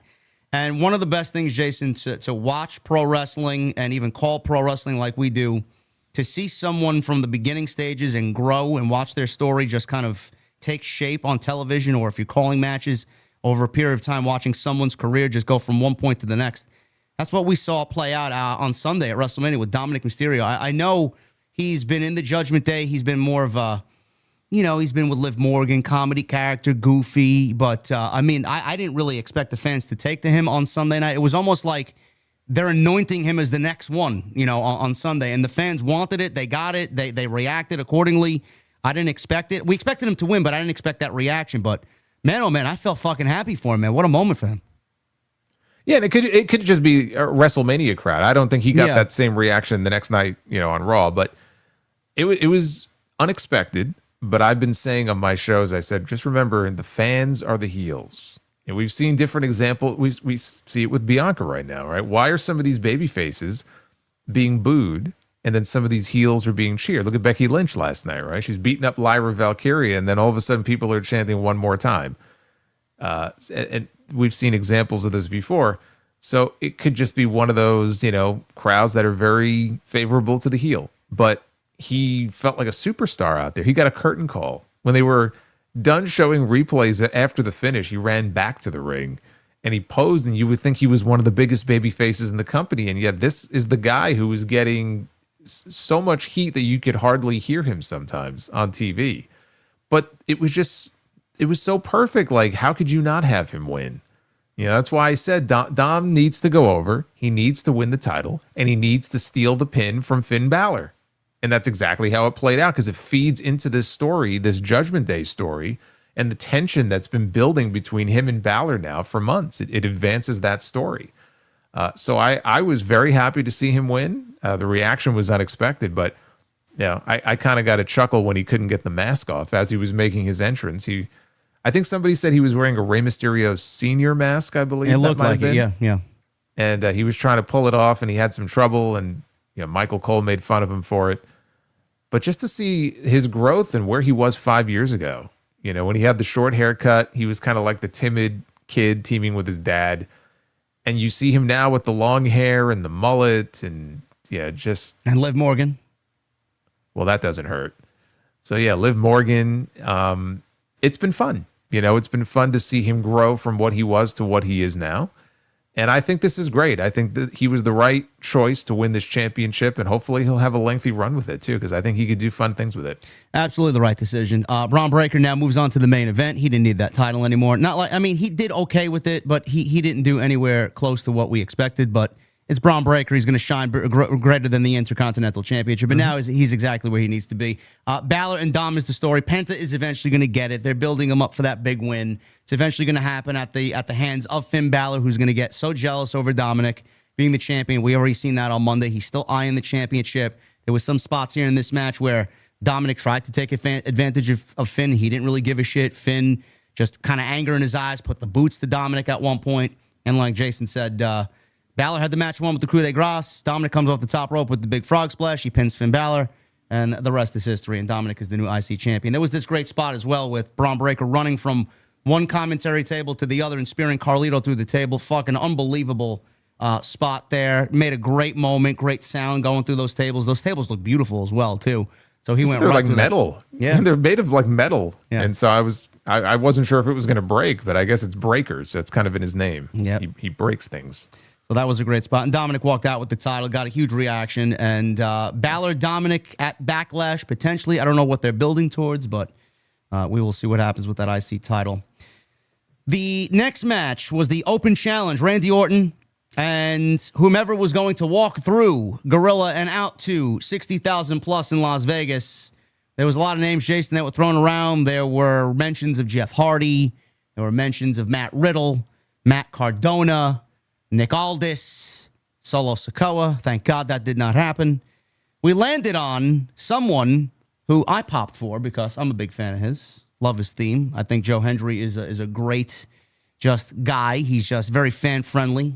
And he showed up, and he was the Open Challenge here. Go ahead. I know you want to say something. Go ahead. I was going to say he's a success story. Yeah. You know, the way he was able to go viral with his music and build himself up. And so this right here was just the cherry on top. Yeah. You know, where all of a sudden, completely unexpected, last minute decision, you know, someone goes down with an injury. We need somebody. And now he gets to walk out. He's got the TNA World Heavyweight title around his waist. So he's entering as the TNA champion. Yep. And he walks out there in front of 60,000 people, and they knew who he was because they reacted big to him, and everyone's swaying their hands and their arms back and forth. And so what a moment for him, you know. And we've met him before, like a humble guy. Yeah.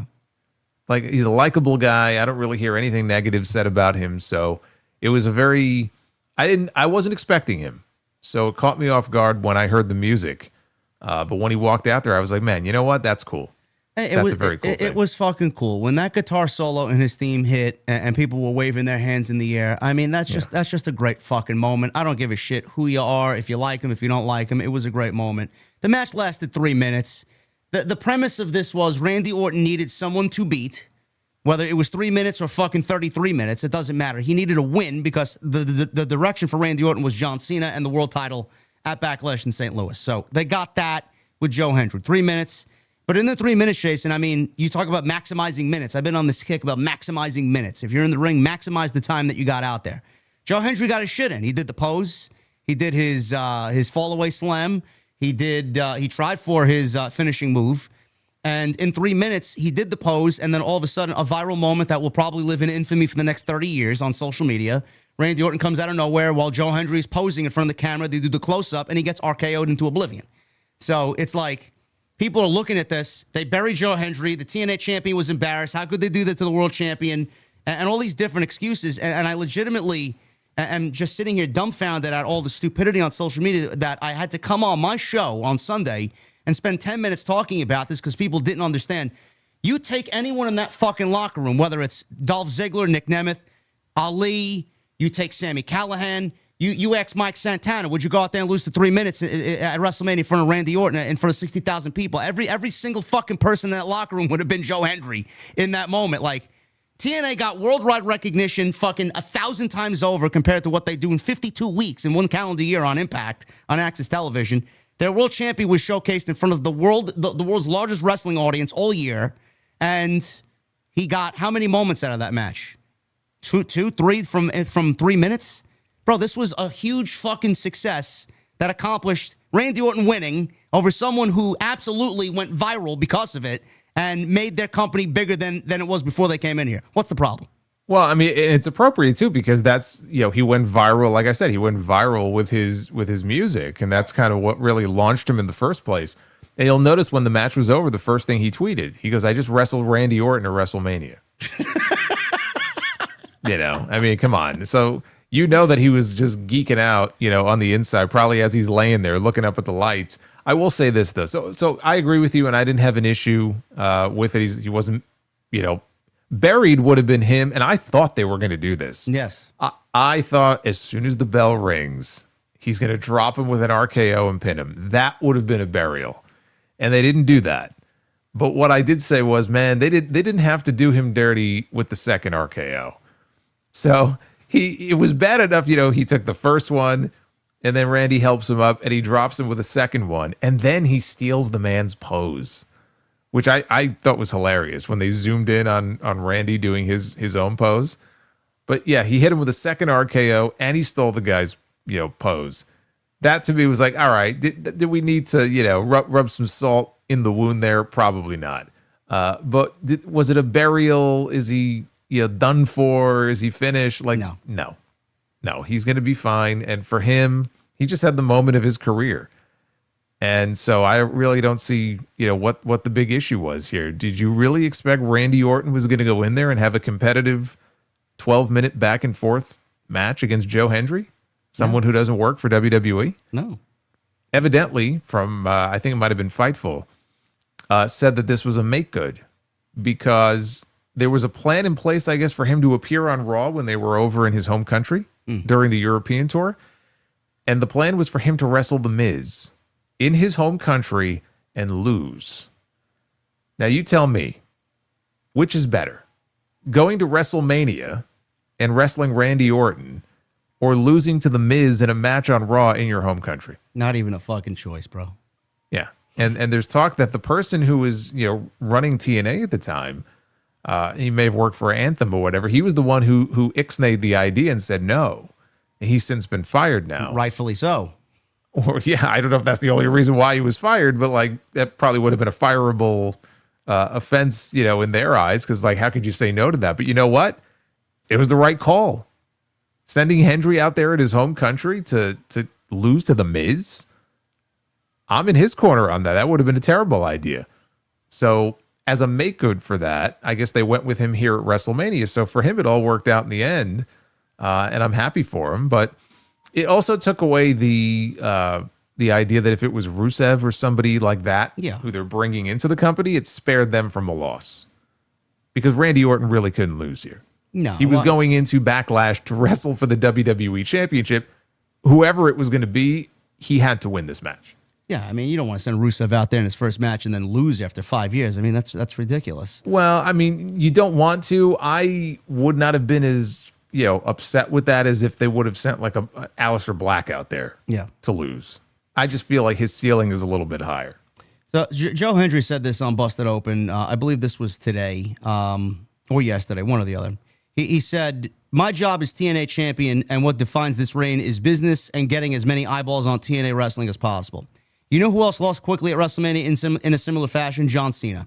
All of a sudden, I'm going to say I'm too good to do that? To me, that's exactly how it should have gone. Do you know what CM Punk told me? We had a great conversation after. CM Punk told me that's exactly how it should have gone. If it had gone longer, I think it would have worked out worse for me. There's no shame in taking an RKO and losing to a legend like Randy Orton." So chat and fans who may be watching me that don't like what we do or you don't like Joe Hendry, if Joe Hendry's okay with it, why aren't you okay with it? Why are you so upset and losing sleep over it when this man is just fucking over the moon ecstatic about what just happened this past weekend? I don't get it. It is true, by the way. John Cena went in there and he lost in 3 minutes to The Undertaker. He did. I'd forgotten about that. Yeah. John, I believe he said in the same interview that John Cena congratulated him and said, "You're going to be a major star in this company. Just you did the right thing. Keep doing what you're doing." So, I mean, the guy, King James, how many moments did this guy have in a span of 20 minutes? It's like, come on, man. Yeah, King James says a burial is what Kofi went through in his match with Brock Lesnar. Yeah, I mean that people throw that word around way too easily. That's a burial. Yeah, this was not a burial.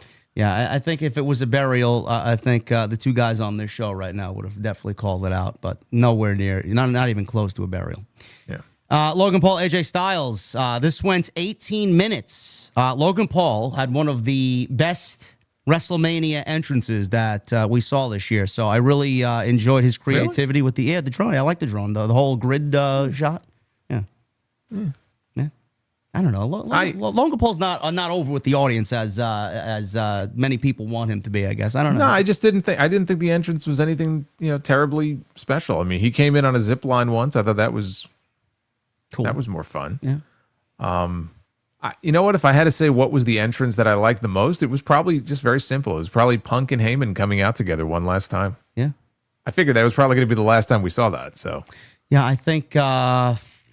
As far as entrances go, I would say I'm a Slayer guy, so I got to go Kerry King. Or I love Rhea's look. She came out dressed as Batman who's laughing or something like that. Marvel inspired. So did you not like the Tiffany Barbie in a box entrance? I didn't care for that. Okay. Yeah. Not a Barbie guy? No, I'm not a Barbie guy. You're not either, I hope, right? No. Okay, good. Why would you ask me that? I don't know. You asked me. So I got to return the question. What vibe do I give off to you that I would be a Barbie guy? You fucking kidding me? I grew up on He-Man and Thundercats. Who are you talking to? I grew up on Transformers and fucking Care Bears. I may be the Barbie guy if that's the case. That's why I asked the question. Oh man. What happened? Major with a 199 check. I got to read this out. I don't know if this is true. I got to look this up. AAA just released Alberto Del Rio. Let's see. Jason's looking it up. I'm looking it up right now. I don't know. I'm not seeing anything. Oh, come on, man. You can't troll us like that. Well, I am seeing something very interesting here. What is that? Master P is going to be on Dynamite tomorrow night. Really? Yeah. Oh, my goodness. How about that? Where's Dynamite tomorrow? New Orleans, I believe. Ah, okay. I believe it might be New Orleans. Let me see here. Alberto Del Rio. Sources? I don't know. Logan Paul, AJ Styles, though. While Jason's doing that, I'll continue the show here. The match wasn't bad. Let's say that out front. The match was not bad. I just felt like the crowd was very deflated at this point. I don't know what had happened. I'm going to attribute it to it being that everybody loves AJ. They don't like Logan Paul. So it's either one of two things. One, they didn't really react because they don't care about Logan Paul in numbers. Or number two, the match didn't really have any story whatsoever coming into it, and the fans just didn't react because there was no story. They reacted more to Karrion Kross being out there at the end of the match when he wanted to hand the knuckles to AJ. But the overall match, it didn't really resonate with the audience, Jason. For 18 minutes, it wasn't bad, but, nobody felt anything. No emotion.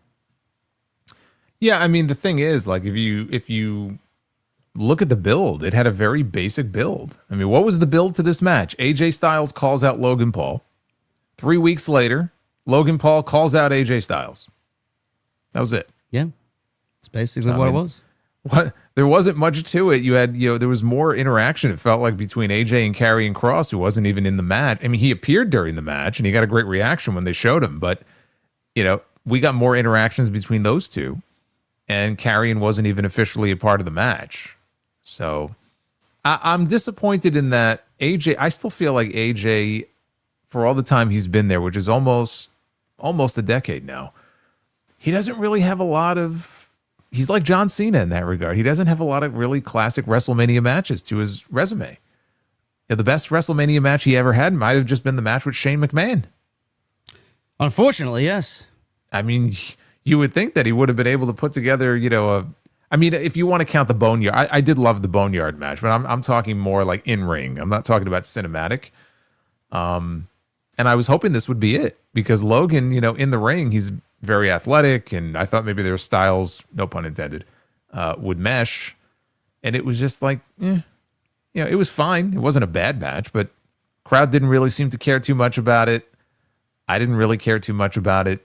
It was just kind of there, it was a match.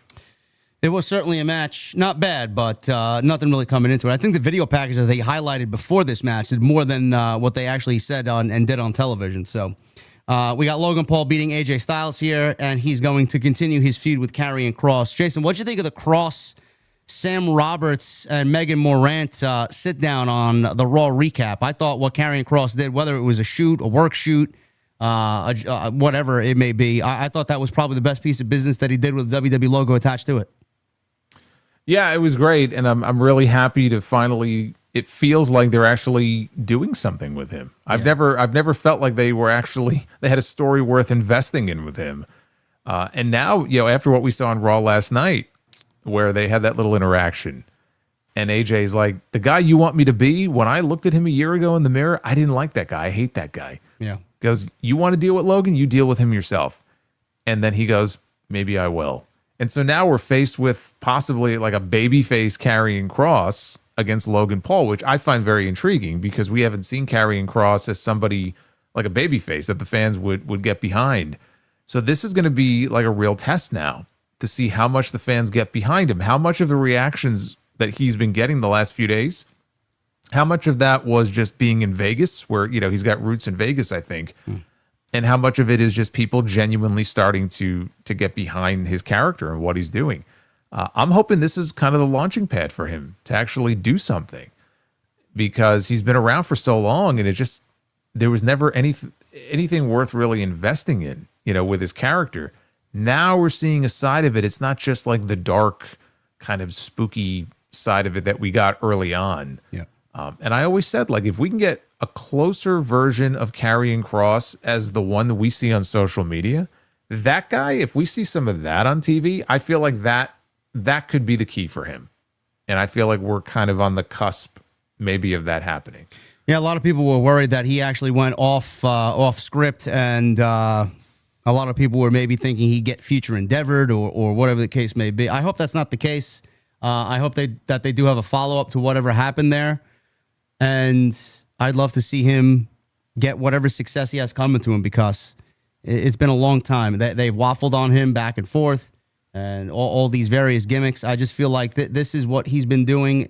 Whatever he's doing on social media, I just wish there was more of a presence about that on the show. But maybe we get Cross and Styles at Backlash and they finally push Cross over that threshold. We'll see what happens. But he did get a nice reaction at WrestleMania when he tried to help AJ win the match here against Logan Paul. And it was a hell of a promo that he cut too. Yeah. If you watch the whole thing, I mean, he really went off, and I'm sure it was smart because he's incorporating what I'm sure are very real feelings that he's had, and that usually makes for the best promos when you're able to grab from reality or how you really feel and work it into whatever the character or the story is that you're trying to portray. So you had all these people like, oh my God, is he shooting? Is he, they're going to fire him? He's shooting on the company? Like, no, but it felt real. It felt genuine because where were the lies in what he was saying? There was a lot of truth in what he was saying. Yeah, those are the best for sure. David Thiering says the Del Rio news is a Wrestle votes story. Wrestle votes has struck again. Sorry, Major, you got Wrestle voted. Sorry. Don't you hate when that happens? It's awful. I have them blocked just because it's very easy to fall for it. So it's like I have to block it just because. Otherwise, I don't want to fall victim to it. Everybody's in the rush to get the news out first. That's what happens. So it happens, man. Dave thought Backlash was coming to the Tokyo Dome, and it's going to be in St. Louis in a few weeks. I know. Becky Lynch, she was revealed as the mystery partner for Lyra Valkyria as they defeated Liv Morgan and Raquel Rodriguez to win the Women's Tag Team Championships. A lot of people made a big deal about Bayley getting written off of television here for Becky Lynch. Becky Hogan strikes again, says the IWC. I didn't like it. I thought it was fucked up how Becky could have easily come back 4 weeks ago and they could have just did this from the get-go, but she wanted the WrestleMania return because it would be a big pop. And then Bayley, unfortunately, had to suffer the consequences of being in some decent matches and some decent television. She did the gauntlet match, 5 matches in with Lyra. She wrestled Lyra for the IC title, only to be pulled on Saturday at WrestleMania before her Sunday match. It is kind of frustrating, and her Chris Van Vliet interview today looked just she just looked so defeated about everything in certain segments of the interview. But what'd you make of Becky taking Bayley's spot, Jason? Is it that big of a deal? Because I think we can all come to a common understanding that Bayley is not Becky. Becky obviously made the moment and the match better. The match was honestly dead with them as a tag team. They just put them together for whatever reason. I don't know what Bayley's plans were. They had Roxanne. They dropped the plans with Roxanne and Bayley to put Bayley and Lyra together. And then they end up removing Bayley from this entire equation. What'd you make of the whole situation and then removing her from the match? Well, I mean, it sounds like it was something that, Bayley was aware of, at least, I mean, if not a few weeks before, a few days before. So it wasn't like they hit her with the news the day of, like, hey, you're pulled.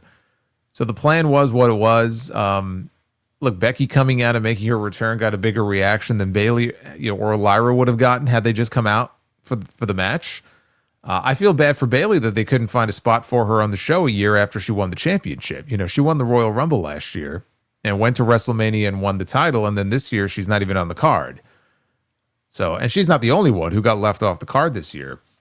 But my hope is that she will be incorporated into this in some way, whether or not we come to find out that Becky is the one who took her out. I think that's a distinct possibility. Look, if they want to get back to Roxanne, they could say Roxanne is the one who took her out. Yeah. And revisit Bayley and Roxanne. So I don't know how long she's going to be out for. They said on TV last night they gave some, injury story and said she may be gone for a while. So whenever she comes back, is she going to be a babyface? Is she going to be a heel? I would imagine a babyface since Becky went heel, right? One or the other. So who do you turn, right? So Becky turned last night. So when she comes back, is she going to wrestle Becky if we find out that Becky was the one who attacked her? Possible. We could get that as a match. Yeah, I said last night that Becky turning on Lyra will probably reveal that Becky took out Bayley to get the WrestleMania spot. I mean, it's just a natural in there. Yeah. And you do, Lyra needs something as a babyface. She doesn't really have much of a personality because they haven't really let her speak and do anything on camera for us to show her personality. So I figured working with a heel Becky, that would get her over, and Becky would take the title. She'd go against Bayley. Becky would drop the title back to Lyra. I feel like that's the natural progression of things, but I don't really know what their plan is. Yeah, and it would go a ways towards elevating a title that honestly has just been marginalized since the first day they introduced it. You could say that about both women's mid-card titles, right? They really haven't done a whole lot to get you to view them as being anything other than just, hey, it's a belt and it's just something, it's like a prop. You want it to feel like more than that, though. And I feel like having a name, Becky is a name, and she's one of the biggest names in the division. Having her hold the championship and compete for it and then drop it back to Lyra could also help elevate the title, not just Lyra, but make the championship seem something more than what it is now, because they really haven't done much with it at all. Yeah, it's frustrating. Yeah, and again, if Becky beats her for the belt, you could even have Becky defending against Bayley. So you have two former world champions wrestling for the belt. Becky beats her, and then in the end, as long as Lyra gets put over, then that's really all that matters in the end. You hope that when you get to the end of that, Lyra's more over at that point than she is now. But having some big names wrestle for it, I think would be helpful. Yeah, I agree. Becky's heel turn, to me, felt a little rushed. I don't know how you felt about it happening last night. I mean, you talked about earlier, everybody's turning heel. Did Becky need a heel turn? It didn't bother me. I really don't have any issue with them doing it the way that they did it. They did the title change on Sunday, and then they immediately put the belts back on Liv and Raquel. Every now and then when you do like a shotgun title change like that, I think it's fine. They did it that way because they wanted Becky to snap and blame Lyra for the loss. So that's how they chose to do it. Honestly, it's the women's tag team titles. I just can't get too worked up about it because who cares? Yeah, I said the same thing. I mean, if this was for the world championship, then it's a different story. Yeah. But for the women's tag team championship, it's not something I'm going to make a big stink about. So yeah, it's really not a big deal. Yeah. Steve Austin, he drove an ATV to ringside. He made a great loop around the ring, and then all of a sudden, Jason, chaos ensued, and he ended up crashing his ATV into a barricade where this woman was standing up against the barricade, and there was this like delayed reaction where she just kind of crumbled down. She's wearing a nightmare jacket. She was so shocked. Once the shock wore off, she slowly fell back in her chair. I don't know what had happened here, why Austin crashed. I don't know if the ATV was malfunctioning. I don't know if he was drunk. I don't know if it was something that he didn't test out beforehand. He didn't know what he was doing. Dude, he was flying. He wasn't like, when you get to ringside, there's only so much room. He was fucking flying. Now, I know he does this now. He does off-roading, and he has his buggy, and this is what he does because he's in the desert, and he has all this space to drive around. So, maybe he's just used to going at a certain speed, but dude, it was bound to happen. He's come down with the ATV before, and on those curves, there were times where I thought he was going to tip over. And even on Sunday, it looked like he was going to tip over, and he made it around once successfully. But then on the second, I think it was the second lap around, he just fucking crashed into the wall. And I'm like, it's a good thing that barrier is sturdy. It didn't break. It didn't, he didn't drive into the fucking crowd. And I think he apologized to the woman. She was pissed. She didn't look like she was accepting his apology. And that's when Nick Khan, of course, by the time the segment was over, you could see he's standing there. He's Johnny on the spot, checking on the woman, making sure everything's okay. We know what his concern was. Yes, absolutely. And this is what exactly Dave Meltzer and Brian Alvarez talked about. Apparently, WWE was nervous, according to them, about potential legal action from Steve Austin's ATV accident in WrestleMania 41. Alvarez stated, and meanwhile, Austin sprinting down in his ATV or whatever, he flies around the ring, and he smashed into the barricade, and he knocks this woman back, and he jumps off, and he gets into the ring or whatever, and Nick Khan flies over there, and he's talking to this lady, and we'll see what happens, man. Meltzer then says, hey, Nick Khan is a smooth operator. Alvarez says he is. I heard they're nervous about this one. So, yes, like Jason said, Nick Khan was over there. He was like Batman, but... Jay, what would you do in that case, Jason? If you were knocked back, I said this on my show. If you were knocked back by Steve Austin, would you be as pissed as this lady was, or would you ask for a couple of Steve Weisers, maybe cheers and salute Steve Austin, maybe some autographs, and just be on your way? It depends how seriously I was hurt. I mean, if I was really hurt, I'd be fucking pissed. You got a scraped knee and maybe some scrapes on your elbow, maybe a slight torn in your nightmare jacket. Then you know what? Give me one of your Broken Skull IPAs and we'll crack one open here on camera. That's it. That's all you got to do. That's it. And you know what my favorite part of this was? It wasn't even this. He gets in the ring to announce the attendance for night 2. And I don't know if you know where I'm going with this, but like on night 1, they announced a sold out crowd of 61,000 and change, right? Sold out, they said.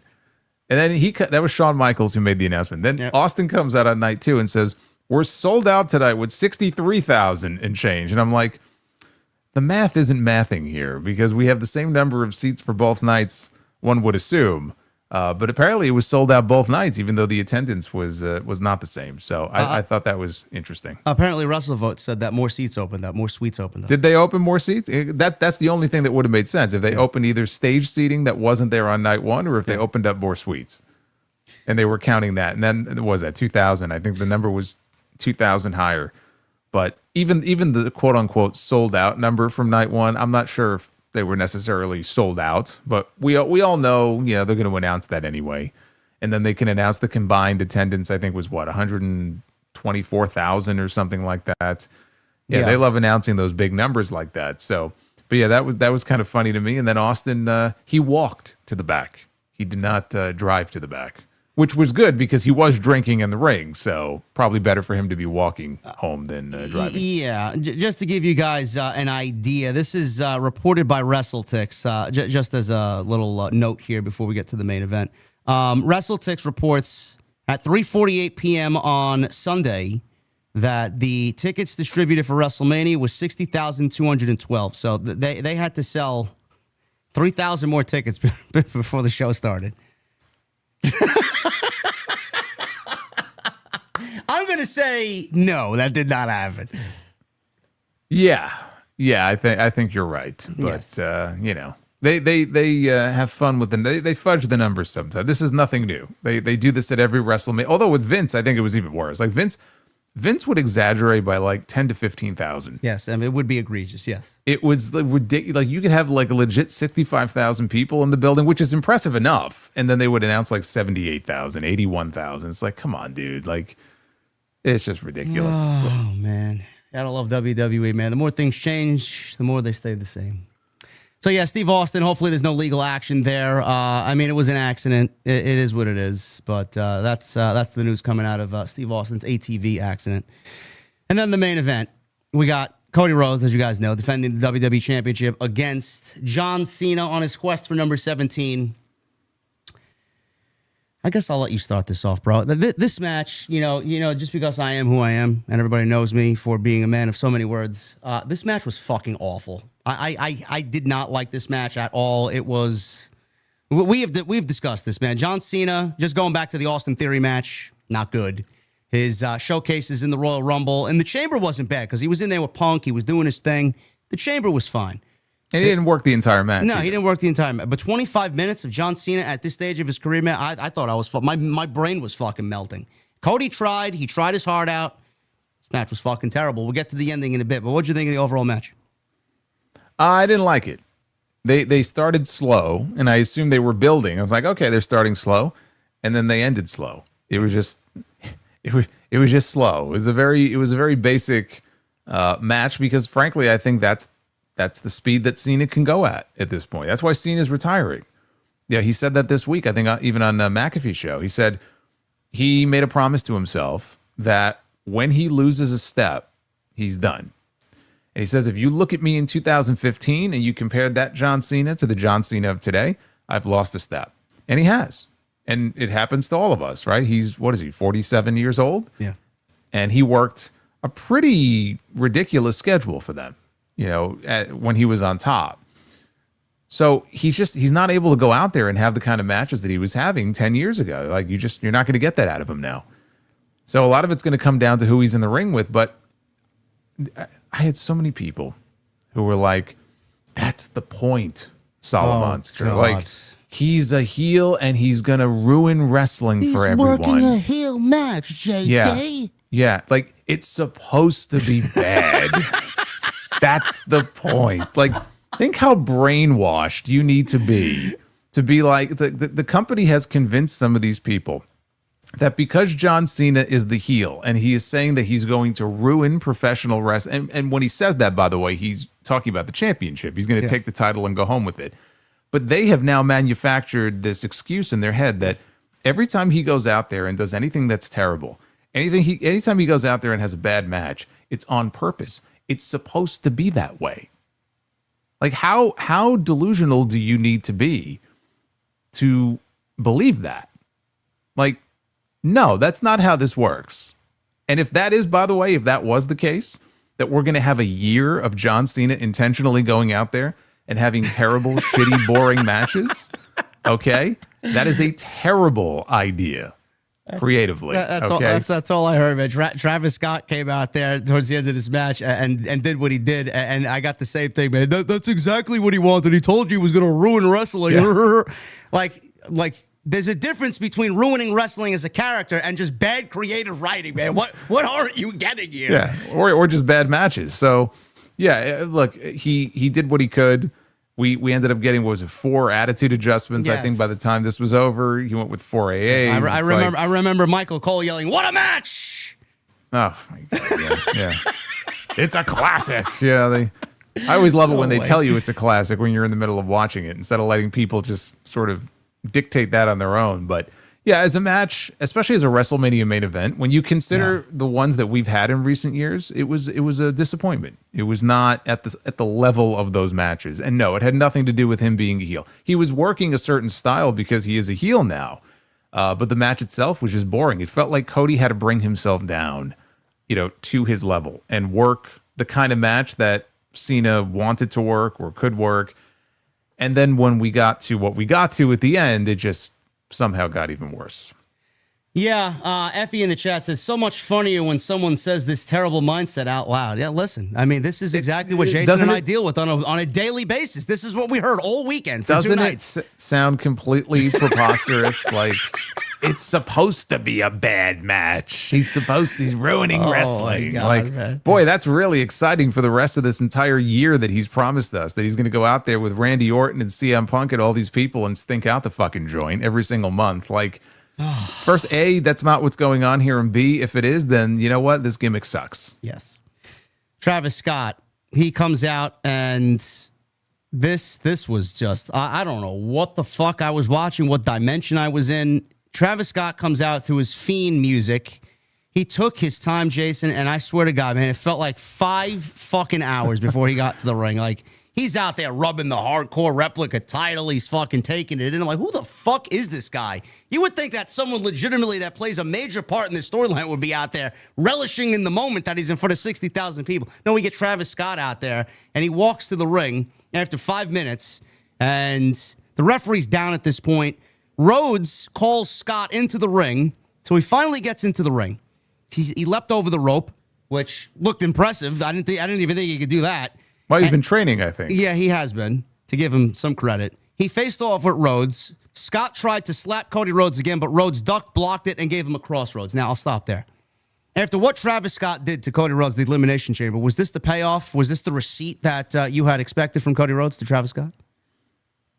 I mean, did anybody honestly expect that Cody was going to, give him a receipt and, pop him in the mouth for real? Like, some guys would. Cody's not going to do that, though. So, I mean, the fact that Cody didn't go out there and give him a black eye, like, no, I'm not surprised by that. Mm-hmm. Was this proportional to what Travis Scott did to him? Of course not. No. Of course not. So that was the quote-unquote receipt. Who knows if he has another receipt coming at some point this year, but... Maybe that's Cody's next match. You talk about me putting things into the atmosphere that you don't want. This is what you say? He's training.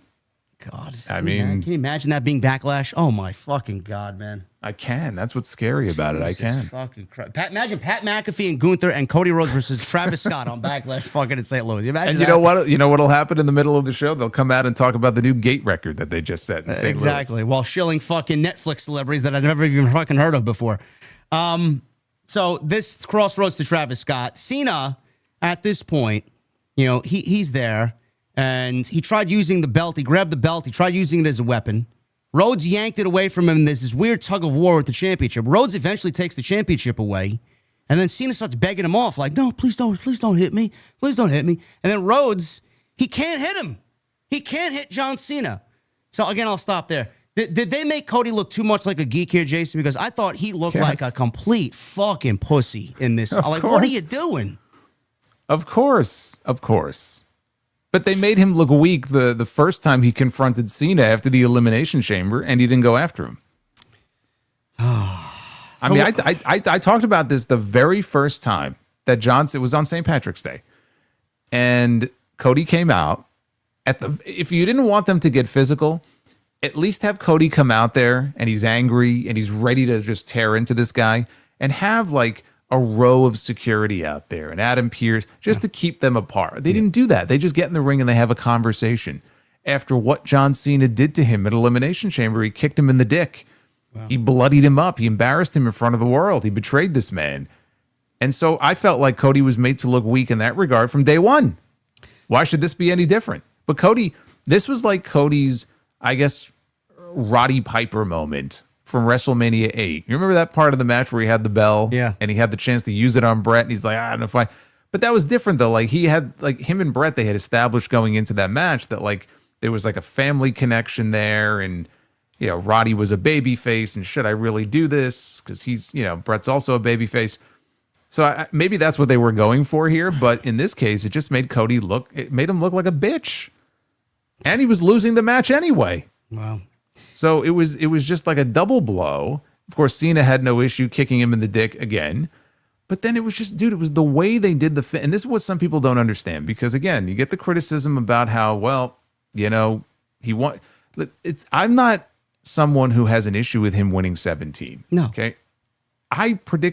When I did my predictions, I said I want him to win number 17 because I feel like there's more fun in even a short-term heel title run for him. So I wanted him. I had no issue with him winning 17. Him winning the match is not my issue with it. It's just the way that they did it was so underwhelming and flat, especially for a WrestleMania main event and this big monumental historic moment of him winning number 17. He kicks him in the crotch and the referee is outside.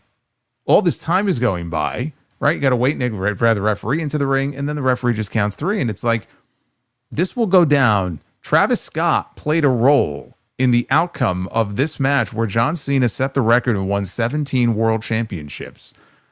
I didn't have so much of an issue with him being at Elimination Chamber. I know why he was there. He's a celebrity, whatever. Right? It looked cool that he was there. I guess, you know, whatever. Him and Rock and Cena.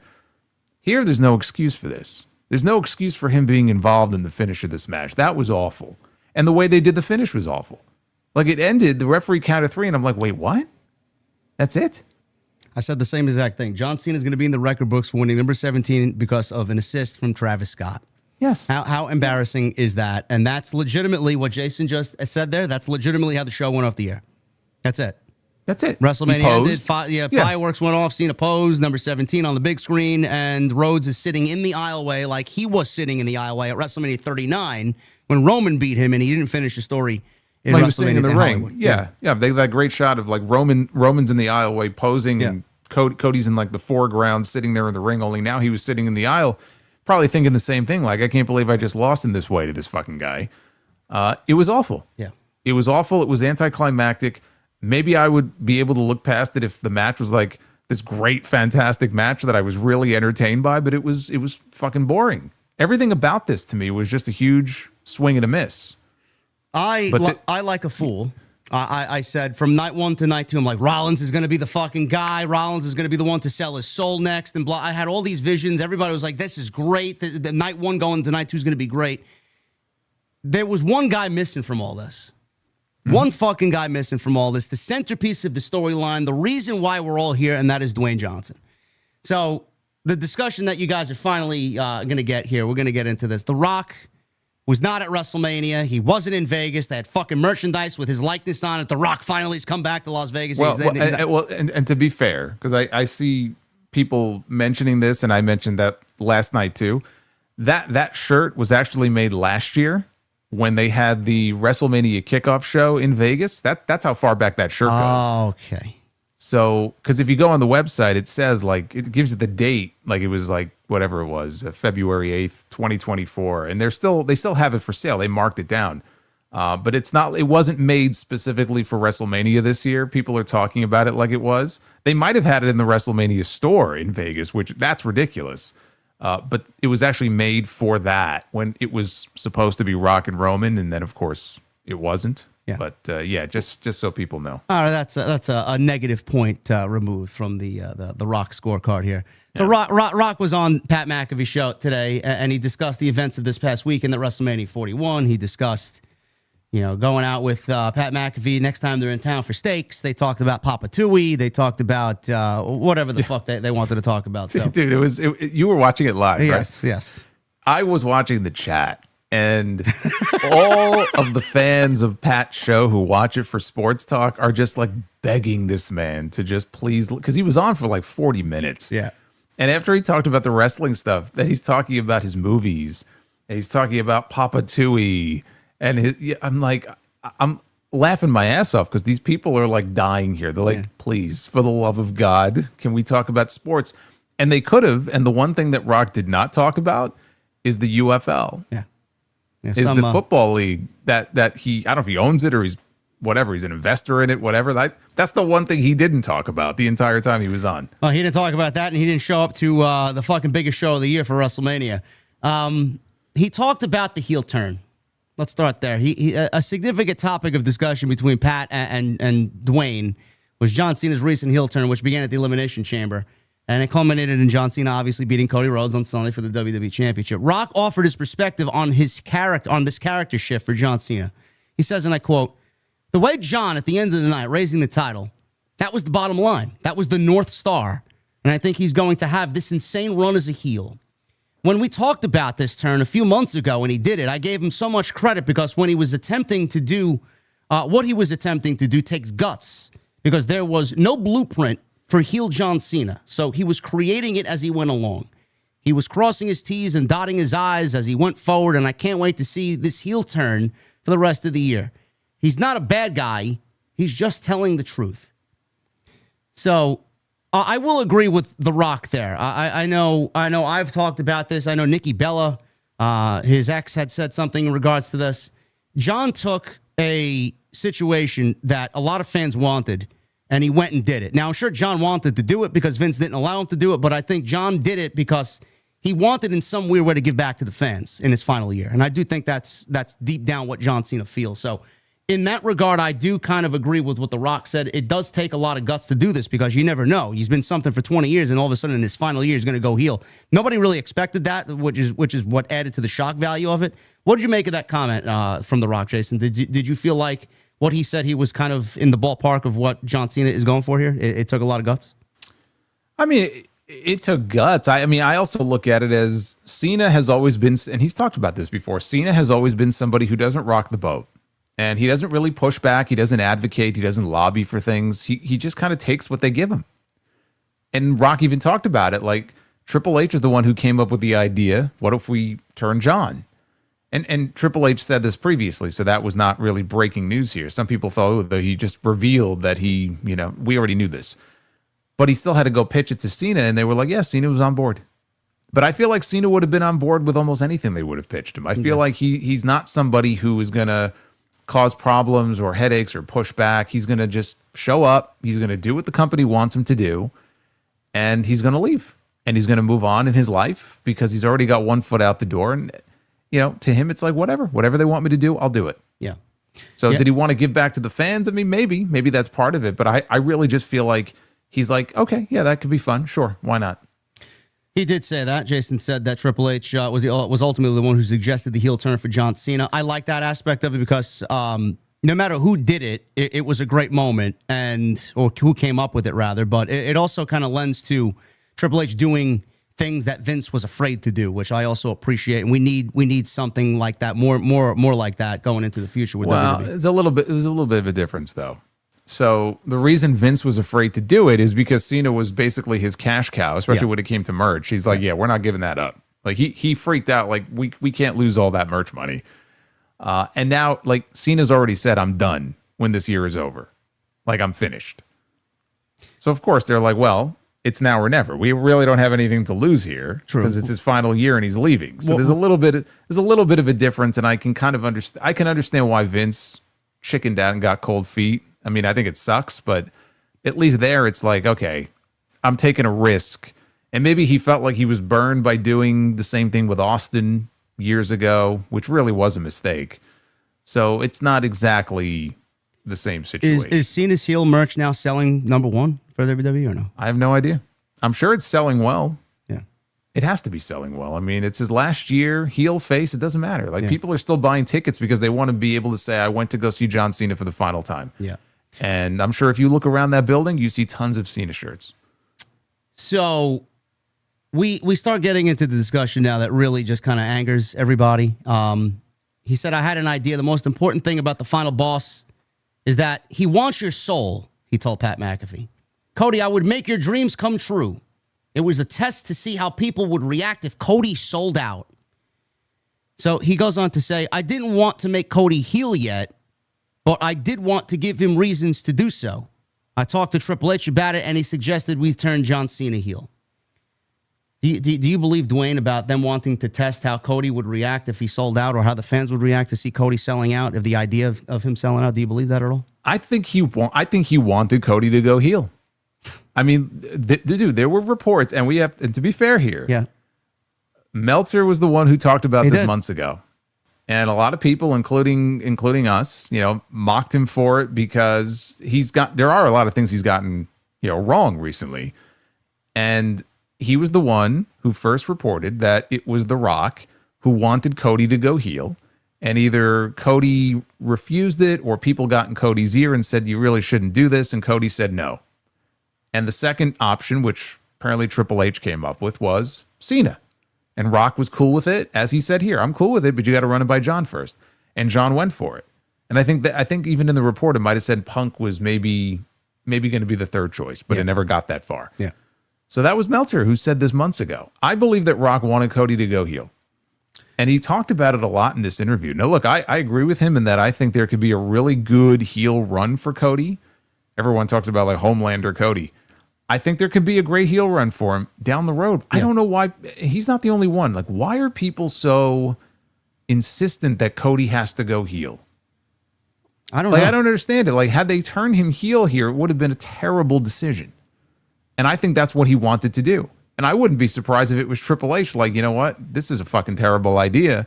Why don't we go with Cena? Yeah. And Cena went for it. Yeah, it was definitely not the right time. I like the way he says, I didn't want to make Cody heel yet. Like he's in charge of everything. Yeah. But you know what's so ridiculous about this? Like, I'm watching this interview, and he's talking so openly about this stuff. Like, it's matter of factly like, oh yeah, he'll go heel at some point. Yeah. Like, it's in the plans. Like, it'll happen. And I know all the finishes. Like, I didn't want to know how they were going to get there, but like, I know all the finishes. Like, is Triple H like emailing him the finishes for all the matches for every major like PLE, like running them by Rock first? Like, that was kind of weird. I have no idea. I just laughed. I didn't want to make Cody heel yet. Okay, sure, guy. So following the Chamber, The Rock felt his role as the final. This is where it now really gets fucking frustrating. His role as the final boss and storyline had reached its natural conclusion. Really? That's fucking. It's unbelievable that he even had the fucking balls to say that live on the biggest sports podcast. My work is done here. I have sufficiently blown things up. It's reached its natural conclusion. He says, I knew then the best thing for the final boss is we've established this thing with Cody's soul. I don't want to be involved in that. I don't want to be involved in that, he says. Let the final boss step back into the shadows.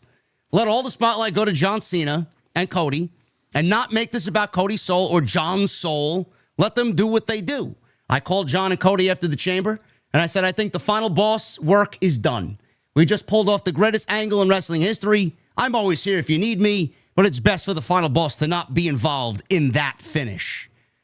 I don't believe these words were legitimately uttered on fucking the biggest sports podcast in the entire world this afternoon. As soon as I fucking even take 2 sips of my coffee, I couldn't believe what I was listening to. You mean to tell me that this guy is the centerpiece of television for weeks and nobody knows why? What is this? What is the soul? Your champion? What does this mean? Well, you missed one part, which is the reason why he was even at Elimination Chamber in the first place. He claims it was Ari Emanuel who said, look, ticket sales are a little slow. And gee, I wonder why. Yeah, I had that here, but yes, you can talk about that. My God. I mean, yeah, gee, I wonder why ticket sales are slow. I mean, they still sold a lot of tickets, but I mean, have you seen these prices? So yeah, ticket sales are a little slow. And yeah, we kind of want to give people a reason that they have to tune in to the Elimination Chamber, because otherwise it's just kind of like, it's an event between the Rumble and WrestleMania. We want to make it must see. And The Rock's like, all right, let me think on this. Let me ruminate on this, Ari. And so this is what he came up with. That's the reason why, according to Rock, that he was even at the Elimination Chamber. And he came up with this whole story about Cody's soul, right? Now, he didn't say anything in there about how Ari said that you have to be involved in the top storyline on the show. He just said, we need Rock to be at the chamber so we could advertise him and sell some more tickets. And by the way, I'm not even sure how many more tickets they sold after the announcement was made. I would love to know what that number, like what the spike, if there was one, in ticket sales after the announcement was made. It was 7 days from the announcement of I want your soul, I want you to be my champion, and legitimately that weekend there was the chamber. Yeah, so I mean, I can't imagine what did they move? You think they move fucking 5,000 to 10,000 tickets in 1 week? Like I don't see that being the case. But like nobody said that he had to interject himself into whatever the top storyline was going to be if there was no plans for any kind of a payoff for it. He could have made an appearance at the chamber. They could have come up with any number of things for him to do and still advertise the fact that the final boss is going to be there at the Elimination Chamber. He concocted this entire story, which remember that first weird segment on SmackDown, you know, where he's telling Cody, I don't want this. I want this. I want your soul. And everyone's like, I need a brother. I need a brother. I'm lonely. I have nobody to talk to. I need a brother. And so, but this is what he came up with. And then we go into Elimination Chamber and we saw what we saw. And you cannot look at the situation and say, well, the fans talked it into themselves. You know, the fans, they come up, they fantasy book all these ideas, and they have nobody to blame but themselves for, you know, when they set themselves up for disappointment like that. Any reasonable fan is going to look at what they did in Toronto at the Chamber. What are they going to think coming out of that show? Do you think that they're going to be like, oh, well, I guess we're not going to see Rock again for the rest of WrestleMania season? No. Everybody was thinking, man, this is cool. We have like Rock and Cena together on the same side, and Travis Scott is here for some reason. Okay, sure, whatever. And yes, they're going to get excited and they're going to come up with what does this mean and where is it going to go? And then it doesn't happen and they throw it back on the fans for getting their hopes up. When everything they did on that show, any normal person would look at that and go, okay, there must be a plan here for where this is going. Let me ask you a question. You remember when Rock showed up, fucking blitzed on that NXT show? And he came out at the end of the show and he said, I have no notes. I don't know what I'm going to say. And he said absolutely nothing. Like it sounded like he was drunk off Terramana. And he's standing around the ring and he's cursing and he's doing whatever. And then he made the comment. Do you remember the famous comment? I remember word for word. Shut your mouth and enjoy the ride that The Rock is about to take you on. Not even that, bro. He said he's 20 steps ahead of everybody. He's 30 steps ahead of everybody. And you people don't know what you're talking about. You just have to let it play out, right? Let it play out. Well, where are those fucking people now? Because here we are now, and it's pretty clear there was no plan. There was nothing. Everybody thinks, oh, but they've got this booked out for fucking 6 months. They've got this great plan. They had nothing. This was all, they just manufactured this because we want you at Elimination Chamber because ticket sales were a little slow. They were in the 40,000s for tickets. They didn't need The Rock. I mean, you got John Cena in his final Elimination Chamber on the road to WrestleMania. That's all you need. You got Punk and Cena in the chamber. That's all you need. You don't need Dwayne. So now looking back at it, he says the final boss didn't need to be involved in that finish. But you set yourself up to need to be a part of that finish. That's the fucking problem. You set yourself up to need to be a part of the finish, and then you want to come on this show today and say, I didn't want to be involved in the finish. I wanted to leave it to John Cena. So I'll get back to that in a second. He expanded on this. He explained his reasoning for stepping back from the immediate storyline. They know when I come to them and I lay this out, and here's how I really feel it should go. We can insert the final boss into the finish, but where do we go? He says. The fuck do you mean, where do you go? What What are you talking about? I can get involved, but why get involved in that finish when that should just be focused on John, 17-time champion, and what 2025 looks like? That is the anchoring storyline. The Soul will go back to it. Really? Oh, great. You just said that you didn't need to be a part of the finish, and now we're going to go back to the fucking Soul. So my question is, he put himself in the chamber spot. We got the John Cena heel turn. He didn't need to be involved in the finish. But then he asks, where do we go? The fuck do you mean, where do we go? We had a whole main event to book, and you left Triple H with no choice at all because you were absent and on a fucking hammock in Maui. You left him with Travis Scott, no other choice but Travis Scott. What the fuck do you mean, where do we go? If he showed up, Jason, on the fucking ramp next to John Cena and Travis Scott, or even on the ramp during the fucking match and sent Travis Scott out there, I do not think we would even be talking about this right now. As long as he was there and then he can show up whenever he wants on John Cena's run as 17-time champion. Well, look, it was very telling when he admitted during this interview that when they played Travis Scott's music, he was a little surprised. He was trying to be very diplomatic, and basically what he was saying is, when they played Travis Scott's music, everybody assumed The Rock was coming out next. And when he didn't, people were going to be disappointed. And he said, what was his comment? He said something he said, I was very surprised to see Travis Scott, but that made people wait for the final boss. I would have adjusted things. Yeah, I would. Oh, I would have adjusted things. That's basically, that's his way of saying that he's not exactly thrilled with the way they went about doing the finish in the way that they did. He's to blame for that, for not showing up. Yes. Even if it was a case where it was Ari Emanuel, right? The head of TKO and Endeavor, right? He wanted Rock on that show. And you want to put some of the blame on him, right? Rock was the one who came up with this idea. The idea that they went with to involve Cody and the Soul and all this, that was the Rock's idea. Yes. And then so they went through with this story, and it was a great angle on that one night. And then it was like, you know what? I don't want to take any attention away from everybody else involved in the story. So I think I'll take a step back here. Bro, really? Because the whole story, the whole crux of the story, dude, was around The Rock and selling out to The Rock and the Soul and this and that. Dude, that was the story. You can't say, well, no. It was just John Cena going heel. He never actually said that he sold his soul to The Rock. Maybe I'm crazy. When I watched that segment of the Elimination Chamber and Cena went over to hug Cody, he looked at The Rock. And what The Rock did, The Rock went like this, right? He gave the cutthroat signal, like this was all part of the plan. And he kicked him in the balls. He stood next to The Rock. He left with The Rock. And you're going to make excuses and tell me that, well, The Rock really didn't have anything to do with John Cena going heel. That was a separate thing. No, it had everything to do with it. Bro. He was the linchpin. He was the biggest part of this story. And he never made one single appearance. They rarely mentioned his name throughout the entire build. And you would assume, well, he's got to be at WrestleMania. Why would he be at the Chamber and not be at WrestleMania? And then he's not at WrestleMania, but Travis Scott is at WrestleMania. Bro, this legitimately, it's ridiculous. It frustrates me so much, and I'm trying to choose my words here wisely. You look back, first I'll say this. You look back and look at the Chamber situation. It did not even need to happen. Him being at the Chamber did not need to happen. They could have went off the air with John Cena and Cody Rhodes fucking embracing. There's your main event. John Cena sends the crowd home happy. He rushed a heel turn. He did what he did at the Chamber, and granted, it was a great moment.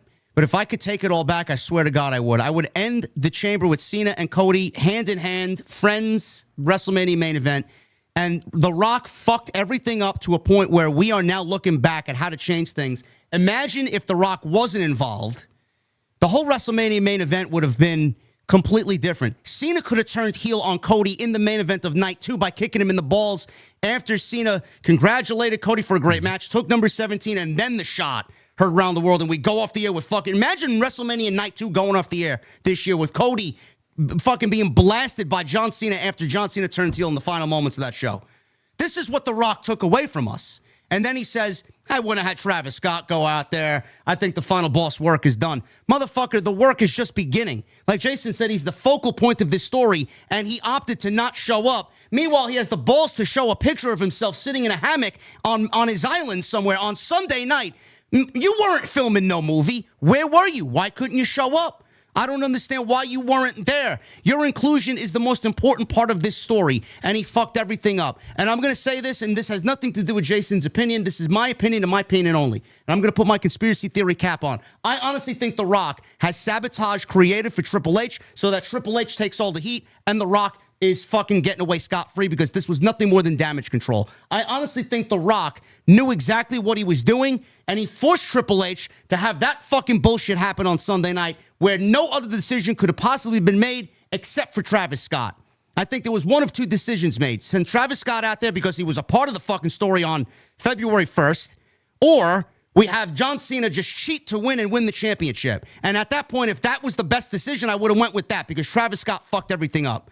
I think John Cena and Rock should have been on Sunday's show, but without him there and without him showing up, I honestly think Triple H is being sabotaged by The Rock, and I think something politically is going on backstage, something that we are not privy to, no one's privy to, and sooner or later it's going to come out. I honestly think The Rock is fucking things up purposely, and he's sabotaging Triple H. I don't want to take the blame away from Triple H because night one was fucking awful, and this main event was awful, and the way it was structured was awful.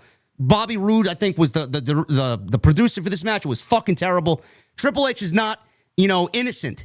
But I do feel like all of this is coming down on Triple H and it's directly coming from The Rock, and I think it's being done purposely. I seriously think that.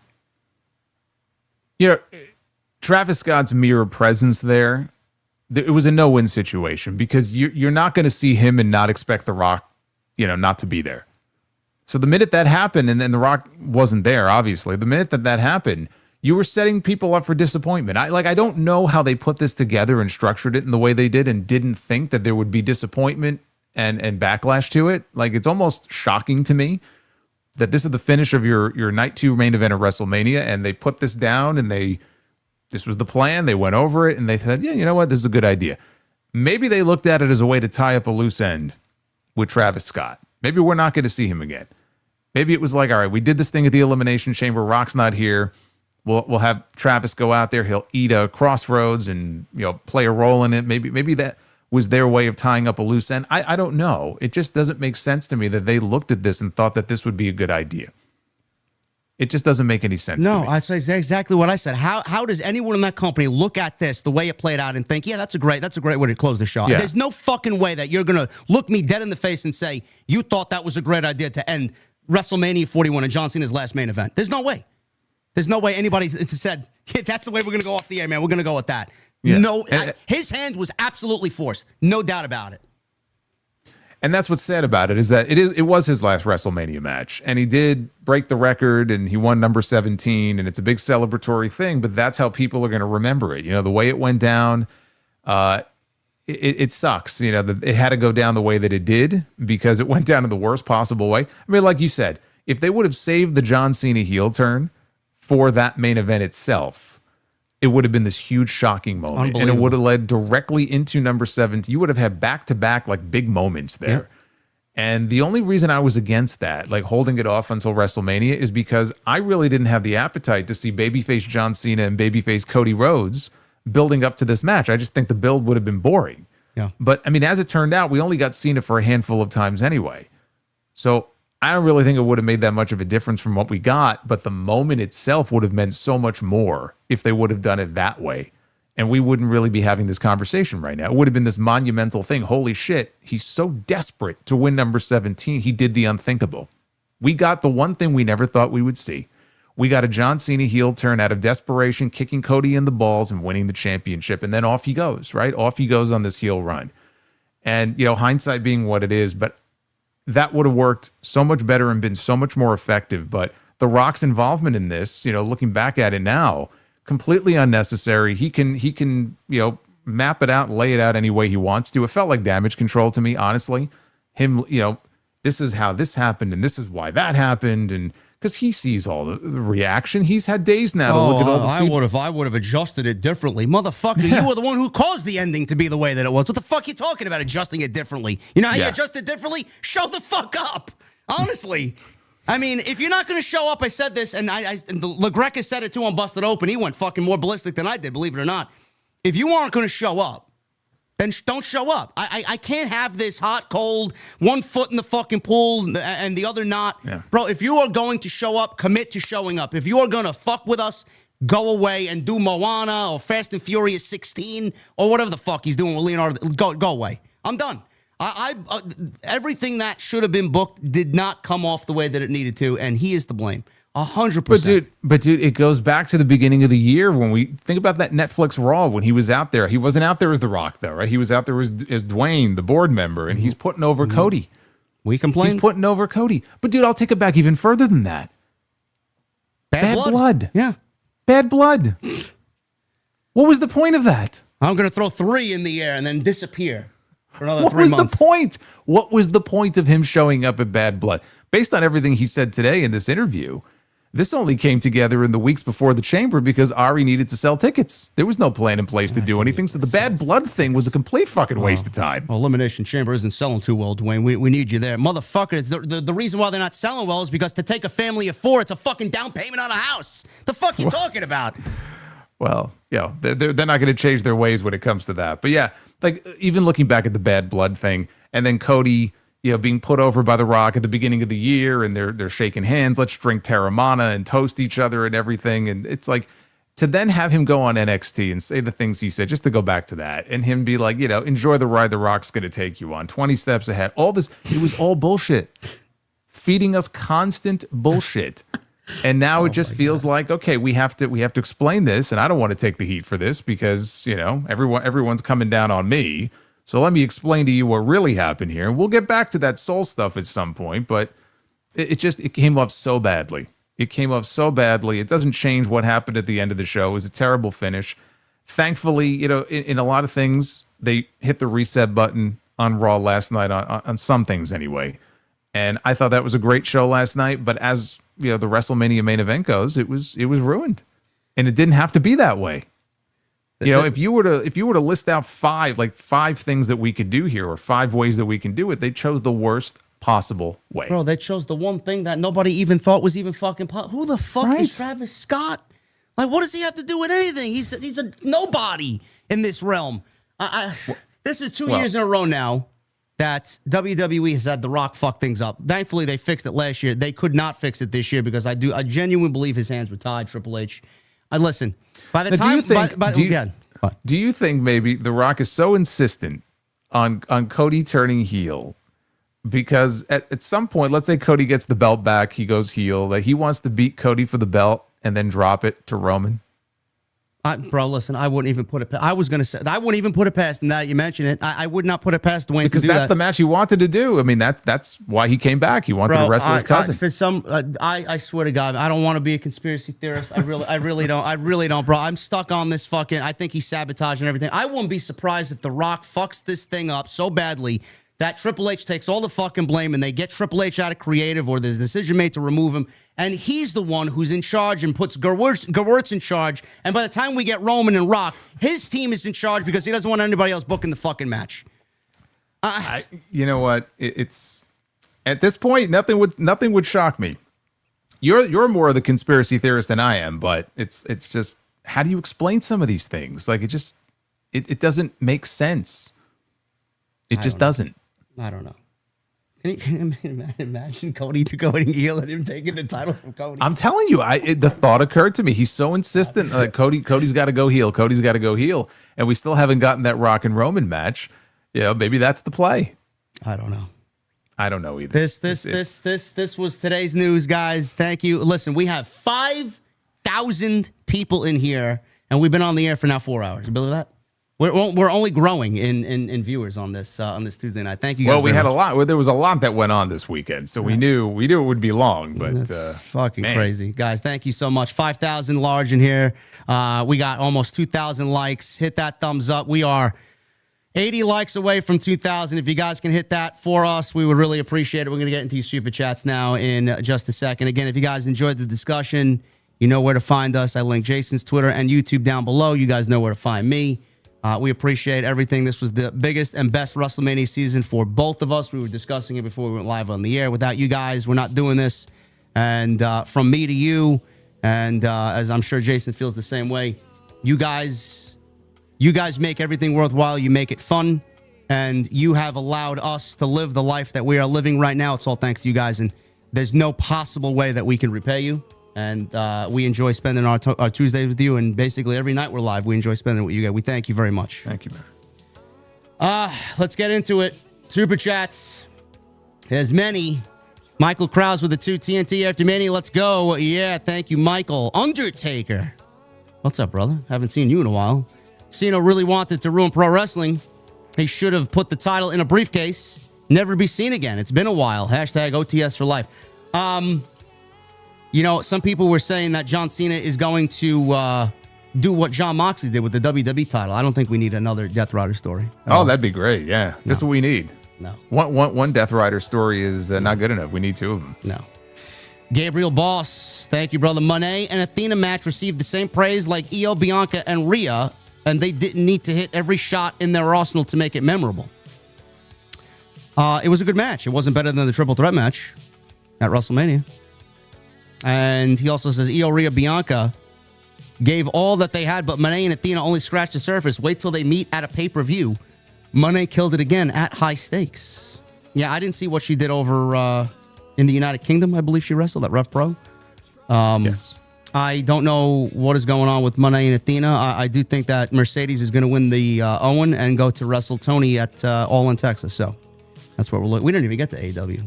I mean, a lot happened over there too. We'll definitely touch upon that next week. Gabriel, thank you, brother. Boss Mo Jackson 199. Sean Spears looks like the dude who plays Daredevil. I'm enjoying his work down there. Sean Spears is always, who plays Daredevil? isn't it the dude that was in Shane from The Walking Dead? No, right? No, he's No? Punisher. Punisher. That's Punisher. Yeah. Okay. Yeah. Boss Mo Jackson also. Raw After Mania was one of the best shows from top to bottom I've seen in months. I don't know why people are hating on Jey. It's not like he is going to have a long title reign. Listen, we've said that for weeks now. I don't know what the people want. It's going to happen. He's going to drop the title latest SummerSlam. Sidro, $10 super chat. I need everyone to wish me luck. I'm meeting at a bank later, and if it's a success, I'll be out of debt and own everything I have now. I'm so excited. I can barely put my ski mask on. Good luck. Thank you, Sidro. Let us know how that goes. Sidro with, he's got a bunch here. He's got 4 in a row here. Wesley Widener, high school yearbook comment. I'm going to end up in jail or working at Olive Garden. Either way, endless salads are getting tossed. Wesley Widener? Okay. I don't know who that is. I don't know. I thought that had a little punchline for the joke, but I guess not. A truck loaded with Vicks Vapor Rub overturned on the highway. Amazingly, there was no congestion for 8 hours. Man, listen, man. When I was sick, man, the one thing my mom always grabbed was the Vicks Vapor Rub. Anything with menthol in it. Yes. And he says with a $10 super chat, man sees a wizard and asks, can you lift a curse that a priest put on me years ago? The wizard says, if you can remember the exact words of the curse. The man says, I now pronounce you husband and wife. That one hit. That one hit. That was a good one, bro. Thank you, man. Boss Mo Jackson with a 199 and a 199. Solomon, so do you watch NWA Power? I used to at the very beginning. I have not watched it in recent years. Not since the pandemic started. Rock only had one match of 10 he had with Austin. Hashtag fact. Did he only get one win? WrestleMania 19. Yeah. Sidro, $2 super chat. Baldwin is a cool name. It's opposite of hair loss. Yes. It is. It is actually. I know somebody who lives in Baldwin. In fact. Yeah. You may be looking at it. Michelle Moran. No, I mean, that's why I wear the hat. Well, I was going to say there are some people who may not be aware if they don't live in New York that there is a Baldwin, New York. I don't want people thinking I'm making fun of you or anybody else here. Michelle Moran with a $2 super chat. Do you think Raw has too many heels, especially at the top? Everyone's going heel, it feels like. I mean, they're very heel heavy right now. So I do think you got to be careful. You don't want to turn everybody heel. You need some really strong baby faces. And as long as you have enough of those, I mean, it's fine, but you got to have a good balance there. You don't want to have too many heels on one side. Yeah. Johnny Boy Vaccaro with 4 months. Thank you, bro. Hey, JD and Solo, kayfabe this possibly. Heyman creates a mega faction to take over both brands. Seth, Braun, Becky on Raw, Drew, KO, and Bliss on SmackDown. Well, KO's out, bro. He's not going to be on TV for the rest of the year. And Bliss, good luck. Bliss is going to be associated with the Wyatt Six. Yeah. Whenever they get to that. So she's not going to be a part of anything like that. You said Becky. Yeah, if they want to add a female member to this Heyman group, I mean, Becky would make sense just based on the Seth connection, but I mean, there's any number of women I think who could benefit from being in that spot.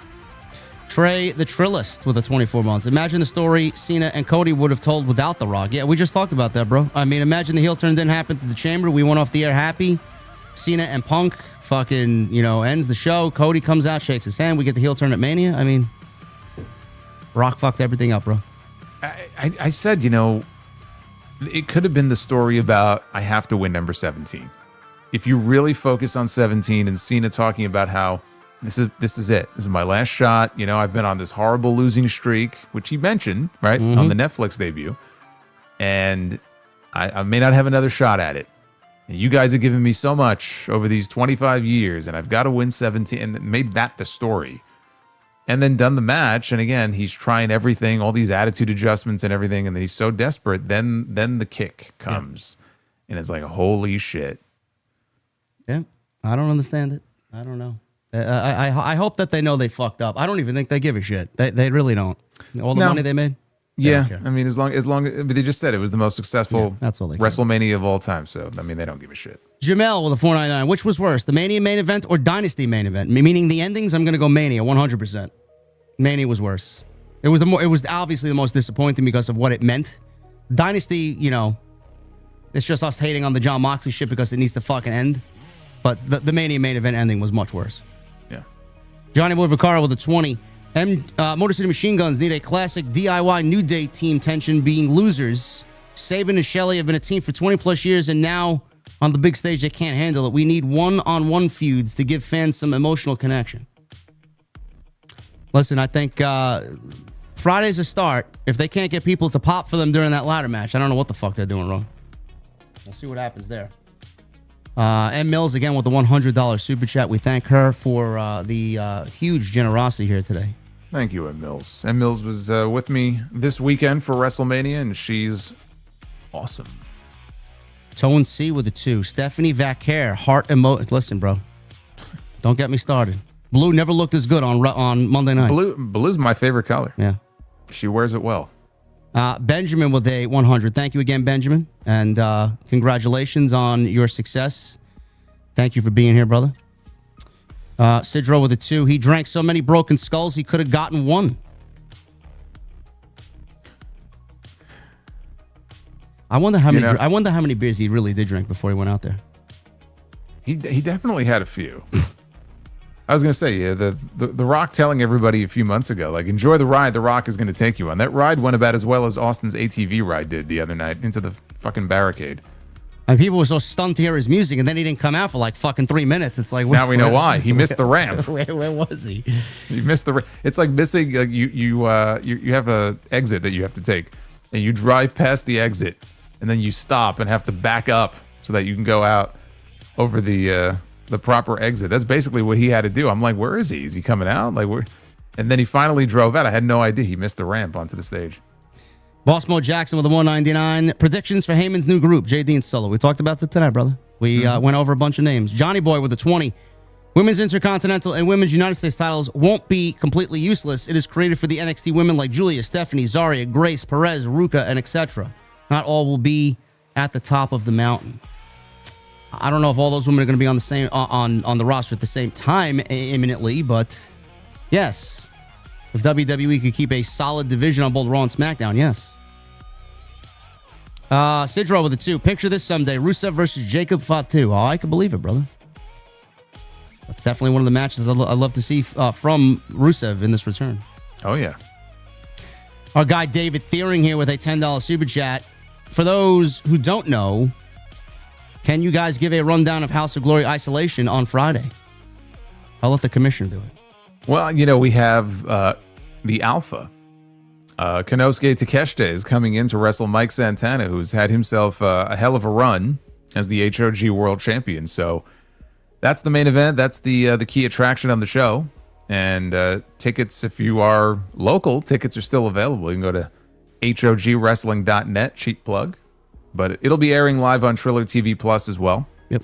So, Takeshita is one of the best in the world. I said this the other night after his match with Ospreay. Ospreay and Takeshita, two of the best in the world right now. That match was fucking incredible, man. Oh, my goodness. Fucking great. One of the most perfect in-ring performers in the world right now is Takeshita, and Ospreay is probably the best in the world. David also says, programming question, JD, are you planning on doing SmackDown review this week or weekend with HOG event going on? Appreciate you both. David, I'm sitting Friday out. I've opted to stay home and work SmackDown because it is the biggest SmackDown of the year. So I will be live on Friday night. It's going to be a big payday for me. I do not want to give that up. So I will be here with you guys on Friday night. Terry's Odyssey with a 5. No message. Thank you, Terry's. Lauren with a 2. Rock's excuse for missing Mania is inexcusable. Babyface Orton, heel Cena will feed families. Fammies. Lauren, she's in my chat all the time. She loves this Orton and Cena match at Backlash. I seen someone say, yeah, until the bell rings today on social media. We'll see. We'll see how bad it is. Yeah, after what we saw from Cena at Mania, yeah. I'm wondering how that match is going to go. Yeah. Ryan Fairburn with a 5. So basically, the path is from one of these global NXT brands. Then once you've shown enough where, then you can dip your toes in US NXT and then Raw SmackDown. So he's saying, like, get big over in one of these global NXT brands that Triple H is probably putting together and then come to NXT proper here in Florida and then go to Raw and SmackDown. I mean, that was the way for NXT UK. A lot of the talent from NXT UK went to NXT proper here in Florida and then to the main roster. So I don't know. That may be the way. We'll see. MGM Ballin with the 20. I just noticed the Survivor Series logo doesn't say War Games. Is it a possibility they bring back Iron Survivor Challenge to that show and let NXT have War Games with Dark State? Or do we just do blend 5 versus 5 traditional? It's a good question. We talked about that earlier, MGM Ballin. Jason says the logo still has the chains. Yeah, the cage is still behind the Survivor Series logo, so I'm sure the plan is still War Games right now, but I mean, it could change. I mean, it's April, so a lot can happen between now and November. If they want to do War Games, I wouldn't mind them doing it for NXT if there's going to be a big faction thing with Dark State, who by the way, I did watch Stand and Deliver, like we mentioned earlier, and Dark State, the one stand out there is Osiris Griffin. That guy looks like a fucking savage. Holy shit. He's got a bright future. Booker T loves him, so he's just a monster down there. So I wouldn't mind the 5-on-5 traditional. I miss it. I think what is old is new again. Base Beerus with the 2. Cena will lose the title and regain it. Number 18. against who? No, we don't need that. No, we don't. Dan Richards with a 5. WWE spending $500,000 a year on social media analytics in 2016. They were a client of a company I work for that provided those advanced analytics. Yeah, but they hate all the criticism on social media, so they spend nearly $1 million a year on social media analytics. Jay Everington with 5. For all the talk about The Rock and Triple H, Paul Heyman is WWE's most important creative asset. Oh, and fuck Travis Scott, says Jay. Yeah. Yeah, I wonder how much say Paul Heyman has in what's going on with this new thing here with Breakker and Rollins. I'm sure he's got a lot to say. Well, I mean, he's had creative input as far as the bloodline stuff goes, and he's one of Triple H's right-hand guys, so I would imagine he has at least some influence.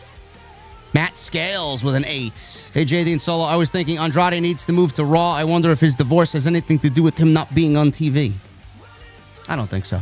No, I don't think so. I think Charlotte even had a birthday recently, I think, and he wished her happy birthday. Yeah. I mean, it seems to be amicable, so I don't imagine one has anything to do with the other. We thank Boots again for the massive $250 bomb earlier. Thank you, Boots. Thank you, Boots. Bro Mobile, 07 with a 5. In my opinion, opening matches are most important, or as almost important as main events. So what are your predictions for the opening matches at WrestleMania 42? Bro, I don't even know what I'm having for breakfast tomorrow, man. He asked me to do fucking... Bro, I don't even know where I am right now. Okay, I'm running on fumes here. after this weekend. Let's get Jason out of here, man. I've had him here much longer than expected.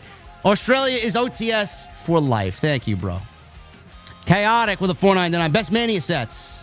19, 20, 21, 24, 28, 29, 30, 33, 34, 37, 39, and 41. Stages only because the event quality varies. LOL. I don't even remember half the fucking ones you mentioned there, bro. I remember 37, 39, and 41. Before that, it's all fuzzy. It's 30. It's 33 and 39. Yeah, there you go. Those are your top two right there. Michael Krause with a 2. Congrats on 169,000 subs. Well deserved, my friend. Thank you, Michael. Cake with a 2. WWE had Jey and John Cena do the same exact spot. What spot was that? What is he talking about? Cake, what are you talking about? I don't know. Same exact spot? Well, I pointed out you had back-to-back WrestleMania main events ending with nut shots. Yeah, you did. I mean, that seems a little overdone, don't you think? I do. Base Beerus with a $2. Imagine if John Cena's heel turn happened. Oh, I mean, and it happened anyway. We got a nut shot, but I mean, whatever. I don't know, man. A lot of nut shots, especially Paul Heyman's, man. He enjoyed it too much. Base Beerus with a 2. McIntyre should be the next World Heavyweight Champion. I advocate for that greatly. Jay Everington with a 2. Which is worse, gonorrhea or Travis Scott in WWE? I'm gonna go gonorrhea, bro. I'm gonna go Travis Scott because I don't have to deal with gonorrhea. I have to deal with Travis Scott on my TV. That is a good answer, man. Jey Uso, #1 Nepo baby, says Base Beers with a $2 super chat. Listen, everybody's a Nepo baby nowadays. It's the go-to fucking insult. JR Slander with a 5. It's been a while since they were all heels. Think there's a chance of a horsewomen reunion, but with Naomi? No. I don't think so. Charlotte stand there and be equal to someone else? No, thank you. That's never going to happen.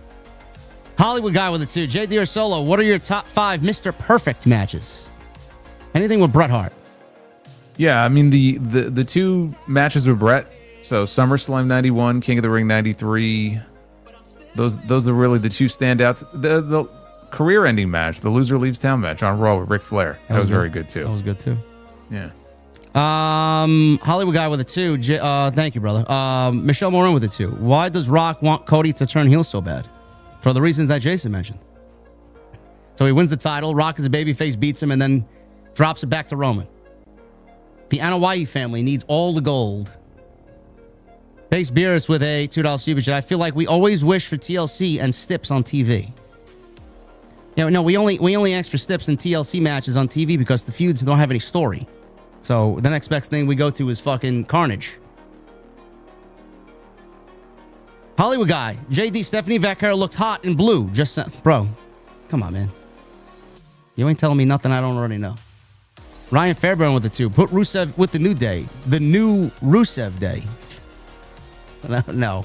Yeah, that sounds terrible. That sounds terrible. Let's not do that. Sir Eddie Gaming with a 5. Third man ideas for Heyman and Seth. What do you guys think about Austin Theory or Carmelo Hayes? Theory is too good of a wrestler to stay a jobber. I agree. He just needs to be propelled into something important and to not be made into a loser. But Carmelo Hayes was another one that people had recommended. But again, he's on SmackDown and he needs to be moved to Raw. Ryan also says Bianca has been the same character since 2019. It is time. It is time. Bossmo Jackson with a 5. There are a few women in WWE I want to destroy. Okay, Bossmo Jackson. Thank you, bro. Thank you. Appreciate you. He lists names. I'll just thank you for the $5 super chat, bro. Fernando with a 20. Remember when Bianca got booed at Backlash 23 and again in this feud, all of which EO was a part of. Backlash 23 EO was a heel and Bianca was a face. Yet they cheered heel EO and booed babyface Bianca. Is it the EO effect? Right. That was in Puerto Rico. Yeah, could be. Yeah. That was a great match, by the way. Yeah, it was a fantastic match. EO is very popular. She's just fun to cheer for. I mean, what's not to like about EO? The India with a super chat. SmackDown tag teams are busting their backs for weeks. Triple H throws War Raiders and New Day on the WrestleMania card instead of showcasing the tag team titles on SmackDown. Total disrespect to the SmackDown tag team division. I wholeheartedly agree. And I'm a fan of the War Raiders. They're just not doing much of anything. Apex Calibre with a $1.99. Heyman gets Knight to join him. Good or bad? No.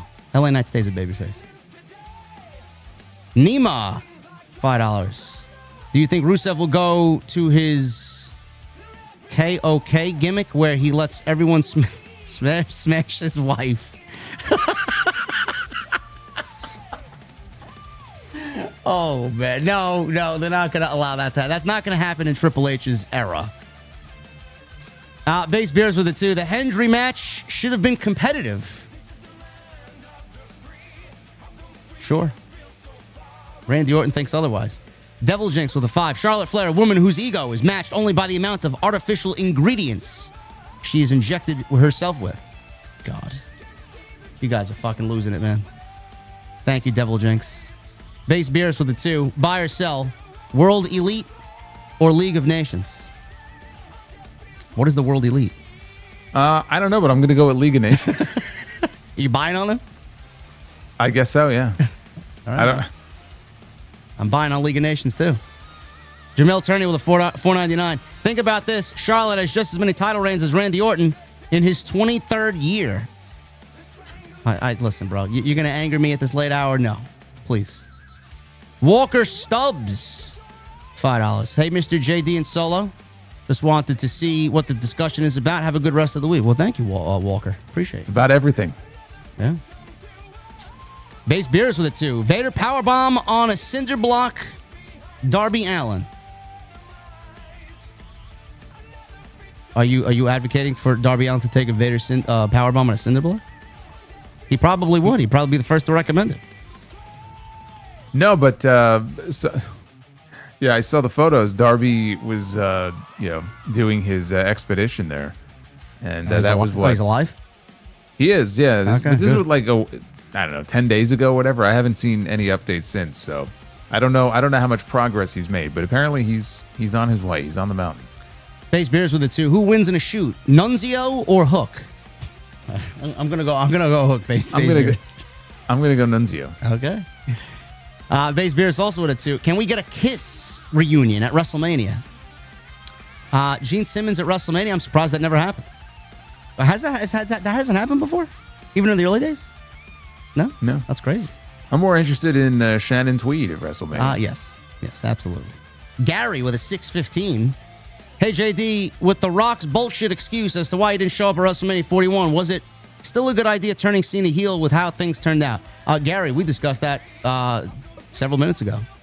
It could have been a lot better without him being involved. Wellington T with a 5. All Dwayne had to do at Mania was present the title to Cena to continue as part of the story. That's it. Simple, and yet, not even that. Bro, it would have been something as simple as that. You are correct. Margaret DeSalvo with a 2. Would you pair Frazier with Rollins and Heyman? No, I'm not breaking up Fraxium. Yeah, no, that would be a bad idea. Yeah. When we see Fraxium, they need to be together. Yeah. Apex with a 199. Raw crowd sang Dom's name European style. They did. They also did it with someone else, I believe, on that show, too. I think they did it with, Seth Rollins? Base Beers. Might have been.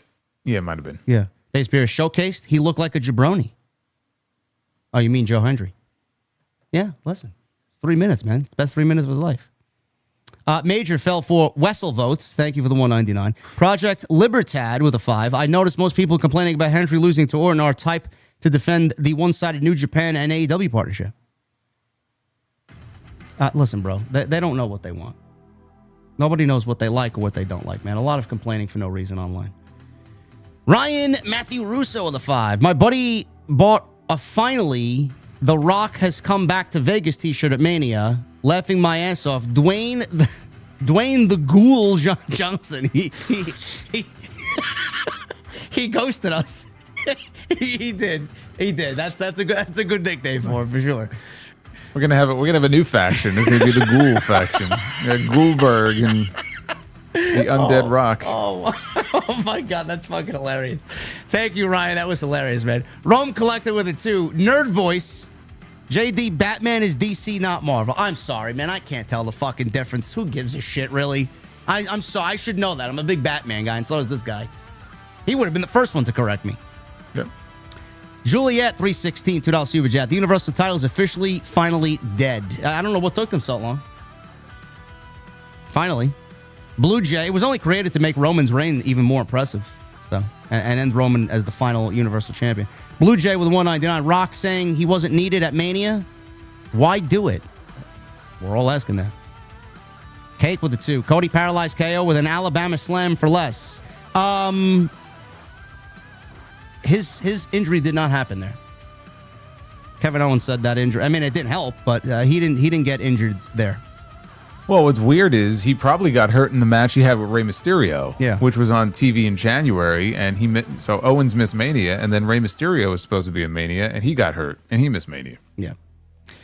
Jamil, they had that Rock shirt all over the Superstore, 199 Super Chat. I saw people sent me pictures. People who will listen to the show were there, and they sent me pictures because they knew I would get pissed. I didn't tweet about it because I didn't really know if it was now or old shirt. I don't know. It's all that leftover inventory from last year. Yeah. But still, though, I mean, if you're showing up at the store and you see finally The Rock has come back to Las Vegas, then you're going to have expectations that The Rock is going to be in Las Vegas. Yeah, I mean, how many people saw that show for the first time?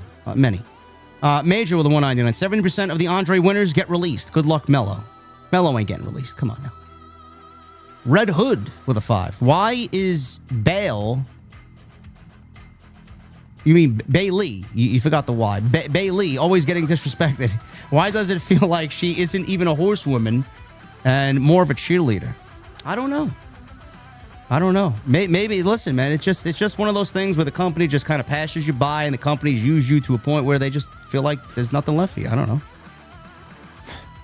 Is that going to be her name if she leaves the company? Bale. She's part of her old name. We'll call her Bale. Bale. Oh, man. Major with a 199. I just think Tiffany couldn't keep up with Charlotte Flair. Bro, she worked a match with Nia Jax. Don't give me this nonsense, okay? Come on. Base Beerus with it, too. Cody looked dumb, and Cena's STF was embarrassing. I didn't even remember what the STF looked like. I was so fucking pissed at that point. It was interesting that Michael Cole called it the STFU. Intro. I didn't even hear that. I was just so fucking pissed. Yeah. Jim Jones with a 5. WWE wants to congratulate new head of creative, Ava Rain. Listen, man. It's coming. I'm telling you. It's coming. Notorious QJD with a $10 super chat. I'm sorry, Dave, for not believing your story about The Rock not showing in November. Yes, we all owe Dave an apology. We do. You know? He got one right out of fucking 100. Gotta touch my... I'm sorry, what happened? I was going to say, when you're right, you're right. I know. You know? Gotta touch my soul with a 5. JD, do you think what Cena is doing is similar to John Moxley's story? No. Please don't compare it to John Moxley's story. At least I understand what Cena's talking about. I don't understand what John Moxley's talking about. Wide World of Wrestling Podcast with a 499. JD, do you think Triple H is still a good booker? And do you think last night's Raw was a bit of a reset for the product?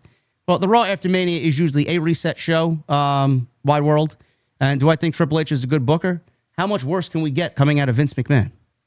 Yes, he's okay. Is he perfect? No. He's made plenty of blunders. But I'm not going to sit here and tell you he's bad. Better than what we had. Alan Alec with a 5. I think Rock is purposely sabotaging Cody because he's never gotten over that people wanted Cody over him. All he's done is make Cody look like a geek. Listen, man. Conspiracy theory, it may be, but it makes for a good discussion. Havili with a $1. Thank you, brother. Sidro with a 2. Lana spelled backwards and Naomi spelled backwards. What is Naomi spelled backwards? I don't know. What is it? What is it? I don't know. I have to see this now. Let's see. Oh God. I have to spell it.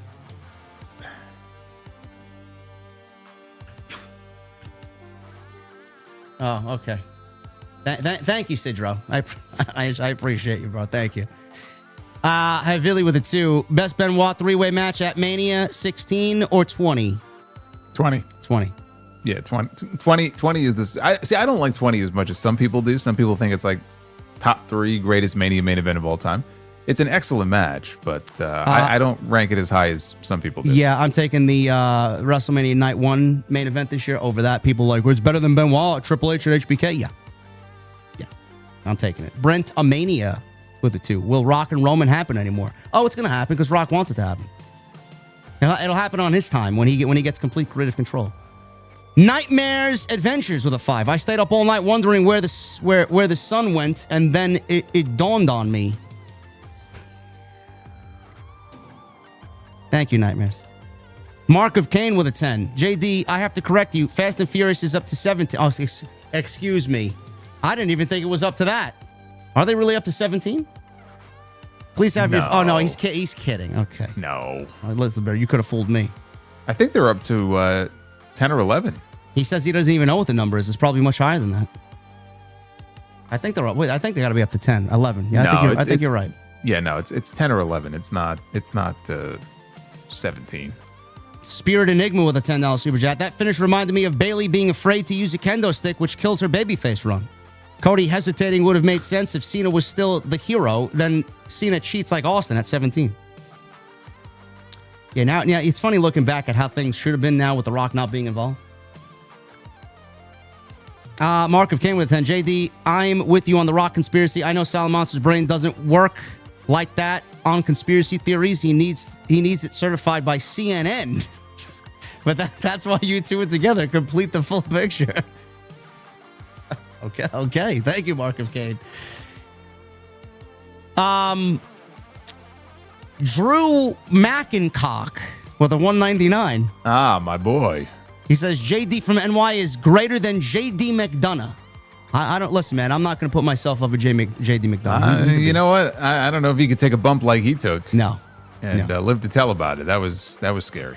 Chris, thank you for the 33 months. Cake with a 2. To clarify, Jey and Cena both had the 4-corner spam. Yeah. Now, okay. Yeah, I see it now. JD25 with a $20 super. It's crazy to think how excited we were after the Chamber compared to how disappointed we were after Mania. Rock messed up the main event. Cena's heel turn at 17. Plus, Cody looked goofy also. Yeah, man.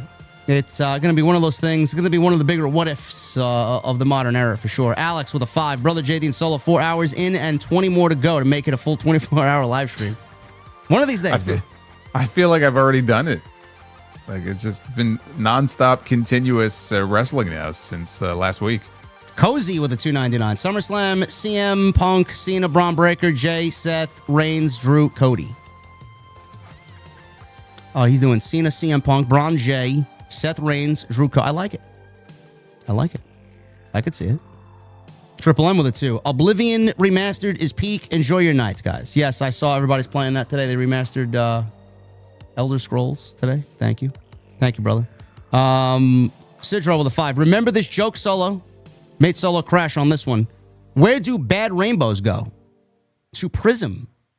It's a light sentence, but it gives them time to reflect.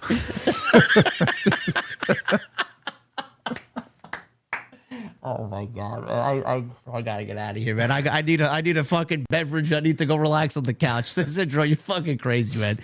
Thank you. Justin with a $10 super chat. Great show tonight, guys, as always. Check out Stephanie Vaquer versus Roxanne from NXT tonight. It was excellent. Everything with them, EO, Rhea, Julia on Raw felt like an Evolution 2 teaser. Yes, that's exactly what they did. I think they tried to roll those women out there because they're set to announce it any week now. Absolutely. William Sweeney with a 199. People say No Rock was part of the story. Well, those people are fucking dumb for sure. They are completely out to lunch. Hollywood Guy with a 5. EO, Scott pinned Bianca, making EO undefeated against Bianca. Bianca needs against EO, making that her WrestleMania moment.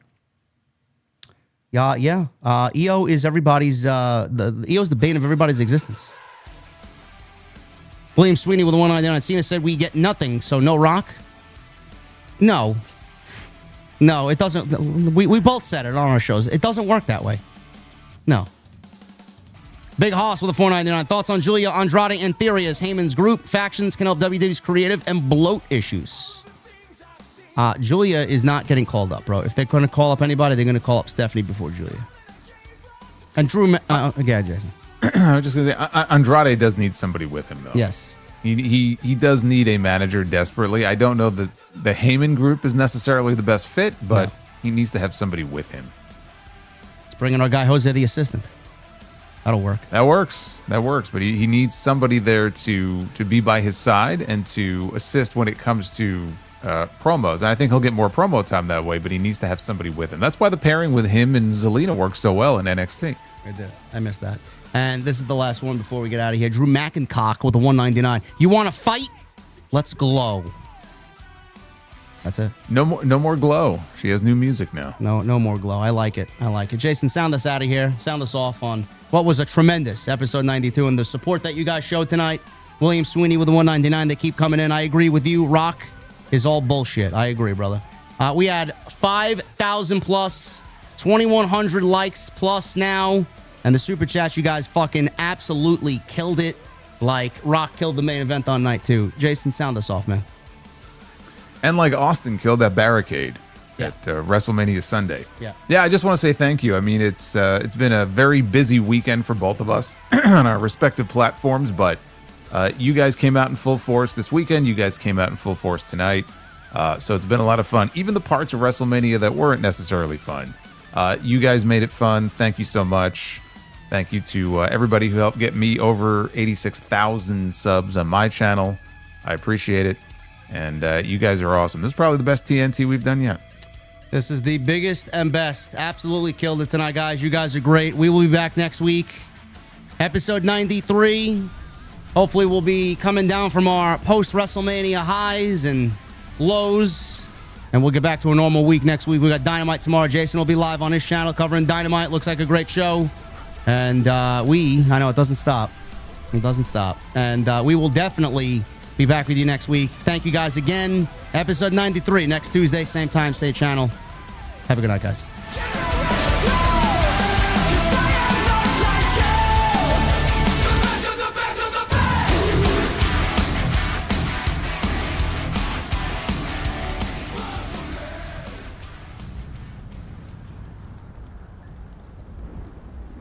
And we are mercifully off the air, bro. Oh my goodness.